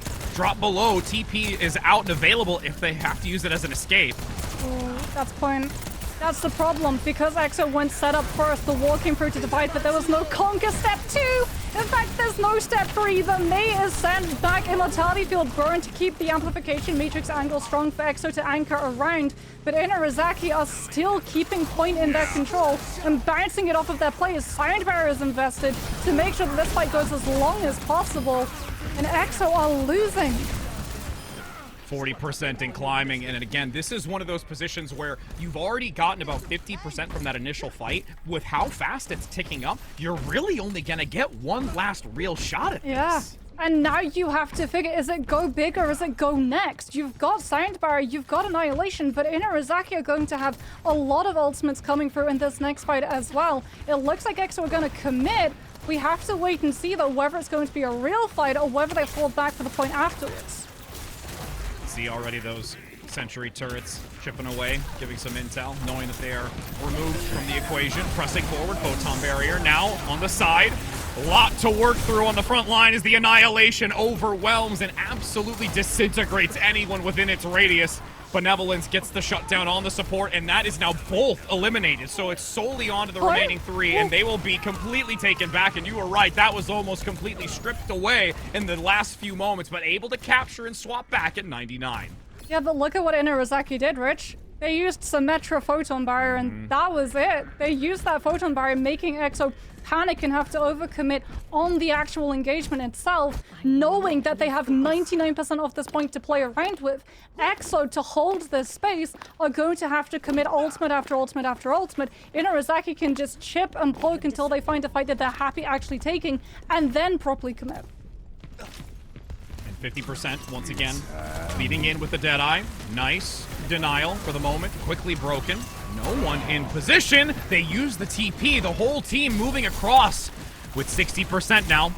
Seeing if they can collapse onto this. Nice Blizzard. Separation down below in the wall. Can't quite lock the team in. So now, Inarizaki will have to try and fight back into it as it reaches this 80+%. You've lost so much for Azathoth, and it will go in favor of Inarizaki and moving into this now 3rd potential flashpoint. Yeah. Oh, that was really clean. Even though EXO were able to find the isolation, Santana just pops Annihilation and gets that additional Nemesis block. So even though you don't actually have your Baptiste, even though they were able to isolate Krobus behind the Ramatra, you're still not able to find the pick, and as a result, Inarizaki, with that continuous damage tick, burn through all of EXO's forces. EXO do have the advantage in terms of ultimate economy, but unfortunately, yet again, they're just not set up to be able to use it. The Mei was gonna be great if you're in an aggressive position. Big retreat across the bridge, separating with the wall, but it's very quickly handled. Now, shots fired from Benevolence. Looking for anyone to poke their head out. Down below, almost gets the elimination. Santana, barely alive. Beautiful Immortality Field to get a chance to top the health bar back up. In favor of EXO, they can play a little bit more cautious here to see how their opponent's going to maneuver. Oh, Photon Barrier used. As a result, Benevolence gets free Deadeye to be able to get amped around. It's taking so much pressure from this end, though. From that Symmetra with the spam, we're going to see Sound Barrier from Regime. Inarizaki following that in anticipation of the blizzard coming through from Rara that EXO were using to try and anchor onto the point as long as possible. But with Benevolence just needing to be cleared off of this angle, the flip should come through. And Inarizaki now can start putting pressure on these last players. They managed to stagger the Baptiste, which is another 30 seconds that EXO are going to have to wait for. Yes, they've got Sound Barrier. They're just going to have to use it aggressively. I really hope that we see them just trying claps directly onto Persona as Emilia off of the Ramatra goes onto the Arrest. And I just can't help but ask, Rich, what would have happened if we'd seen this earlier? I agree, and that's, you know, something that we will hopefully see from the team be able to now turn it back into their favor as they are down 2 flashpoints. They have a long way to go to be able to close this out. High Noon active, swinging the corner, gets the damage out, but doesn't find the takedown until they fan the hammer moving forward. Amelia is gone and sent packing as it's 70+%. This is the moment now for Inarizaki to turn this into a map 5 as Persona takes down another unlucky main back to spawn. There's only 15% to go, and things really are going to become even more challenging as Persona takes control of this final point. There was no reset! They're just getting staggered by the Cassidy. The Doomfist swap to try and tap. Power block is out, but EXO didn't find any natural reset. And as a result, it's just one by one these players having to stumble their way onto point. And Inarizaki are pulling them apart. Oh, that is... It looked really close for the first 2 points. And then when we hit that third one, it just felt like something in the mental from EXO had just gone. They had a really good opportunity when they had that sound barrier. Like the first time they swapped to the Orisa and they had the sound barrier, they needed to just hit sound barrier and push on that team. Because they would have been able to get the additional armor. They would have had that extra lifeline to be able to live through the Deadeye trying to sustain and keep you pressured away. Persona got every single resource known to every single Overwatch player thrown at them to make sure that that's sustained. And the problem was, because they took so long to actually push into that fight and because of the way that they took it very staggered in terms of their positioning, when they actually lost players, there was no natural reset point. There were just 3 players drifting around the high ground, no one really jumping onto the Cassidy, and it is just a day at the shooting range for Persona to just line up shot after shot after shot. Well, and it almost felt like when Amelia went in on the Orisa when the Deadeye was active, that there was going to be enough healing to get Amelia out of it. But at that point, I think it just came up short, and the team realistically wasn't ready for that. And I think it caused that's why it perplexion. needed that preemptive sound barrier. Because you can't say, well, what are they holding sound barrier for? Because Annihilation wasn't in play. There's no aggressive ultimate outside of maybe Amplification Matrix, but you should be able to bypass that with the Orisa Javelin Spin cooldown alone. It's the exact same thing with the Sigma, where you literally just hit shift, tell your team whether or not you're kiting like forward or whether you're kiting backwards, and then you reposition and rotate. The problem was, if they didn't hit the sound barrier early, even if they got the Cassidy, they would potentially trade a player. They would give the opportunity to everyone from Inarizaki to kite off of the high ground, making them harder to reach. And as a result, the amplification matrix that would come up later would have all of the space to actually find the value, as opposed to you hit them fast with an aggressive sound barrier, you clear them off of the high ground, you take control of the space, and then you poke their angles out in the fights afterwards to make sure that amplification matrix that you don't have sound barrier for doesn't have the space to actually find the value. And as we enter into Circuit Royal, we will be able to see, most likely, I would think, Sigma, as we typically have always seen in this, but there is some opportunity for some variation to this as we're going into it. Again, get to see Map 5 here for Day 1 for the first time, and once again, we said that already when it came to Flashpoint, and now we get to say the same here for Escort. Oh, Escort, it's going to be Sigma versus Sigma. Actually, do you know what, Rich? Look at the hero sheets, because Amelia says I was just looking at it to myself. Play the Reinhardt. And if we've already seen the Symmetra, it's not, however, from EXO side, but we have seen the Mei, and we have seen a Symmetra, and if you combine a Rein, a Mei, and a Sim, you don't have a very good joke, but you do have a decent composition that can take down a Sigma on Circle. Yeah, right when I saw the Reinhardt and you said it, I was like, pretty sure that she's just gonna say, you know what, let's just do it. Let's just roll the dice, and but at the same time, as much as I would like to see it, this is the lower bracket. So there has to be some very calculated reasoning in what you're going to bring to the table here. So that, again, I mean, tensions are high. You're going into a map 5 right now. You had the upper hand on 2 separate occasions, and now you're finding yourselves at an even keel with 2-2 map score and one last shot here to be able to keep your glory on this redemption run going. You know what it's also going to be? It's going to be a rematch of the Widowmaker. It's going to be Missing versus Benevolence all over again, and my goodness, we got to see aggressive Widowmaker plays. We got to see Widow's body-checking plays. If they were in bad positions out in the open and they weren't expecting that Widow grapple shot, there was just immediate punishment and follow-up. So it'll be very interesting to see whether or not the communication is there. Because if someone does die to a Widowmaker, it's not always their fault. It can be a breakdown in communication where they think that one resource is going to be present and then that resource gets taken away, but it doesn't get calmed. For instance, with the Sigma and the Baptiste. If you're playing main and you're holding like super close aggressively on that first corner of A, and you need to vamoose and you need to rotate away, if your Sigma doesn't use shift or shield, your Baptiste having to cross that open space is just a free kill for the Widowmaker. In the dead zone. Dead zone is never where you want to be, especially when you have the caliber of Widowmakers like these two. It's going to be a fun time. As we're entering in now to see who's going to be on that defensive side first to be able to get that full confirmation. Oh, wait, I hear the... Do you hear the boots? Do you hear the boots? I hear the boots! I don't know if anybody else does! I hear the boots, Rich. It's okay. We're gonna start with the ducky. We'll start with ducky first. So yeah, the ducky definitely does not have boots. No, it definitely doesn't. Did you know, by the way, that you can actually put amplification matrix on this and it will move? It reminds me of the good old days when you could put the Orisa shield on the basketball. Yeah, I knew you were gonna go the basketball. The second you went, it reminds me of the good old days. Yes, back in our day, you could put Symmetra turrets on the basketball, and Symmetra had her lock-on beam, which meant that you could use the beam, pick up the basketball, and run around.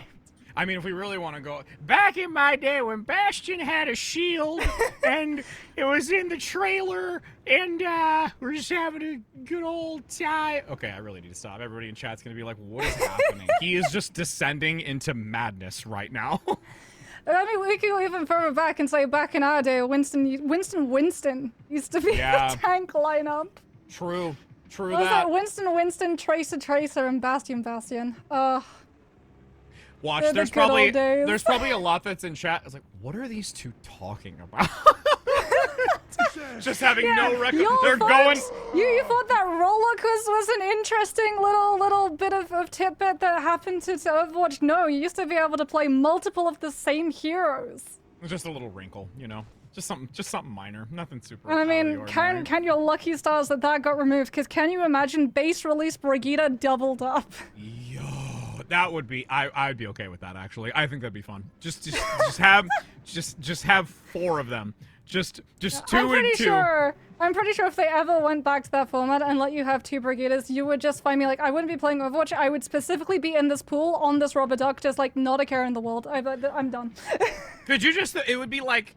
I was gonna say whack-a-moles, but not really. It's like the Rock'em Sock'em robots, where it's like just knocking them away with the whip shots. Like that's what it's gonna be. Just everybody getting whip shotted everywhere, and just we're not gonna be able to play this game. You go to the gym. You know the exercise. What's the thing where you have like 2 ropes and you have to like? Oh, like for a tricep pull? Yeah. Yeah.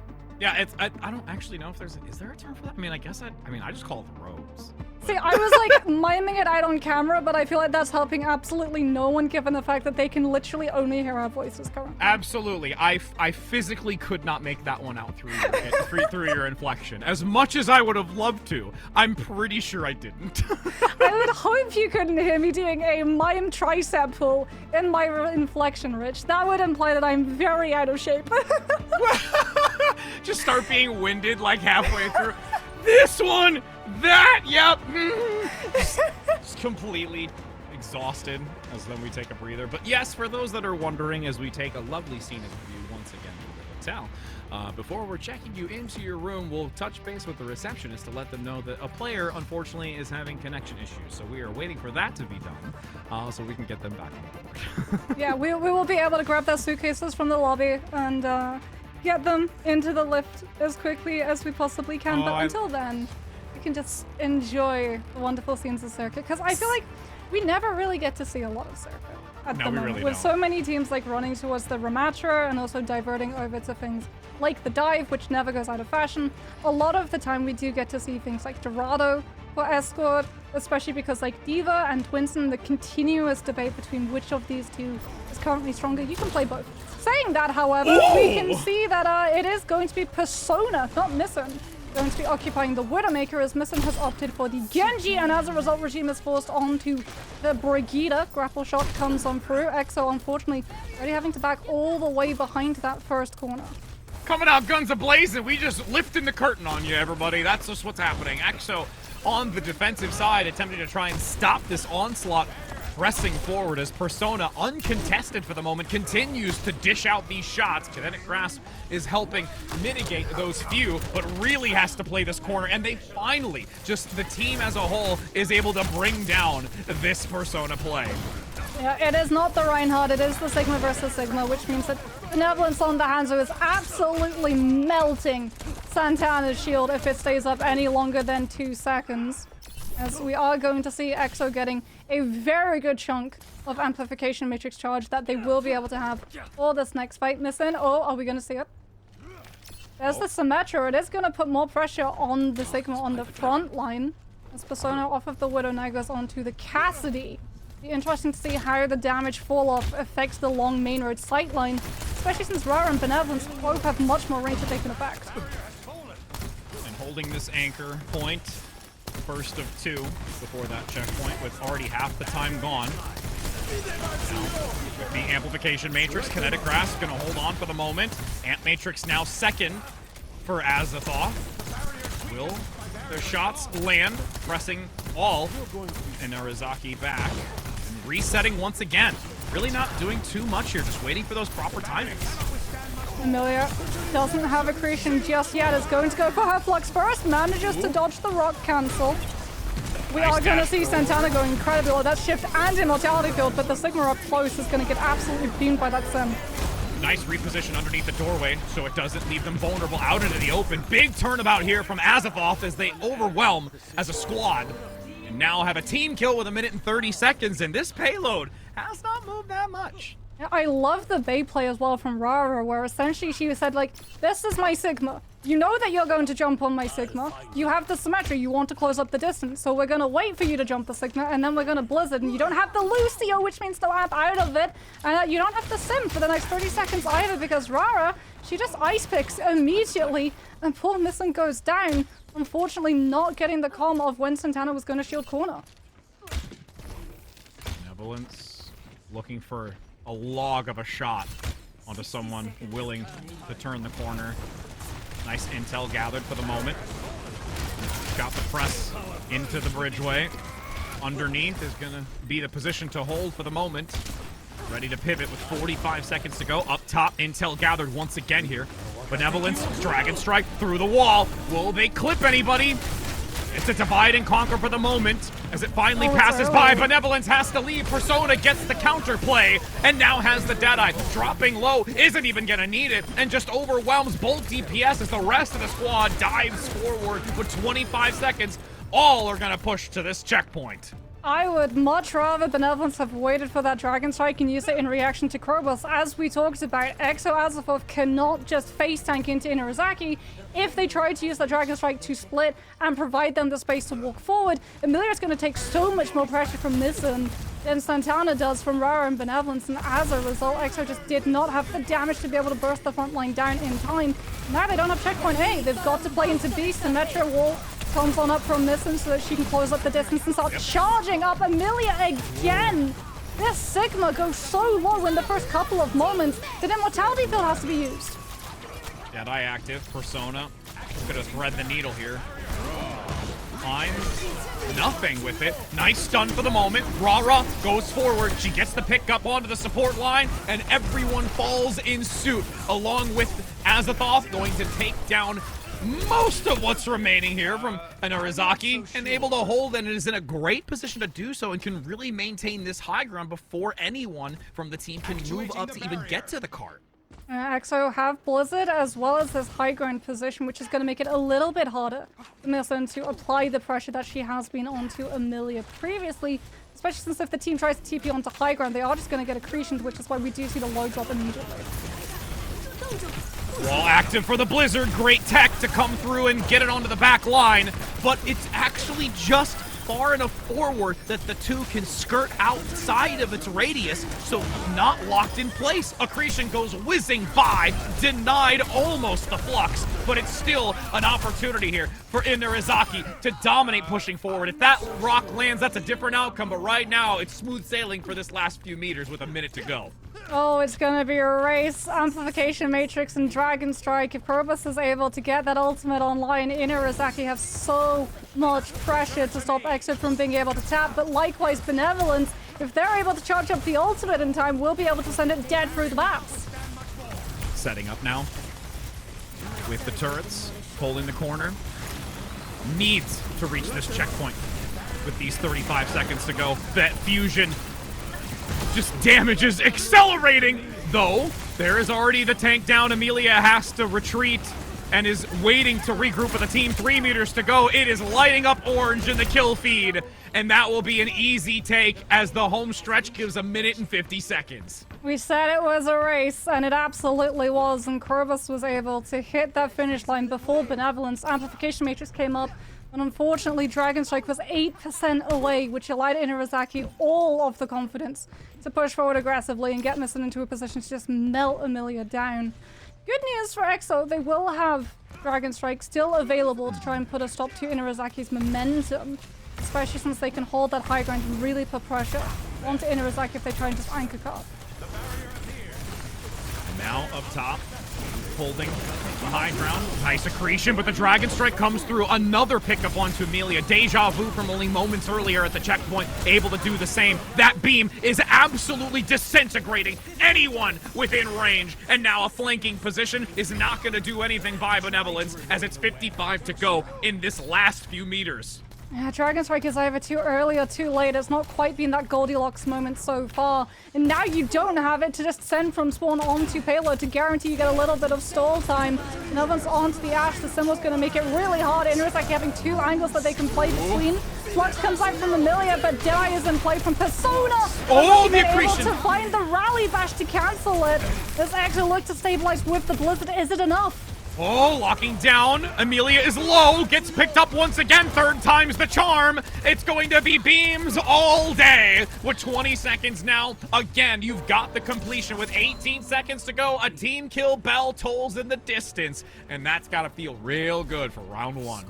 This Symmetra is doing work right now, Rich. My goodness, this poor Sigma. This poor Sigma is just not having any fun at all. And like, the problem is for Amelia, it's not even her fault. Like, she's playing the Sigma the way you have to into the Sigma mirror, but unfortunately for her, every single time that she tries to take that more aggressive position or anchor a space, Missone just runs her down. And it feels like EXO, like, they need to be able to widen that poke window a little bit longer to set up Rara and Benevolence, but that's just not really happening. Inarizaki are walking a lot of the time early for free. Ooh, it all rides on this moment.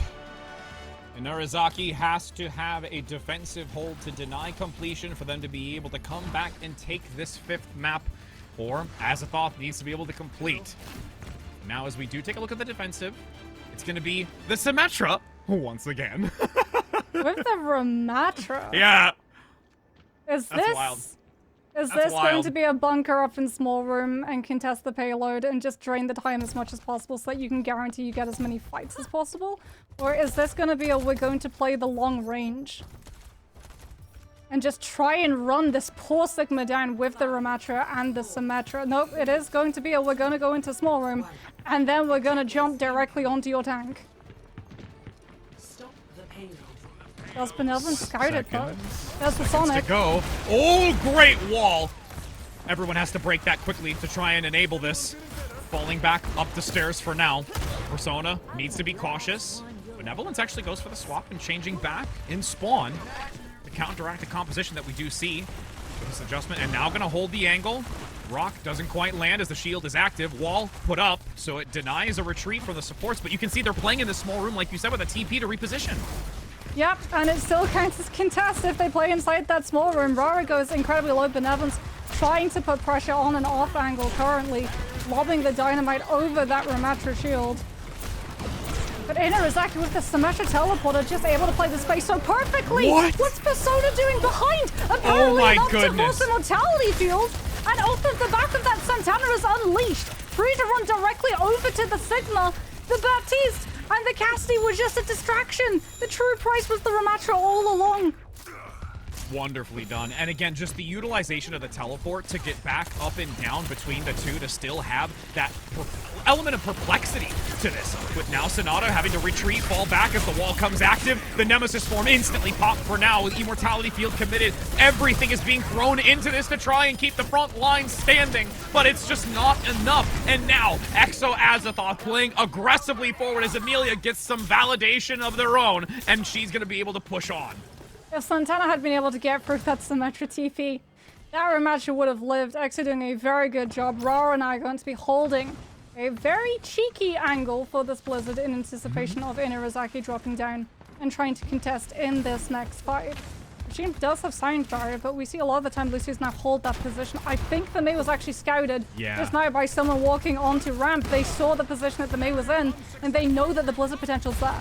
Yeah, she was playing hide and seek, but unfortunately you did see Santana move forward out in the open to get visual.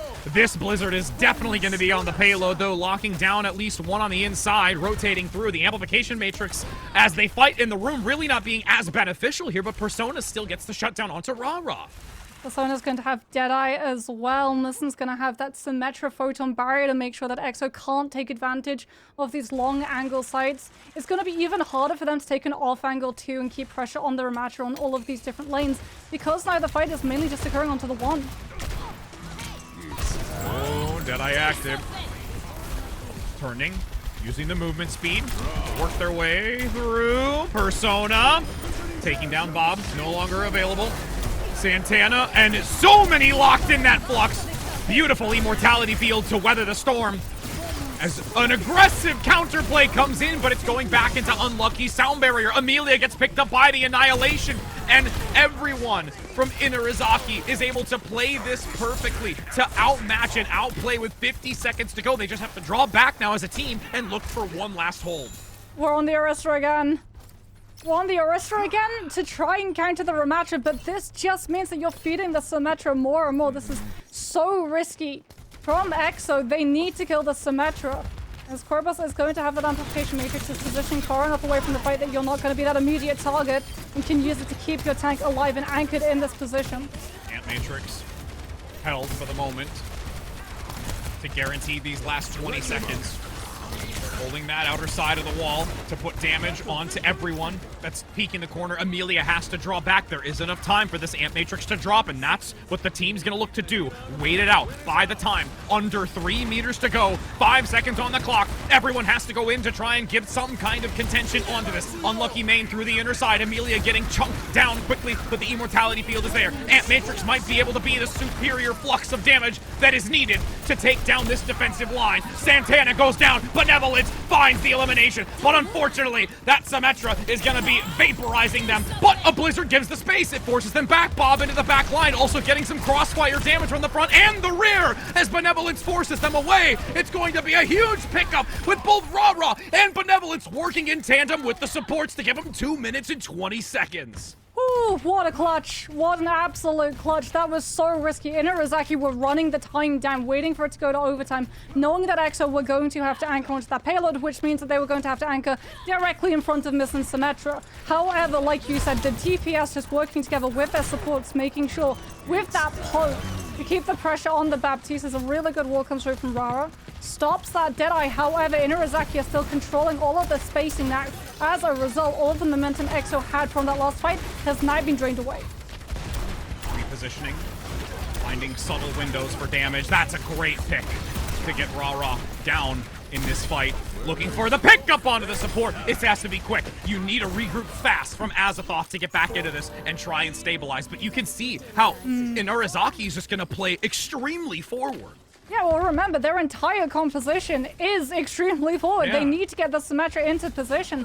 I don't think they're going to start directly at the spawn, but what they are doing is putting so many obstacles into the path of XO. But by the time this team actually hits the point, there's only going to be one Big last pull. fight remaining. Terror Surge comes through, but no one's Amelia. looking at Persona. Amelia goes incredibly low. The amplification matrix means that the Orisa just gets burned almost immediately, and Inarizaki keep pushing XO back. The good thing, though, is that it was very fast. So there's another 60 seconds versus this being dragged out extremely long. There's the Ryan. Amelia! Oh, all right. Here we go. It has to be with a Sim. It has to be with a Symmetra, otherwise you're just gonna die to all of the poke coming up for Inarizaki. No change onto the sim.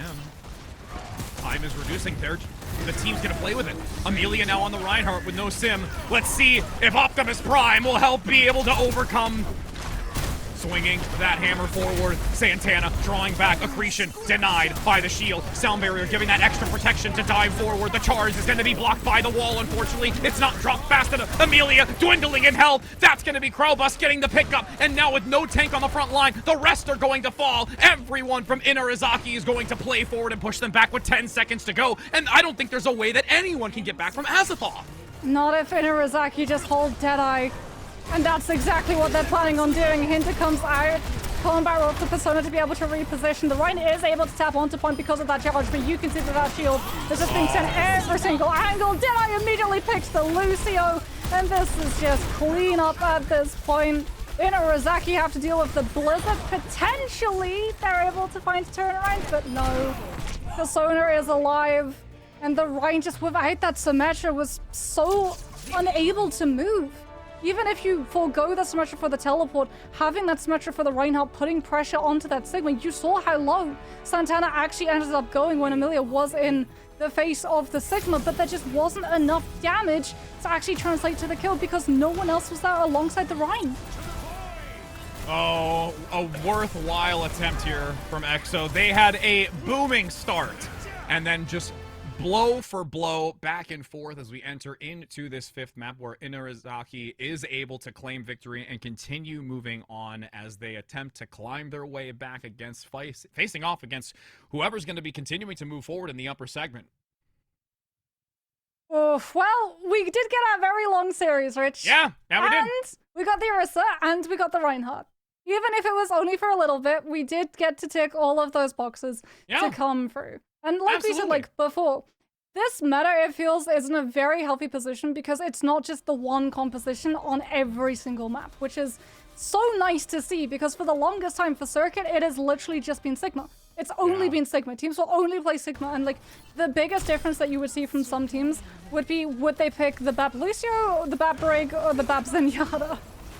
But now we get to see like all of these different compositions, all of these different tank matchups, taking advantage of all of these different areas to fight because for some compositions you want to be fighting on the longer sight lines, for other compositions like with the Symmetra you want to be fighting around these corners so that your Sim has the most amount of natural cover, but she can also close up the distance very, very quickly. And as you can see from all of these replays of Mrs. POV, that's exactly how she's playing. She's playing it very similar to something that you would with a Reinhardt, where you're using those covers, you're using those corners, closing up the distance, you're charging up your beam as quickly as possible, and then the second you hit that reload animation, you know your burst is done, you hide back behind that corner, and you wait to go again.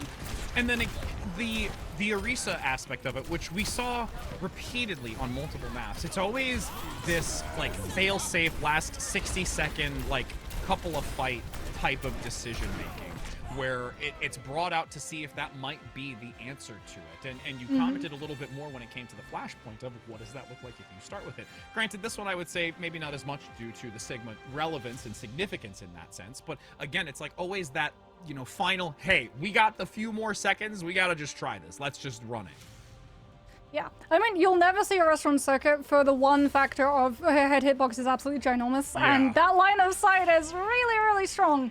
As we've seen from all of our DPS, there's a reason why the entire meta of both Circuit and Junkertown for the longest time has been Widowmaker and Sigma, and it is very nice to see that the meta has sort of deviated away from those two things and allowed some other compositions to take its place, Ramatra being one of them, because it sort of felt like we never really got a full Ramatra meta when he released all the way back in 2022. A couple of teams like dabbled, and I still remember some teams trying to force the Kiriko Lucio Ramatra, which did not go so great, and then a couple of teams settled on the Moira, a couple of teams settled on the Baptiste.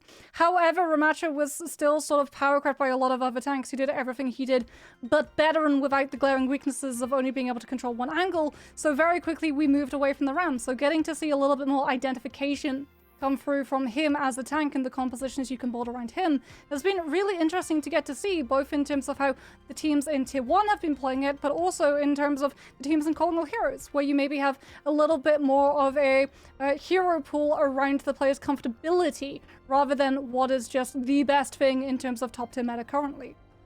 And we get to bask in the Ram glory for now, but we're going to be heading to a short break before we get the opportunity to have a potential interview, so don't go anywhere, friends, as we've got so much more to unfold.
Why, hello and welcome back, my friends. We are here. We do actually have the opportunity for an interview. We're going to give it just a brief moment as we get to look back at what this Map 5 had in store for us. Moxie, it was a doozy, but I still think it was a thrill for, like you mentioned, all of the boxes that we can hope for being checked off.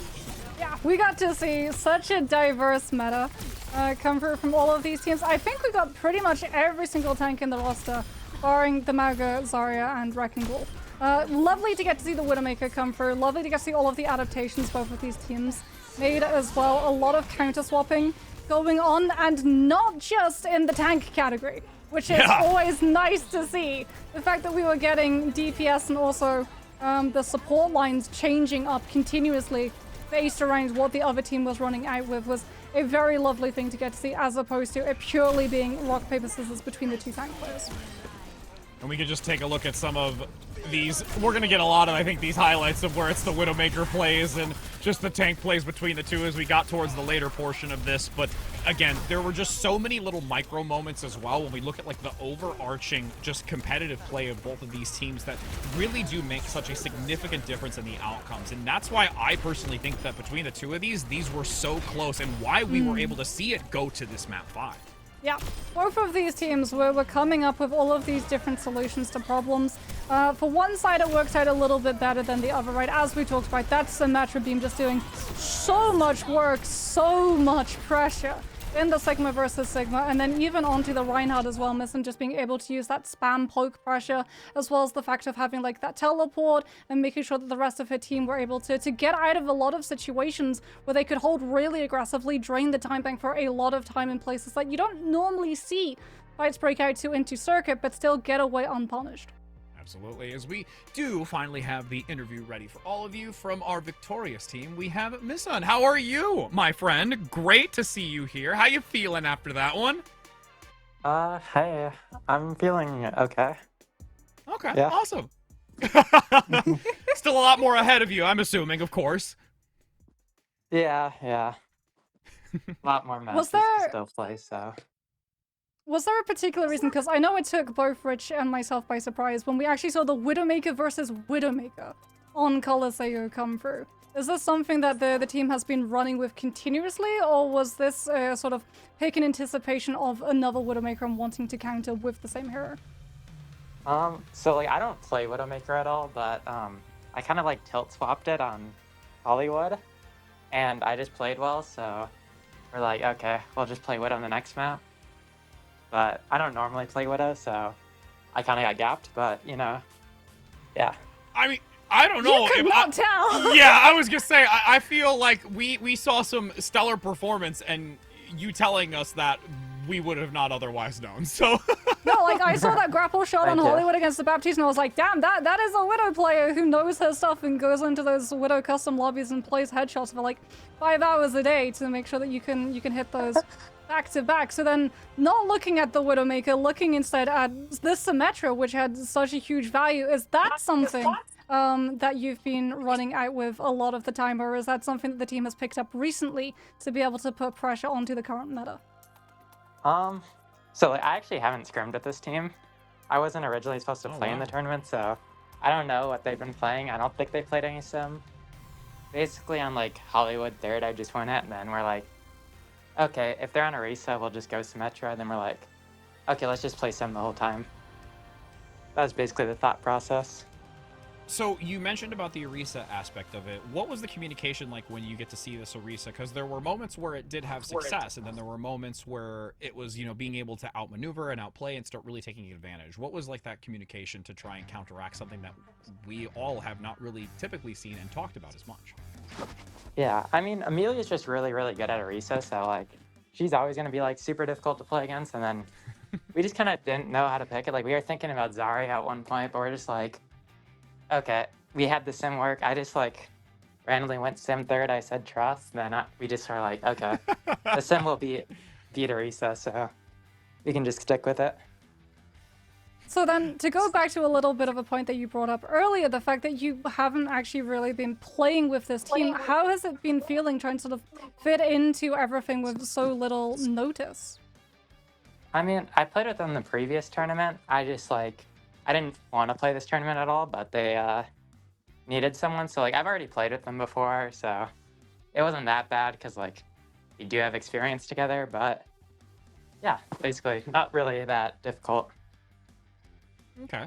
All right. Well, all in all, I mean, we've greatly appreciated the time to be able to speak with you. And again, still shocked that you're saying that the Widowmaker is not particularly something that you're more regularly playing, but you've done a very good job of it. And we're looking forward to seeing how not only your performance, but the rest of the team continuing to move forward as we've got those matches coming up and into tomorrow. So thank you so very much again for your time. We really appreciate it. And we can't wait to see how you continue to compete. Thank you so much for having me. Yeah, absolutely. Ah, it's always great. It's just like find out little details like that where it's just like, you know, like, hey, I don't do this normally. Well, you're doing it really, really well. So And I'm like looking at my hands being like, damn it, why can't I don't play with it that often, but you won't see me hitting some of those shots, especially like the ones onto the Tracer and the Lucio. Like grapple headshots, those are muscle memory, but being able to hit those flick shots onto the Tracer and the Lucio when you're on the low ground on Colosseo, those were the really impressive moments coming through from me. But it's really interesting getting to see all of these teams sort of looking at their players, looking at all of those comfortable picks, because, you know, Misen talked about it herself in the interview. Amelia is known for the Orisa, so I think that's a huge reason why EXO leaned on that specific pick. But then the fact that Inarizaki was sort of doing the same thing and going through their hero pools and going, well, we tried it a couple of times and it worked out really well in that round, so let's just double down on it, really goes to show the amount of trust that a lot of these teams have in their players to essentially just go, we haven't practiced it, but let's ball. we trust. We trust forever. That's all that matters. And, you know, speaking of trust and just also impressive skill, let's just talk about some impressive merch that we can talk about. Yeah, we said merch. We talked about it earlier. It came from our lovely two casters, and then we're going to talk about it as well, where you can make sure that you scan this QR code so that you can go directly to the website. Also, we do have it as exclamation point merch in the chat, which is probably going to be posted here by one of our members of the staff. And then the most important factor is that there's a special discount presently for using the code RADIANT10 for 10% off your first purchase. So you might want to actually get more than one item just because you get 10% off instead of just being like, do I only want that one? Do I only want this one? Like Moxie, like I think it's just, you might as well just get it all. Yeah, I mean, I'm not gonna lie, I saw that picture and my mind just like looked at the Mercy with the cat on that t-shirt. I was like, yeah, someone give me a link. I'm copying that the second that I am able to. That is absolutely adorable, as well as the fact that it goes to a very good place, making sure that the Calling All Heroes circuit is supported and that events like this can be run and players can be seen and have these safe spaces where they're able to form teams and gel together and synergize together and build into these really strong teams with a lot of history to their names, right? Inarizaki is one of these teams that we've seen competing in Calling All Heroes circuit for a very, very long time. Green Fortnite being one of them, as well as the fact of Valentine's coming through, looking to establish a lot of these legacies. And we would not have that if we didn't have the safe space that allows these teams to stick together as long as they have been. And again, one more reminder, RAID10. That's the code. Now write that down and keep that so that when you go to the website, you can make sure that you use it, because that's what we want you to do. So, but again, with that being said, we can go ahead and throw to a break for now before we get into our last match of the day, so don't go anywhere because I'm hoping that this one is just as thrilling.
Why, hello. Fancy still seeing you here. Oh, I know. That's right. Because we've got another match for you, friends. I'm Rich Rat here alongside Moxie as we have the final match of the day. We had 2 0-3s earlier, 3 O's, but then we were able to bring you a map 5 and hopefully going to be able to do the same thing in the tail end of this broadcast. But Moxie, again, going into this one, we got to see a little bit of one of these teams already earlier. So that's, I think, a little bit of like at least leaning into an idea of what we're going to be seeing.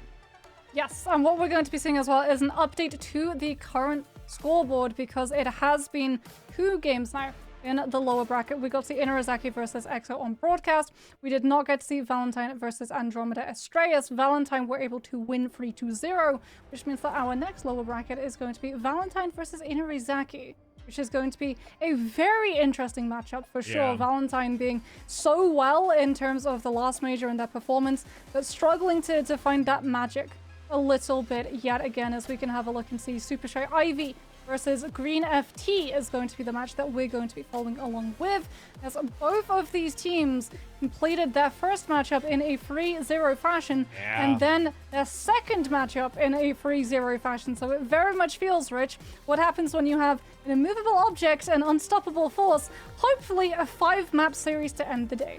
And also, neither of us in the middle of it. That's just, we'll be on the sidelines as that continues to ensue. Space. The safe zone. We're going to be in the safe zone. Don't worry, friends, but I absolutely agree with you. I love that you use that analogy because realistically, I was going to go with the simple one of being like a rock in a hard place or blah, blah, blah. But you just took it, you amplified it. That for the Ramatcher and the Sigma, because it's quite literally between a rock and a slow place. Yeah, because Ram slows and Sigma rocks, but alas, no. You get the B material now. You're showing your punnery right now, I guess. But yes, we're going to be going into this, and again, like I said, we were able to see some of the footage earlier, at least competitively, so we can kind of piggyback off a little bit of that, but also going to be curious in seeing how we're going to have Green FT be able to match up against their opponent, which we've not been able to see on broadcast thus far.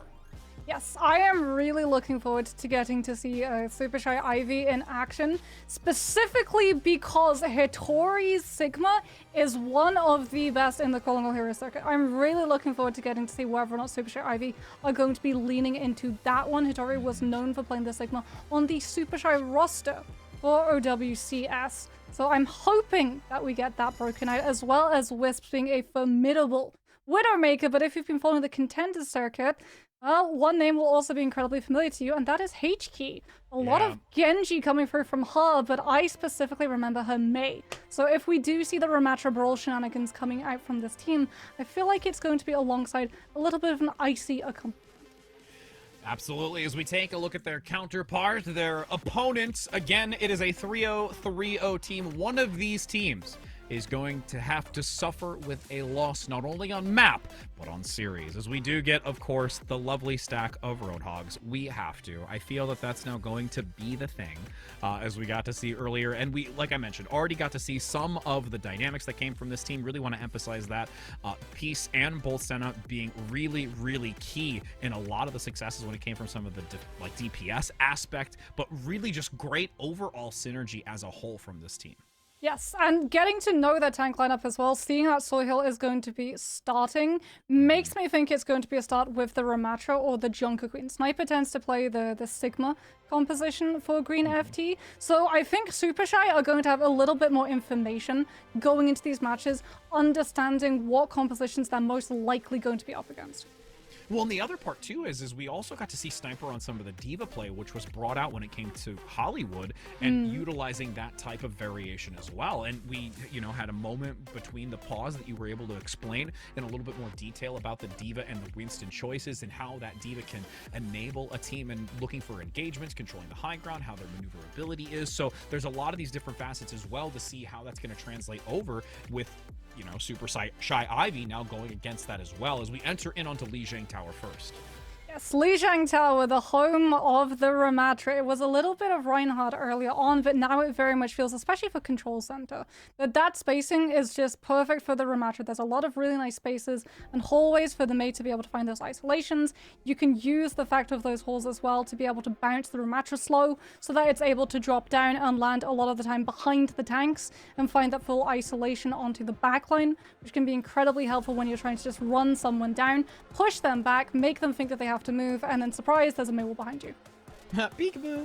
As we're going to be able to see going into this, and there was, again, a lot of really, really great dive-centric type of composition when it came to Garden, specifically in the match that we had earlier, where it's really trying to see how they're maneuvering between White Room or also the Pagoda, and really where is that entry point and how to be able to capitalize on those few vulnerable members. And when it comes to the different sub-maps of Lijiang Tower, it really is interesting because we even got to see the Orisa, like we talked about heavily and at great length here. And Amelia, that was even highlighted in the interview from their opponent, recognizing that Amelia is a very, very strong tank. So we could see, you know, a variety of things, but I would lean more with both of these compositions, not, I think, going to dabble in that realm specifically. No, I think if we're going to see a sort of move away from the Ramatra, Hitori would 100% go for the Sigma. And as we have talked about, the Orisa was used in the same vein. Instead of using Javelin throw, you would have used Accretion in that aspect, so that when the Ramatra is sort of readying up and wanting to run directly onto someone, you get that little bit of opportunity to be able to react and push them far enough away that Pummel isn't just immediately going to either force all of your cooldowns or just cleanse someone and shove them right back into respawn. No surprises that it is going to be the Ramatra coming through from Green FT. Jonker Queen is a tank that we haven't actually got to see from our side of the broadcast. It did do its rounds, however. I was talking to you a little bit ago, earlier this week, about all of the compositions that we sort of seen cycling through in the last 2 weeks, and Jonker Queen was very much the talk of the town 2 weeks ago, before the actual Swiss side of the major, where everyone looked at what was being played inside the Kunoichi Clash, which a lot of the Calling All Hero teams participated in, and Jonker Queen was actually the top of topic. She was being played alongside things like Pharah Venture, Pharah Genji, and being used to just really get an aggressive tempo going where you would be able to steamroll over opponents right from the get-go because they just wouldn't have any say in the fight. And then the other part of it too is really just seeing and understanding the differentiation of the tempo when it comes to that and how the Junker Queen plays. And there's the discussion too about, like, you know, when you talk about aggression and like the Junker Queen having to, you know, throttle forward and really anchoring on the commanding shout, and when that commanding shout is used, it's something to really, I think, keep an eye on if we do see this Junker Queen come out, and how enemy teams are going to be able to perform against it, and really just know that level of restraint and when they need to be able to counteract against it, or even if they could try and bait it. Yeah, I mean, you do. The way that you play into the Junker Queen, you have to bait the shout. If you try with a Ramatra composition, ignoring the Junker Queen and just going past her and killing someone in the backline, that Junker Queen has enough self-sustain that she is just going to melt the entire rest of your team if you are not careful. The fact as well that so many of these teams, when they play with the Ramatra, have to stack on top of each other is a feeding frenzy for Carnage, because remember, for every single person that Carnage connects to, it resets the cooldown by 2 seconds. So if you full swing onto a team, you can get immediate back-to-back Carnages.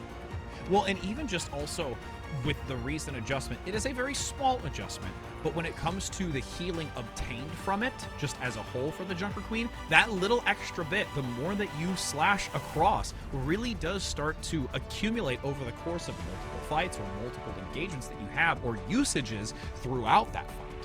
Yeah, and there was a big discussion when teams were trying to play the Ramatra into the Junker Queen on what the support lineup needed to be, specifically because with Kiriko not being there with a Ramatra team, right? Kiriko Lucio is not enough sustain to be able to keep that Ramatra alive. Junker Queen's ultimate is suddenly no longer lol Suzu moment. It actually has legs to it. It actually has that sense of danger that you have to sort of get hostage situations into holding sound barrier to be able to beat for. And that, because again, predictability equals death, means that these teams are going to know how the ultimate economy is likely going to interact with each other and can play in anticipation of that. You can use that Rampage and that potential of Rampage to keep the Lucio from sound varying so that you can have a better engagement at some other part in the fight.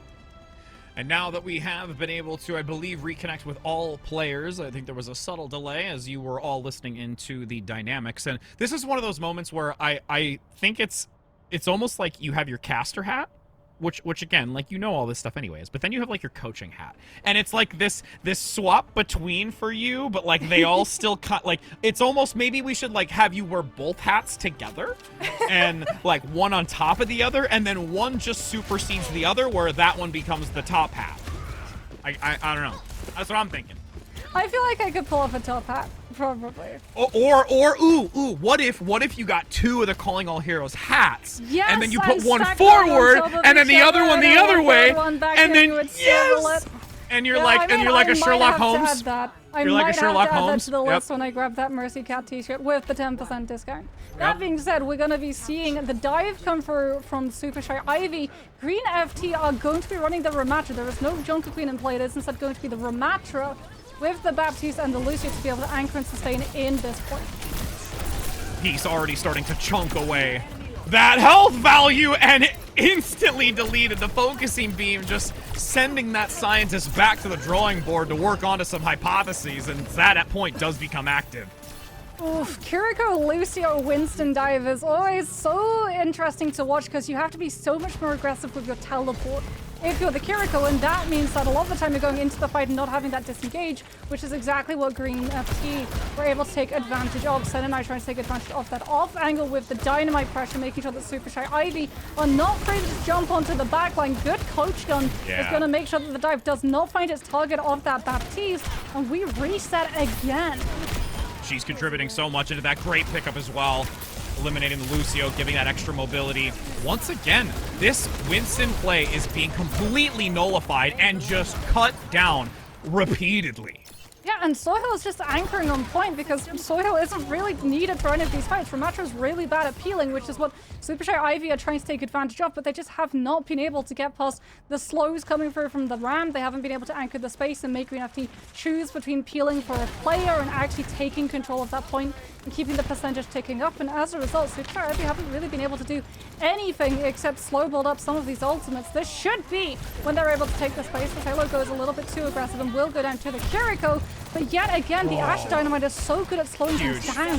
Huge. Just always finding a choke point as they move through that white room to try and press into it. You now have Sawhill being cautious. Nice coach gun again, giving distance as Wisp looks and approaches this pulse buff. Duplicate active, he's gonna dive forward. That electricity just continuing to chip away at the health values. 70% incline, and the Kitsune Rush is active, but unfortunately it's not going to yield nearly as much value as I think the team would have liked, but it's at least forcing back Green FT for the moment, but they're still generating percentage. Even if they do lose this fight, they're in a beautiful position to be able to take their time, look for a counterplay, and swap it over. I don't think they're going to reset it. Oh. They get Wisp. Senna sends the Bob. Halo's got Sound Barrier. Green FT, they know that they have a better sustained composition. All they have to do is survive the initial engagement. They've done just that. Hitori is forced into using Primal just to try and keep the point, but the flip goes through regardless. Oh, and the Baptiste doesn't even go overboard. And now Hitori's all alone, has the reposition by Scuffed to top up the healing for a re-engagement as it goes into the overtime. Wisp, though, is nowhere to be found, unfortunately, towards the end of it. The swap from H-Key won't bring any value, and in this overtime, it is a 5 versus 3 situation, now dwindling to 2, with Hitori going back. Only the supports remain, and as much as there is a worthy attempt to keep this in the overtime, it's not going to last for long, as Green FT takes this first initial sub-map. Yeah, Green FT were just so good at using Senna's presence on this map. So much of their success can be contributed to this Ash, to the threat of the Dynamite that forced Scuff to have to use Suzu and always stacked with the team, make sure that Suzu was connecting to those players when they rotated around the backside of that point. And as a result, the full rotation that they had to do just put them in the crosses of the Ash time and time and time again. And unfortunately for Super Shy Ivy, it doesn't get better on Li Jiang. We either go Control Center, where the Ramatra gets so much more power, or we go Night Market, where the Ramatra can also find all of the value because there's high ground places that you can anchor with your Ash that the dive is going to have to go much deeper to be able to commit on top of, which means it's going to be so much harder. Collapse on top of either the Ash or the Baptiste supporting the Ramatra, and you can't even really go for point presence because Green FT are just going to run you down. And now as the door is open, Both will be running down this initial point, but a lot of fire raining across the open space. Now a quick retreat from Hattori. Wisp low, forcing the recall, no longer having that defensive capability. With 10 seconds until it becomes active. Funneling damage. Senna gets a great takedown onto H-Key. And now with the numbers advantage can transition across the middle.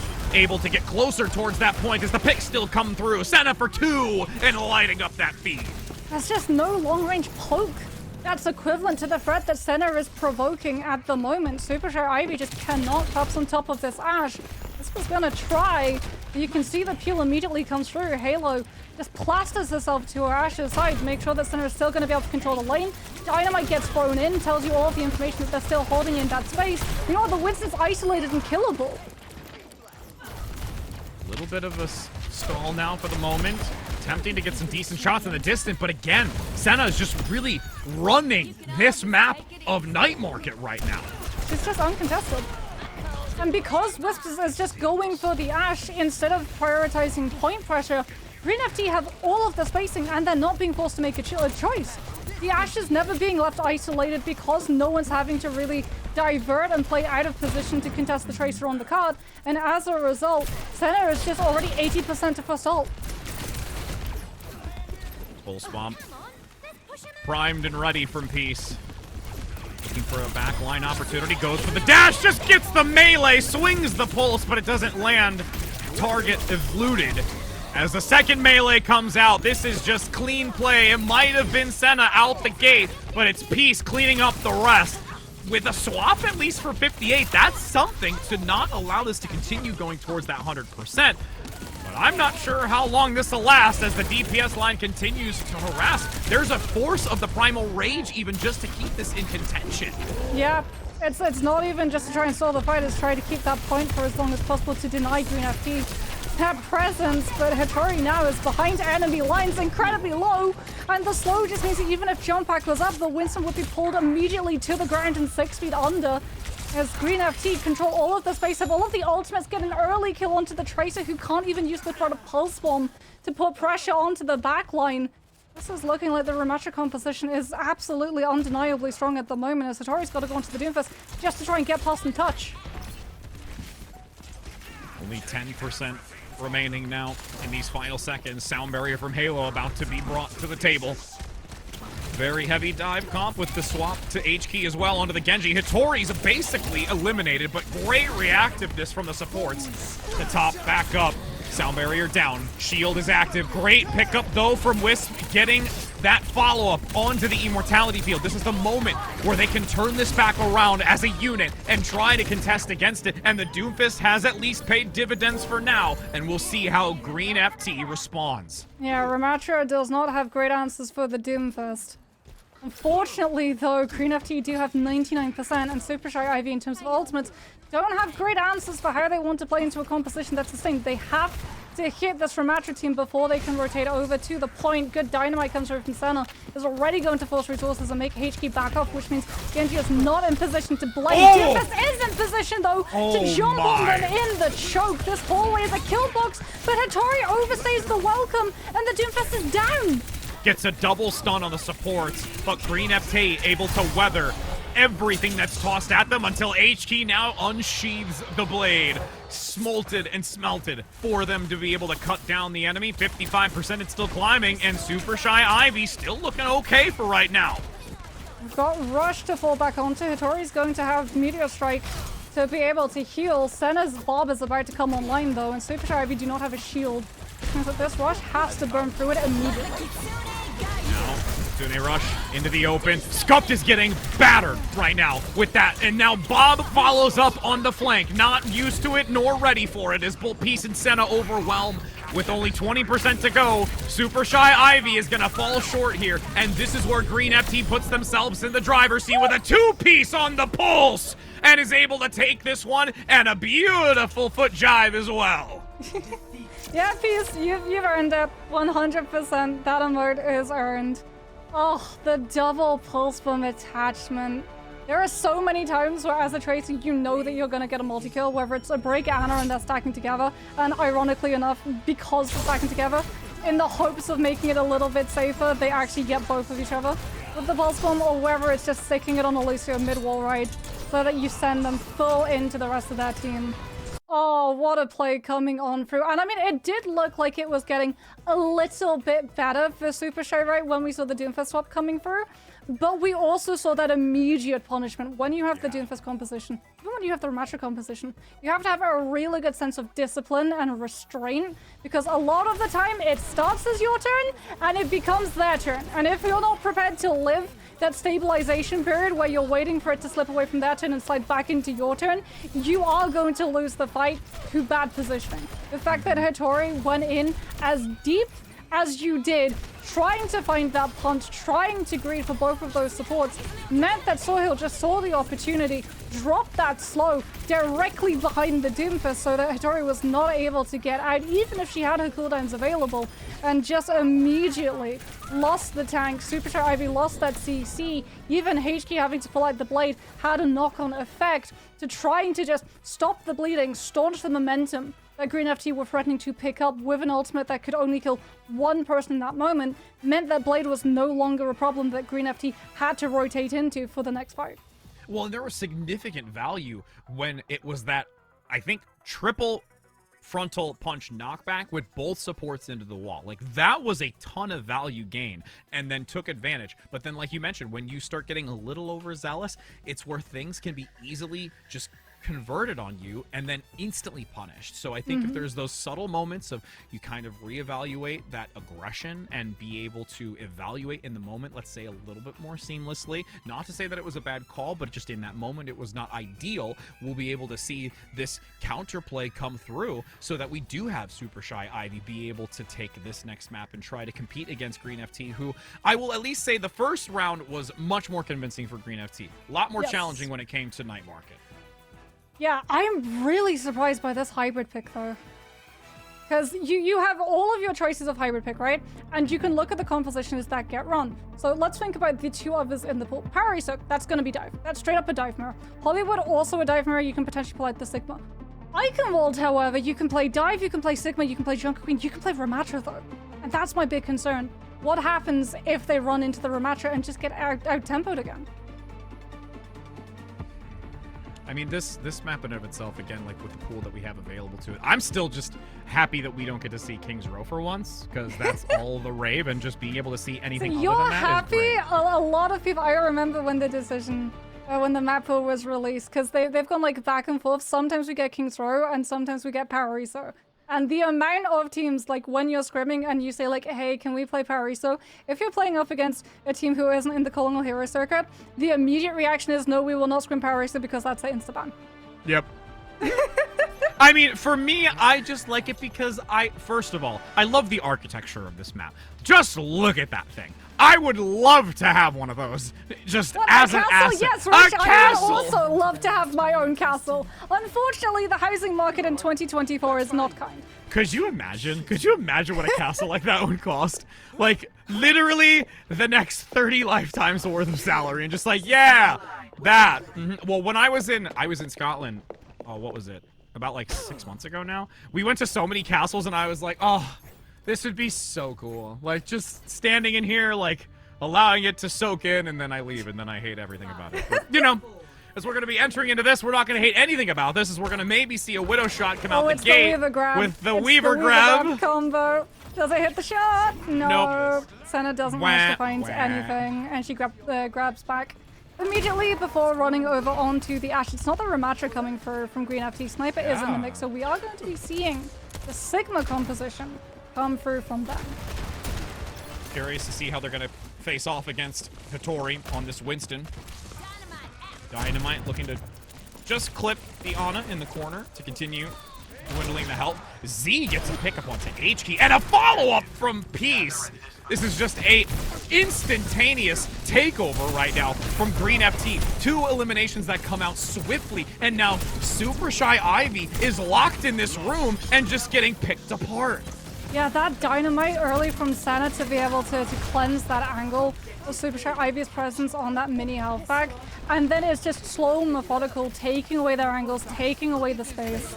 Sniper getting to move up little by little without any pressure coming through, so that Wisp wasn't able to find any form of return attrition onto the backline. Baptiste, DPS in the form of a support, getting that pick as well, and now Green FT, because they were able to pick up A as easily as they were, have been able to already occupy themselves onto that high ground, which is going to be incredibly awkward for Superstar Ivy to try and push them off of. Senna down below, putting in quite a bit of work into the shield, but still mitigating some. As Accretion goes wide, needs to be extremely careful. The fire damage is going to just burn that health away. Wisp getting the advantage for now and holding the line, as it's 4 minutes and 50 seconds. A lot of time still to go. True, but Green FT do have the advantage in terms of ultimates, as well as the fact that they can just keep pushing this card. Super Shy Ivy, if they want to contest this card, have to send either HQ with Velvet to just look with the break packs and keep the Tracer up, or the Winston has to drop Sans Bubble. HQ, however, goes in deep against the Ashe, and Hattori will get the Nano Boost to give themselves a new lease on life, keep up the pressure on the low ground. I mean, the other thing that's nice about it, too, is you guarantee that you get the Primal Rage, so you have that to cycle when it comes to the ultimates. You really only had to use Scuff for one, and defensively being able to cycle through these.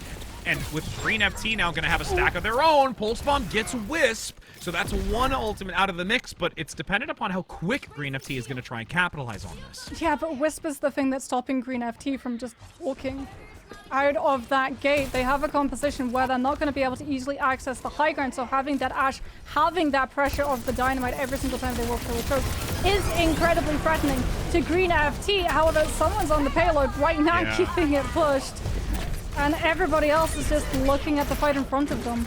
I mean, the good thing is that there was enough collateral damage in that sense to force whoever was there to keep the payload moving back. There's no way that you stick there. So that's the biggest benefit for Super Shy, even though they did give a few meters. Yeah, Super Shy Ivy getting to reinstate themselves on this high ground as well. It's making up for a lot of lost time that they weren't able to find and slide onto A. Green FT, though, banking up these ultimates. Piece on that Echo is going to make it easier for them to launch a counter from the low ground to the high without just being taken down by this poke set up by the Ana and the Ashe. I hear the Bob. Sent Federal Express down the doorway. Locked into the corner. Scuff gets the follow-up onto Sniper. And this is going to be an easy kill feed. I see a lot of blue. And making them feel the black and blue. HQ is doing a very good job of splitting the pressure between hitting backline, but also keeping an eye on Piece on the Echo. It might surprise you, because hit scan used to be the thing that would keep the Echo in check, right? Ashe would be seen as the traditional counter to the Echo, but in this instance, it's actually the Tracer who has to track the shift, know when the Echo doesn't have flight, and then track them down. Ooh, big pick. Wisp now gonna dive away. Got the value necessary out the gate. Piece gonna be able to counteract for the moment as Velvet's brought back to the spawn, but there's just consistent applied high ground pressure from Wisp, just relentlessly. And that's why it's HQ's job to keep an eye on the Echo, because if the Ashe is looking at the Echo, you're not looking at the low ground, you're not getting those dynamites and those early kills off onto the squishies. That being said, Green FT finally are able to break up onto the high ground, collapse on top of Wisp's head, and establish themselves in this space. And it should be harder for Super Shy Ivy to break out safely now that they don't have things like the Nano Boost or the Ashe to keep Green FT in check and burn all of their cooldowns quite literally with the dynamite before the fight even picks up. Ooh, getting real scary. Has to force the duplicate and instantly is popped out of it with everyone funneling damage, but all the while the payload is pushed to the door. The battering ram commences and the castle has been breached. Oh, we have a new soon. Senna makes sure that that payload keeps moving. And as a result, Super Shy Ivy, who were distracted by the shiny Echo duplicate, do not contest the payload, and Green FT by themselves another little bit of time in the bank to try and force through C. That being said, because it wasn't a clean fight win, they're gonna have to fight their way through that spawn. Super Shy Ivy are not happy about the fact that the point is now into C.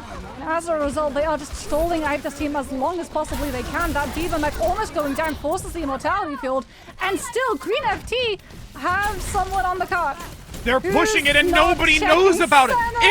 It's halfway there. You can finally see that there is contention. Meanwhile, we're in the fray on the front line as the Winston The Hittori play comes out to give some protection. The shield's not going to help you once the stickies land. 2 minutes to go. There's contention still on the cart. You can see in the distance, the periphery, that there is a duel going on as the payload continues to push and the fight's still on the outskirts of the castle. Everybody's just looking at the outskirts of castle, except the 2 tracers. You can see the brick packs coming through as Velvet is looking to just launch those onto the tracer and keep the HQ intact. Nano versus Winston's going to make it harder for FP to be able to breach the walls. The Satori knows that they can go in deep with that primal. Even if you break line of sight from your supports, you are still going to be able to survive.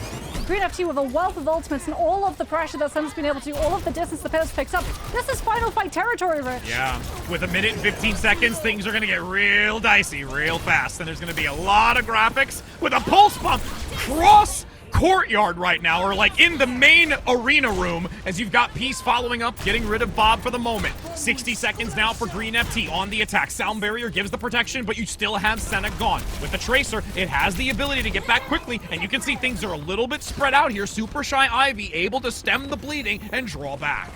Peace has the duplicate, Sniper has the self-destruct, Satori might get staggered. No.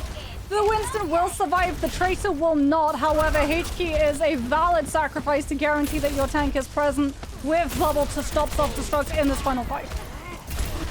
Now moving with these final meters into the throne room, one could say, with a pulse bomb from HK looking for a target. Stay on target. Stay on target, looking to get that pick up, has to force the recall. Stickies don't go through, actually holds it, the duplicate is forced out. Peace attempting with a second Tracer to try and compete against it. Z shuts down HK, overstaying their welcome, no longer has the pulse bomb available. Peace can't quite get enough damage, gets the stick, and pushes it back before they're knocked out of it. Hittori returning, jumping forward. Peace gets a second, another pulse bomb, makes the space, but unfortunately nobody can get to the point to keep it contested and denies the completion in round 1. I cannot remember the last time that we saw an Echo duplicate get more than one pulse bomb. Right? And he's just used it to kill the entire backline. Unfortunately, everyone was looking at the fight. No one was really looking at the cart. And as a result, that is where it stops. It does not pick up the final checkpoint. But my goodness, what an admirable job Super Shy Ivy did when they got into point C. It could have been all over the fact that HK literally bit the physical bullet and stepped in front of Green FT's peripherals so that every single head swerved to look at that Tracer rather than the Winston. Because if you lose a Tracer towards the tail of the fight, no big deal. She'll come back, she's got the blinks. If you lose a tank, however, you have to give up all of that space and you don't get to play for your Ashe in that poke instance. And as a result, if Hittori had gone down in that previous fight late and not been able to come back, Green FT would have got so much more presence, so much space to work with and stop Wisps from having the angles. They wouldn't have needed to use all of their ultimates. Peace wouldn't have had duplicate being forced coming through off of initial pressure from the pulse bomb. And that for checkline could have actually gone all the way into C. That being said, it did not go all the way. We do not get the benchmark. Super Shy Ivy going to also be going for a Widow grapple play. Are they going to be able to find the shot? No Life Weaver here. Diva immediately clocks it, as well as that Tracer giving the Scout, telling you that you need that defense matrix. And as a result, Wisp will find nothing before swapping to the actual pick, which is going to be the Ashe. Dynamite looking to put pressure and keep Green FT, especially this Diva, having to turn heads constantly between the Dynamite and the nade breath. And really maneuvering around this center pillar is going to be so ideal as it strafes back and forth, a little bit more predominantly towards that health pack in the underroom. Now Hittori waiting for the moment to dive into the backside, an opportunity approaching. There is a lot of topped up healing though. Bionade lobbed across the way, attempting to keep Hittori alive. Pushing forward now, up top, taking the high ground, buying a few seconds until their re-engagement. HK gets the elimination onto the the Tracer v Tracer. Love to see it. With Hittori really just getting so much damage onto Senna, but the healing is overflowing to keep Senna alive. But in the meantime, Sniper's not getting any of that resource. Gets demeched and is now vulnerable out in the open. Still pushing, 2 minutes and 50. They're gonna be, the whole team's just taking it. No one touches it in time, and once again, we find ourselves focusing on the fight and not the objective. Oh, I've said it once, I'll say it again, Rich. One of the biggest weaknesses with Diva composition, point presence. A 0 point presence. If you're flying around and playing to peel and hoping to just jump onto the backline of Super Shy Ivy when Hitori gets aggressive, there is quite literally nothing outside of the Casti and the Baptiste to anchor onto this point. And as a result, Super Shy Ivy just play the waiting game and slowly but surely chip apart Sniper's mech until they're in a position to be able to anchor themselves in that space. However, Green FT will have the high ground. Diva being able to move between both the low and the high is going to make it harder for this payload to get as free payload pressure as it did in the previous side. A lot more value with that.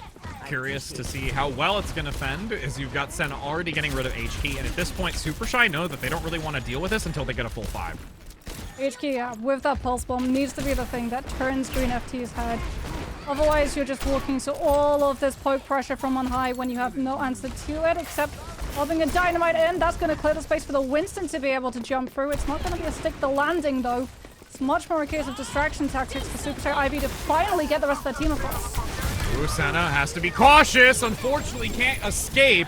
There is a massive rotation underneath, getting both Wisp and Velvet to support with the ultimate in conjunction. And this is going to be complete dominance by Super Shy Ivy as they finally take and chip away at those defensive natures. Hitori more like Houdini. That was a beautiful sleight of hand. The Winston jumping up, keeping the caster's entire attention occupied so the rest of their team can just poof, suddenly appear on the high ground contest, and there's nothing that Green FT can do to contest it. Stuff now has that nano boost to send into the Winston.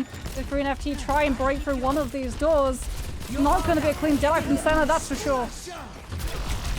Now, you've got the sound. Ooh, you've got a sleep, though, on a Sniper, while you've got Hitori juggling away in the corner.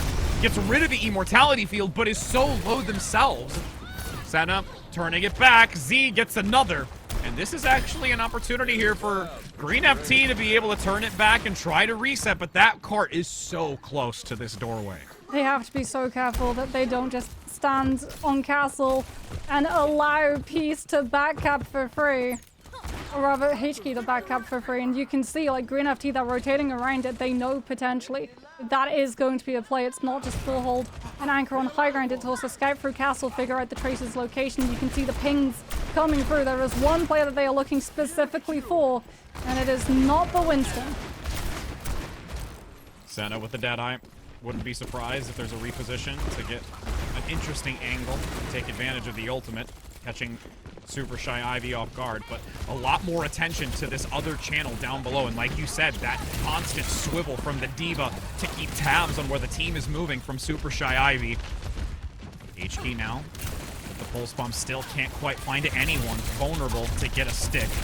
Diva forward, Sniper playing aggressively to constantly knock the team back, but now the Ant Matrix, the stick, will look to get a pick, but doesn't quite land. Now, a counter. Peace gets that shut down onto Scuff, who no longer has healing. It's all on the shoulders of Velvet, and it's a one-for-one trade, but only really using the Tracer. This engagement on the high ground has become hyper-extensive, and with so many ultimates now starting to be contributed.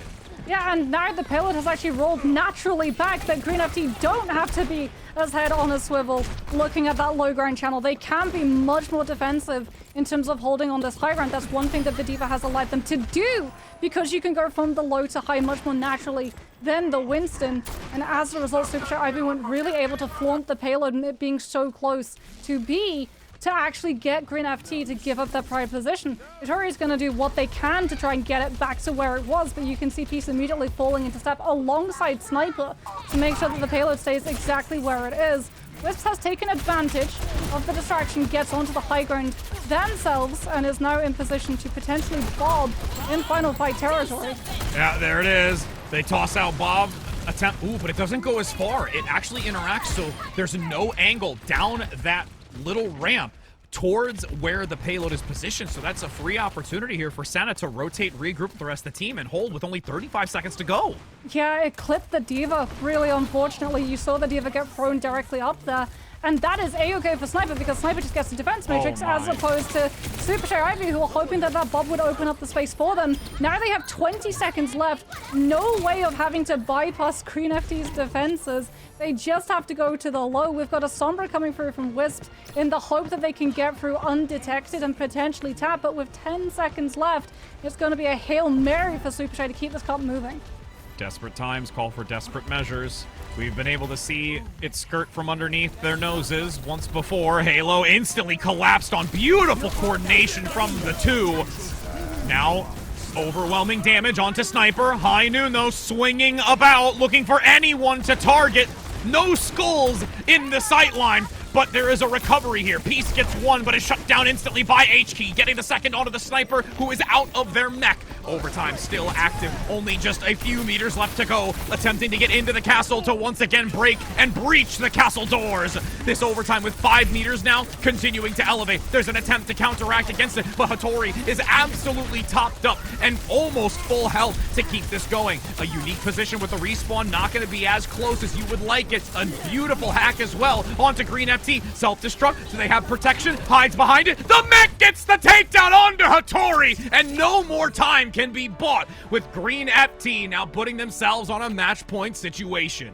Oh, it looked so achievable. It looked so achievable. That swap with the Sombra, basically drawing all of the attention, the Primal as well from Hattori, to make sure that Green FT were not just able to hold high ground over the heads of Super Shy and force them to rotate all the way through onto the payload, just taking chip after chip after chip, poke after poke after poke. And it seemed like it was enough, but unfortunately, you saw the immediate adaptation coming through from Green FT of understanding, well, we can just swap to things that's going to make it really annoying for you to have to fight into us on recontest. The positioning from the Baptiste to just play entirely away from the payload, knowing that the Winston had to anchor that space, that Hattori could only stare meters hungrily away from that Baptiste, just slowly chipping and poking down Lucio, all the while the actual prize is ever so slightly out of your reach, and you know you can't go for it, because if you do, it's a bait. You have to walk off of the payload in overtime, and you lose the map regardless. Then we saw the self-destruct come through from Sniper the second that Hattori had pop bubble, even the swap onto the Symmetra coming through, not just to be able to get out of spawn faster, but to be able to just melt through that extra line of defense that could have been poised to use against the self-destruct. And it almost was enough. The self-destruct did manage to find its target, but it was stopped by the Suzu coming through from Super Shy Ivy's backline. But unfortunately, Suzu was then on cooldown for when Sniper remexed, and Hattori directly under it just got splattered. Beautifully done overall. Great heads-up play and adaptation, as we've highlighted on a couple of occasions. And Green FT, as you can see in these last few moments, seemed knocked out and unable to recover, but these final moments start to heavily go into their favor, and that remech kill is just the cherry on top. Yeah, it's definitely not just a cherry on top. It's probably a very heavy metal body on top. I mean, could you just what if it was like the cool little like diva like action figure as like your ice cream topper? Like, but you gotta get some perspective. It's not like a bowl of ice cream. It's like a kitchen sink with ice cream. So like proportionally, that works. I'm really stretching for this one. Why do you always make me hungry, Rich? I am Italian, and food is forever on my mind, and that will never go away. And we're ironically in Italy now in this case, and that's just happening. So, yeah, come saw. There's the gelato stand. Everybody else, you should go get ice cream. Yeah, there you go. Along with some merch. I'm gonna throw that in there too. Get some merch. Get the merch. Pick up the merch. Make sure that you use the code to get your 10% off of merch. Unfortunately, you won't be able to use that code to get a discount off of ice cream, but merch is so much tastier, especially all of the merch that we have on display. 100%. Absolutely. As we get to go back into the it's like a deja vu. We get to have this twice. Now we go to a third map, seeing how it's going to end. This is the moment where all of you in chat that want to just see more Overwatch, everything has to swap. We don't want a 3-0. We don't want that. That'd be cool, you know, for FT. But they're like, okay, Super Shy Ivy's like, we're going to fight against this. So too bad. This should be a really good one. This should be Super Shy Ivy's like comfort stomping grounds. Because, again, Hattori known for Sigma. It's going to be really interesting to see whether or not it's going to be the Sigma versus Sigma coming through. especially if Peace decides to stick with this Pharah. Pharah has been hit in terms of the health department. The one thing that they didn't hit, though, Rich, is the AoE splash, which was the thing that Pharah was using to just run havoc on all of the tanks, especially that Maga composition. That being said, if it is a Sigma that you're expecting, the Echo is going to be so much better to force those tasty cooldowns, with Sticky's just using Shift and allowing snipers so much more freedom in terms of their ability usage. But that is not a Sigma versus Sigma. That is a Widowmaker coming through, as Wisp's not able to find that first opening shot. Super Shy Ivy without really any Sigma to create space for the Widowmaker. Wisp has to be incredibly careful with how long they stay on this angle. Otherwise, there's just going to be a team running directly on top of them. Oh, yeah, absolutely. And you can see this maneuver between both. Goes for the shot, but hits the body. Doesn't quite hit the place of the target that's necessary. HE gets rid of Senna, so that gives some space here for Super Shy Ivy to play a little bit more aggressive and also give agency to Wisp. That threat from the Widowmaker, even before Green FT actually took a fight, has pushed them already out of main, which allows much more space for the dive to find its footing. Suddenly there is high ground that is coming into contention as Senna actually goes to the Widowmaker to mirror and keep up the pressure onto Wisps. Senna gonna look for a shot, almost gets it, just able to jump out of the way. With a couple of picks now coming through, Peace able to remove Scuffed, so there is no way that Velvet can keep this team going. And with Hattori also down, that is a back to drawing board, and this payload's gonna be able to supersede the distance that's already been gained by Green Team. Yeah, unfortunately for Super Shy Ivy, they're not going to be able to just play off of the threat that the Widowmaker brings to buy themselves the space, especially since Senna has the Sigma shield to be able to help her as opposed to Wisp. Snow does have to worry about being dove, however, but Hattori at the moment needs to just force the Sigma off of the angle to allow Wisp to find any spot possible to hit a shot through that shield. Yeah, Matrix. Will it be used? We shall see, because there's still a lot funneled into this. Every meter at a time. With FT now keeping that front position, but Wisp now landing a shot, no longer having that assistance to mobility. And you've got Sniper very vulnerable in the back. The Amplification Matrix instantly going to start boosting the healing, and Peace throttles forward. Senna down below, and this Amplification Matrix really, really helps out the sustain in that fight. There's no burst damage on the dive. The burst damage is the Widowmaker one-shot, but that's not happening because Wisp is not getting any Peace. Ironically enough, Peace is literally just not giving this Widowmaker any space to work with, and as a result, even when the dive comes through, it's not on the Baptiste, which means that she is more than capable of just babysitting Sniper, making sure that the Sigma anchoring that space does not go down. Now we're going to see the Ashe come on out with the Dynamite being able to get lobbed over that Sigma shield and apply a little bit more pressure. You don't have the one-shot capability to go alongside the dive. And Green FT, they see the rush, but they don't really need to care about it until now. Sniper, stuck in position a little bit too long, doesn't use the flux to pick up anybody in time to disrupt it, and as a result is not even able to get the immortality field. This is going to be Green FT losing the fight, and Super Shy Ivy off of the cost of just one rush. I mean, and one good aspect of this is that they didn't get to reach the checkpoint. Yes. That just shy of it is really critical when we talk about the later portions of this. That can be a real hindrance. This is now Super Shy able to get back to the barricade, looking to stick as a group to start pushing this forward. As actually, well, they're going to have to give some space here and go back to the neutral, really. Yeah, but Senna is off of the Widowmaker onto the Tracer, knew that having a 16-second grapple and a 175 health pool is just a little bit too tasty a treat for a dive composition to be able to follow up onto, and having that Tracer means you can hit the backline much more capably. And poor Super Shy Ivy is just being pulled in all directions. Everywhere they look, there's just a Tracer or Winston Ashe on an angle that you're not expecting. You have zero space to work with, zero time to work with too, because Green FT are just not getting any opportunity to reset. Super Shy Ivy have been absolutely unstoppable.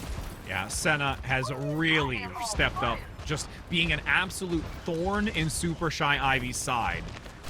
Now, with the checkpoint obtained, starting to work their way up the ramp. You can see now the pulse bomb waiting to latch on to someone. The sound barrier is there, so at this point you're going to not really want to use it for the time being. Can't quite find a mark for now, but still looking to just chip damage into the distance. as the payload still continues to move forward for the time being. Someone contests, able to counteract against it. And Senna finally gets the pick they're looking for. There's a second! And just even though they're, not really gaining progress, they're still going to be able to recover and get back into this. And really, Hattori has to get back. Too. Yeah. There's a fight going down over the objective, and Green FT are still able to keep it pressured, and crucially, Super Shy Ivy aren't pushing it back.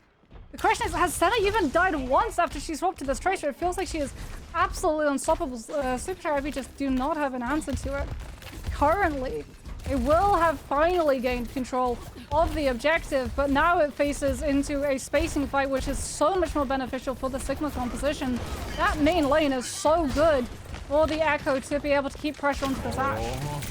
Senna gaining immunity, goes for the stick, but unfortunately lands on the wall. Now Peace having the duplicate. Luck's gonna come through. The Melody has rung.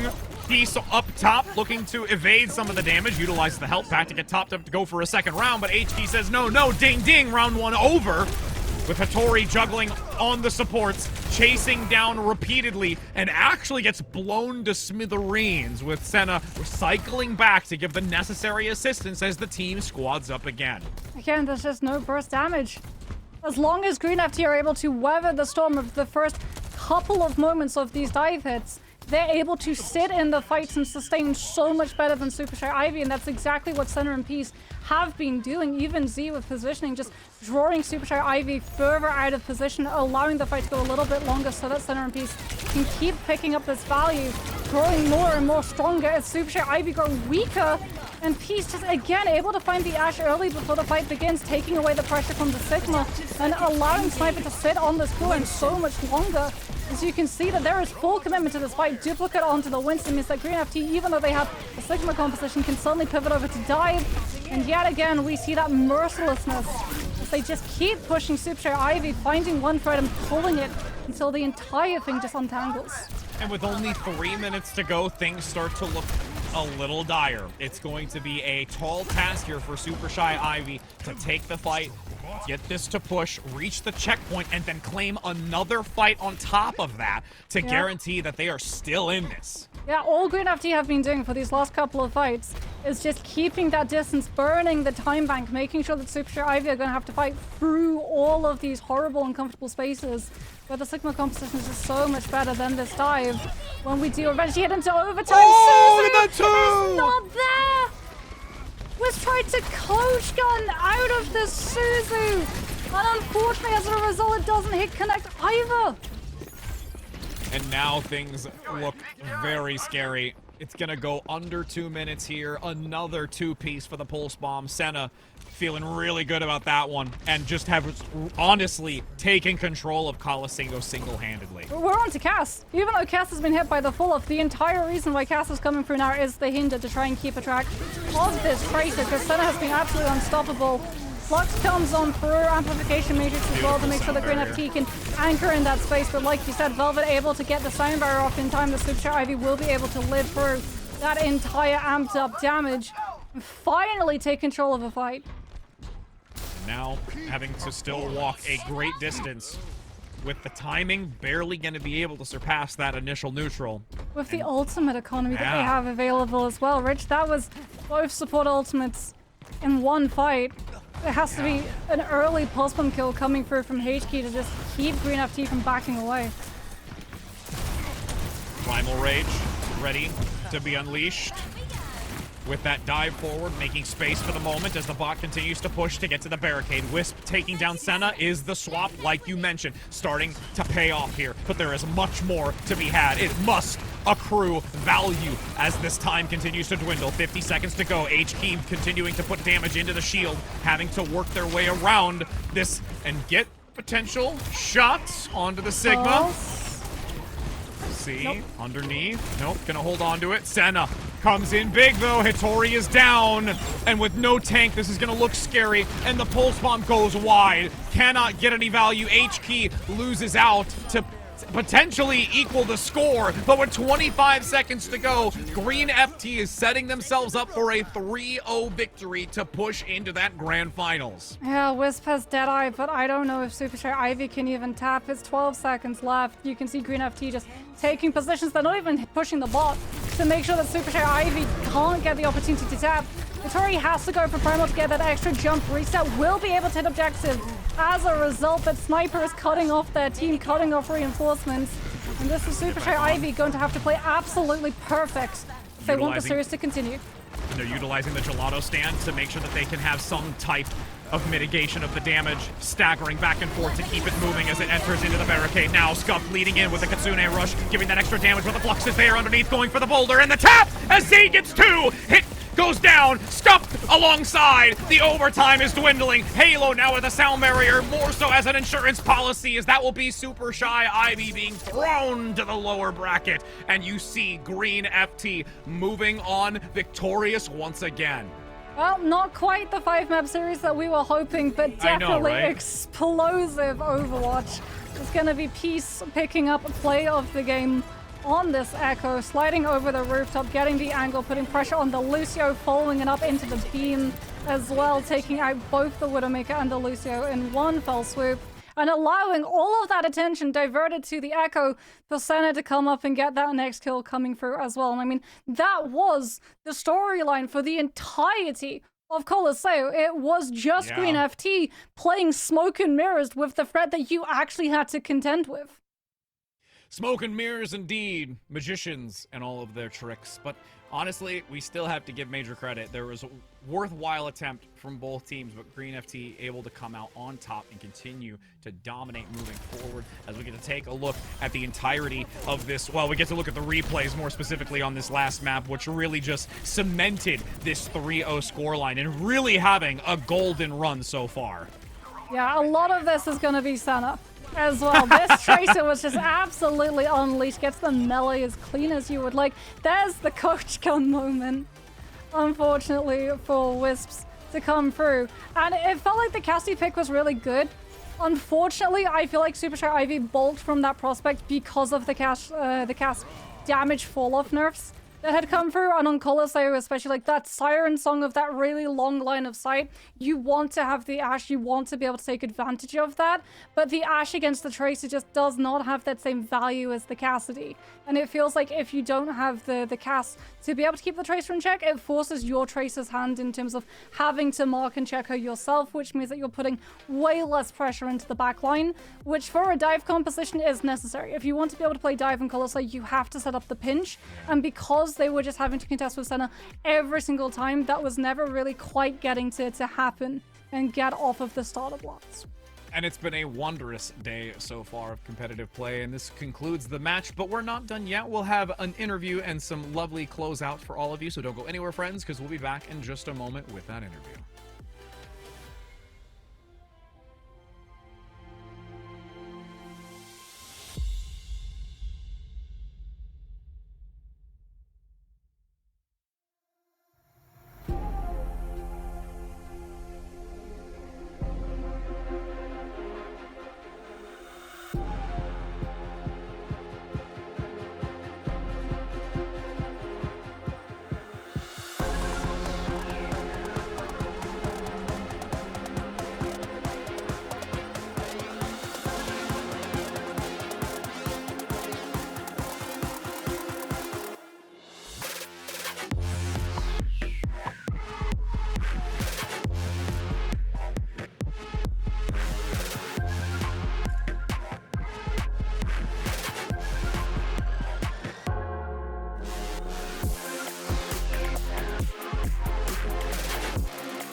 Hello and welcome back, everybody, as we are here. We had an interview earlier for the second half, and we're going to have another. So we're going to be having the lovely opportunity of speaking with Senna. Senna, how are you? Can you hear me okay, friend?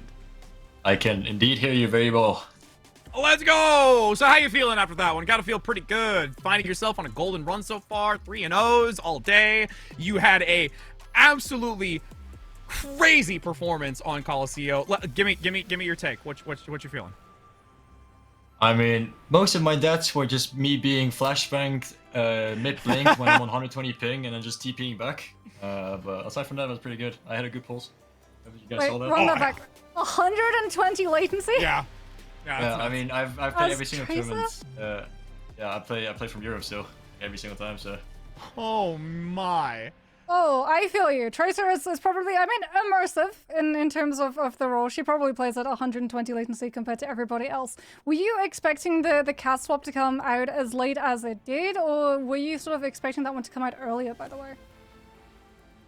From them, I thought I would low-key come out earlier. Because, like, it's just me and Peace kind of harassing West the whole game. By just, like, go 3-1ing and no one looked at them. I had to look at the monkey, like Jericho. Like full inning and then leaving the Ash behind. But I mean, I thought it would be earlier, but it was later there. So I guess better for us. So in terms then of playing Tracer, because we were seeing like a lot of fights were going on off screen, which I can only assume was you having to duel out their Tracer. Can you talk us through some of like those moments of what you were thinking and whether or not it was like planned that your team would act as a diversion? Every single time, okay, I tried to like hold my lane and see if I can, like, you know, expand the space if I am able to. But most of the time against these guys, I would just say like I'm not marking right now because purely like, the Ash was like always being left behind, so I kind of wanted to just like go for trades realistically, like not even like keep playing. But I'll always tell my team if I'm not able to mark, I'm going for Ash or stuff like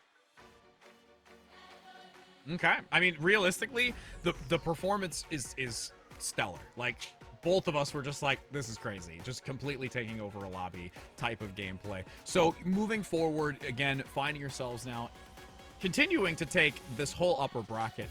Who do you kind of think you're going to be seeing going forward with who's remaining? Like, is there any expectations on your end? Like, who would you want to face off against? What does that look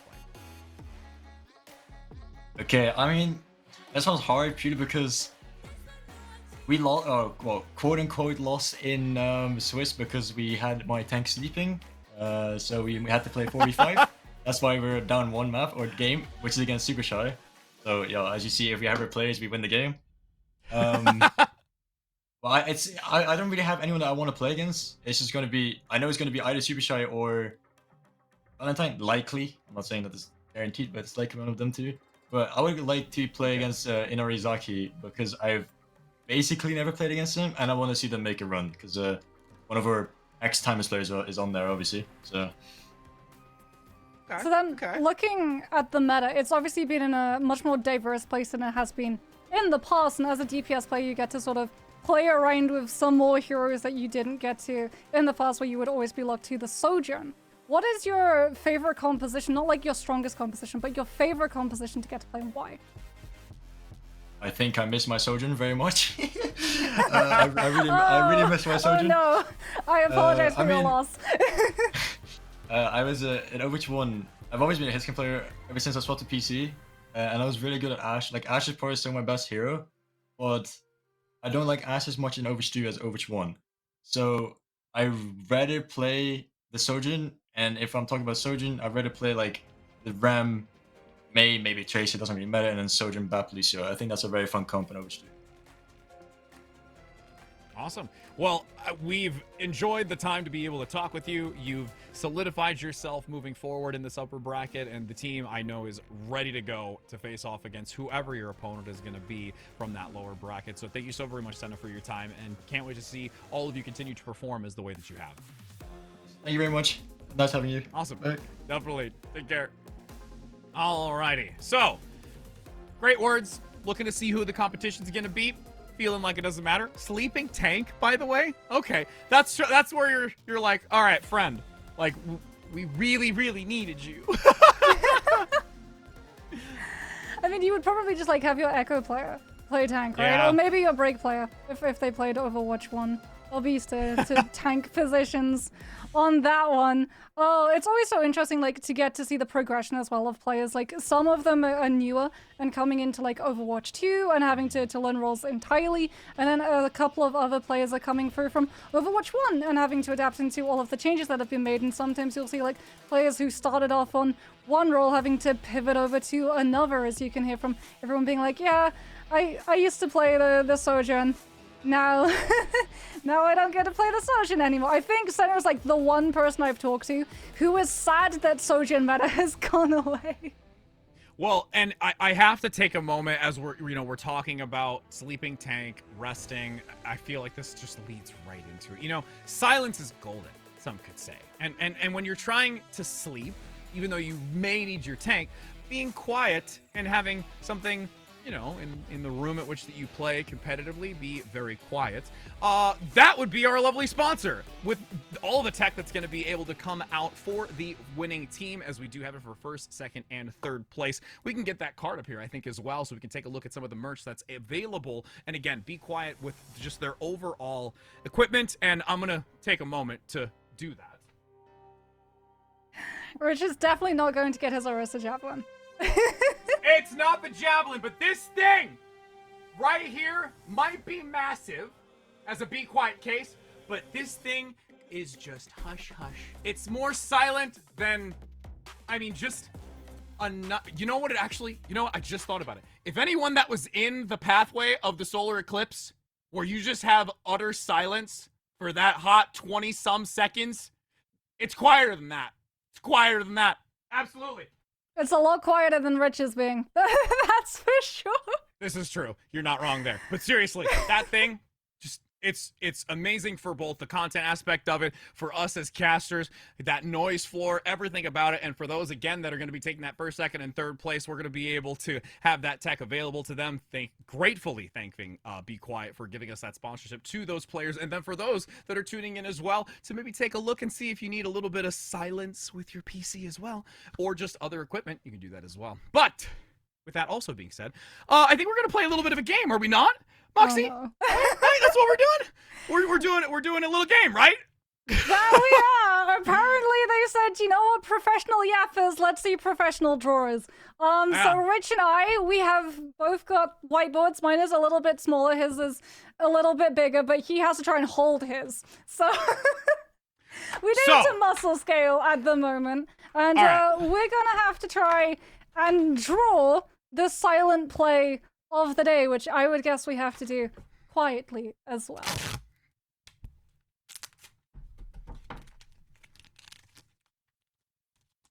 Yeah, I'm ready. I'm so ready. I'm ready. Okay.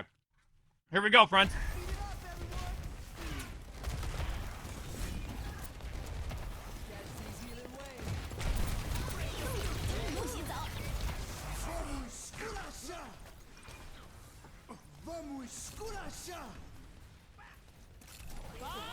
Do something!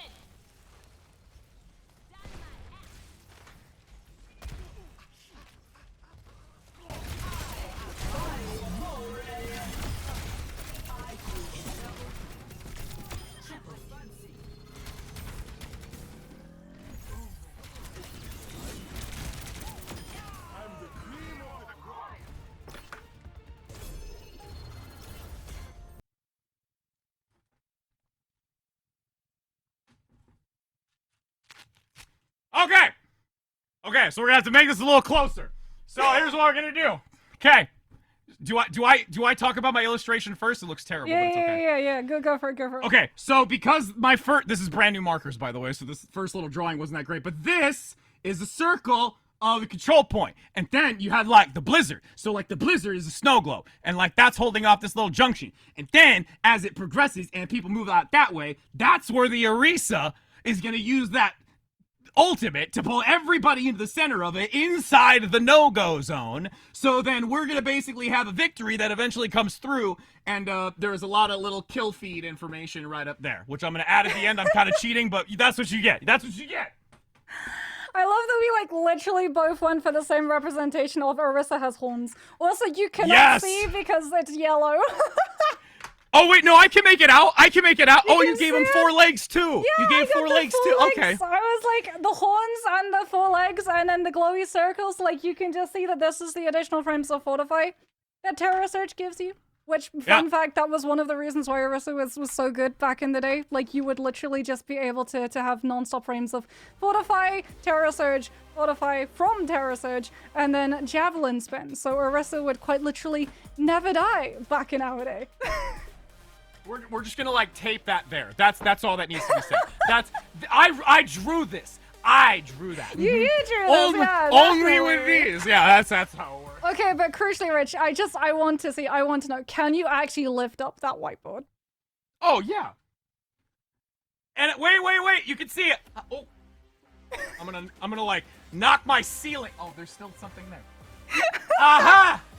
Yeah, it's the Be Quiet replay moment, brought to you by us. Yeah, I guarantee you, Be Quiet's PCs are a lot quieter than I we swear. are. I mean, to be fair, I think the tape helped a little bit. That finally was the only thing restricting me from talking, which after a while will eventually get old. Which is probably getting old for all of you here because you're listening to me. But that means that we are towards the end of this. And again, it has been an absolute pleasure as we do get to take a look at the brackets before we conclude for the day. Green FT moving into the grand finals. Moxie, what a performance that we've been able to see from all of them today. And now I'm going to have to just wait to see who's going to be at the end of it all. Yeah, is it going to be a rematch versus Super Shy Ivy, or is it going to be potentially Valentine or Inarizaki? We talked to Senna. She said that she wanted to see Inarizaki go all of the way. I think it would be a really fun matchup. However, we also know that a lot of these teams have the past that they have to live up to, right? Super Shy Ivy being one of them, as well as Valentine. Everyone expected Valentine to come through here and blitz through the composition, so they have a lot to prove. If they fall before getting to come back into that grand final, I know a lot of people are going to be asking questions about whether or not some of the history that we've seen from these teams have that same stability that we've had in the past. Are we going to see a team being able to sort of relive the strength of Timeless Ethereal when they were back in their heyday of this, the Calling All Heroes circuit and winning titles back to back to back? Or are we now in a position where we're going to see a lot of these different teams hit peaks in terms of meta and being able to take these titles, but never really 2 in a row? And for all of that, we will continue to see it unfold. We have one more day tomorrow to see who is going to be crowned for this Calling All Heroes Major 2. And again, for those that haven't already, for those that are tuning in, maybe somebody corralled you into the chat. We should make sure that you have following on all of the, oh no, this side right here of all of the social media that you can be involved with: YouTube, X, Twitch, OW_esports, so that you are tuning in for, making sure that we get to see you tomorrow as well. And then we also talked about it. There's merch. It's amazing. Help support this. Continuing to do so. Definitely use it. RAID10 for that discount code for 10% off. Moxie, I mean, it's been a great day. Day 1 in the books. Now we got 2. That's tomorrow. And I'm waiting for it. Aren't you excited? I am so excited. I cannot wait to see whether we're going to see any adaptations coming through from these teams. I think a lot of teams getting to match up against each other already and anticipating what's going to come out of the starting gates is going to really influence getting to see some longer series tomorrow, which is brilliant news for everybody tuning in to make sure that they get their drops. The Venture Pride skin is back. Make sure that your account is linked. You do not want to be that person who sees 5 minutes before end of broadcast, oh, oops, my Twitch account isn't linked. Also, apologies that we're saying this 5 minutes before broadcast, because if you are that person, we haven't really given you all of that time. But make sure that you tune in tomorrow to have your account linked to get those drops, because they are back in game and you want to be able to show them off. The Venture skin is absolutely amazing. And they are actually somewhat viable in meta, so you'll be able to use it in your games, I promise.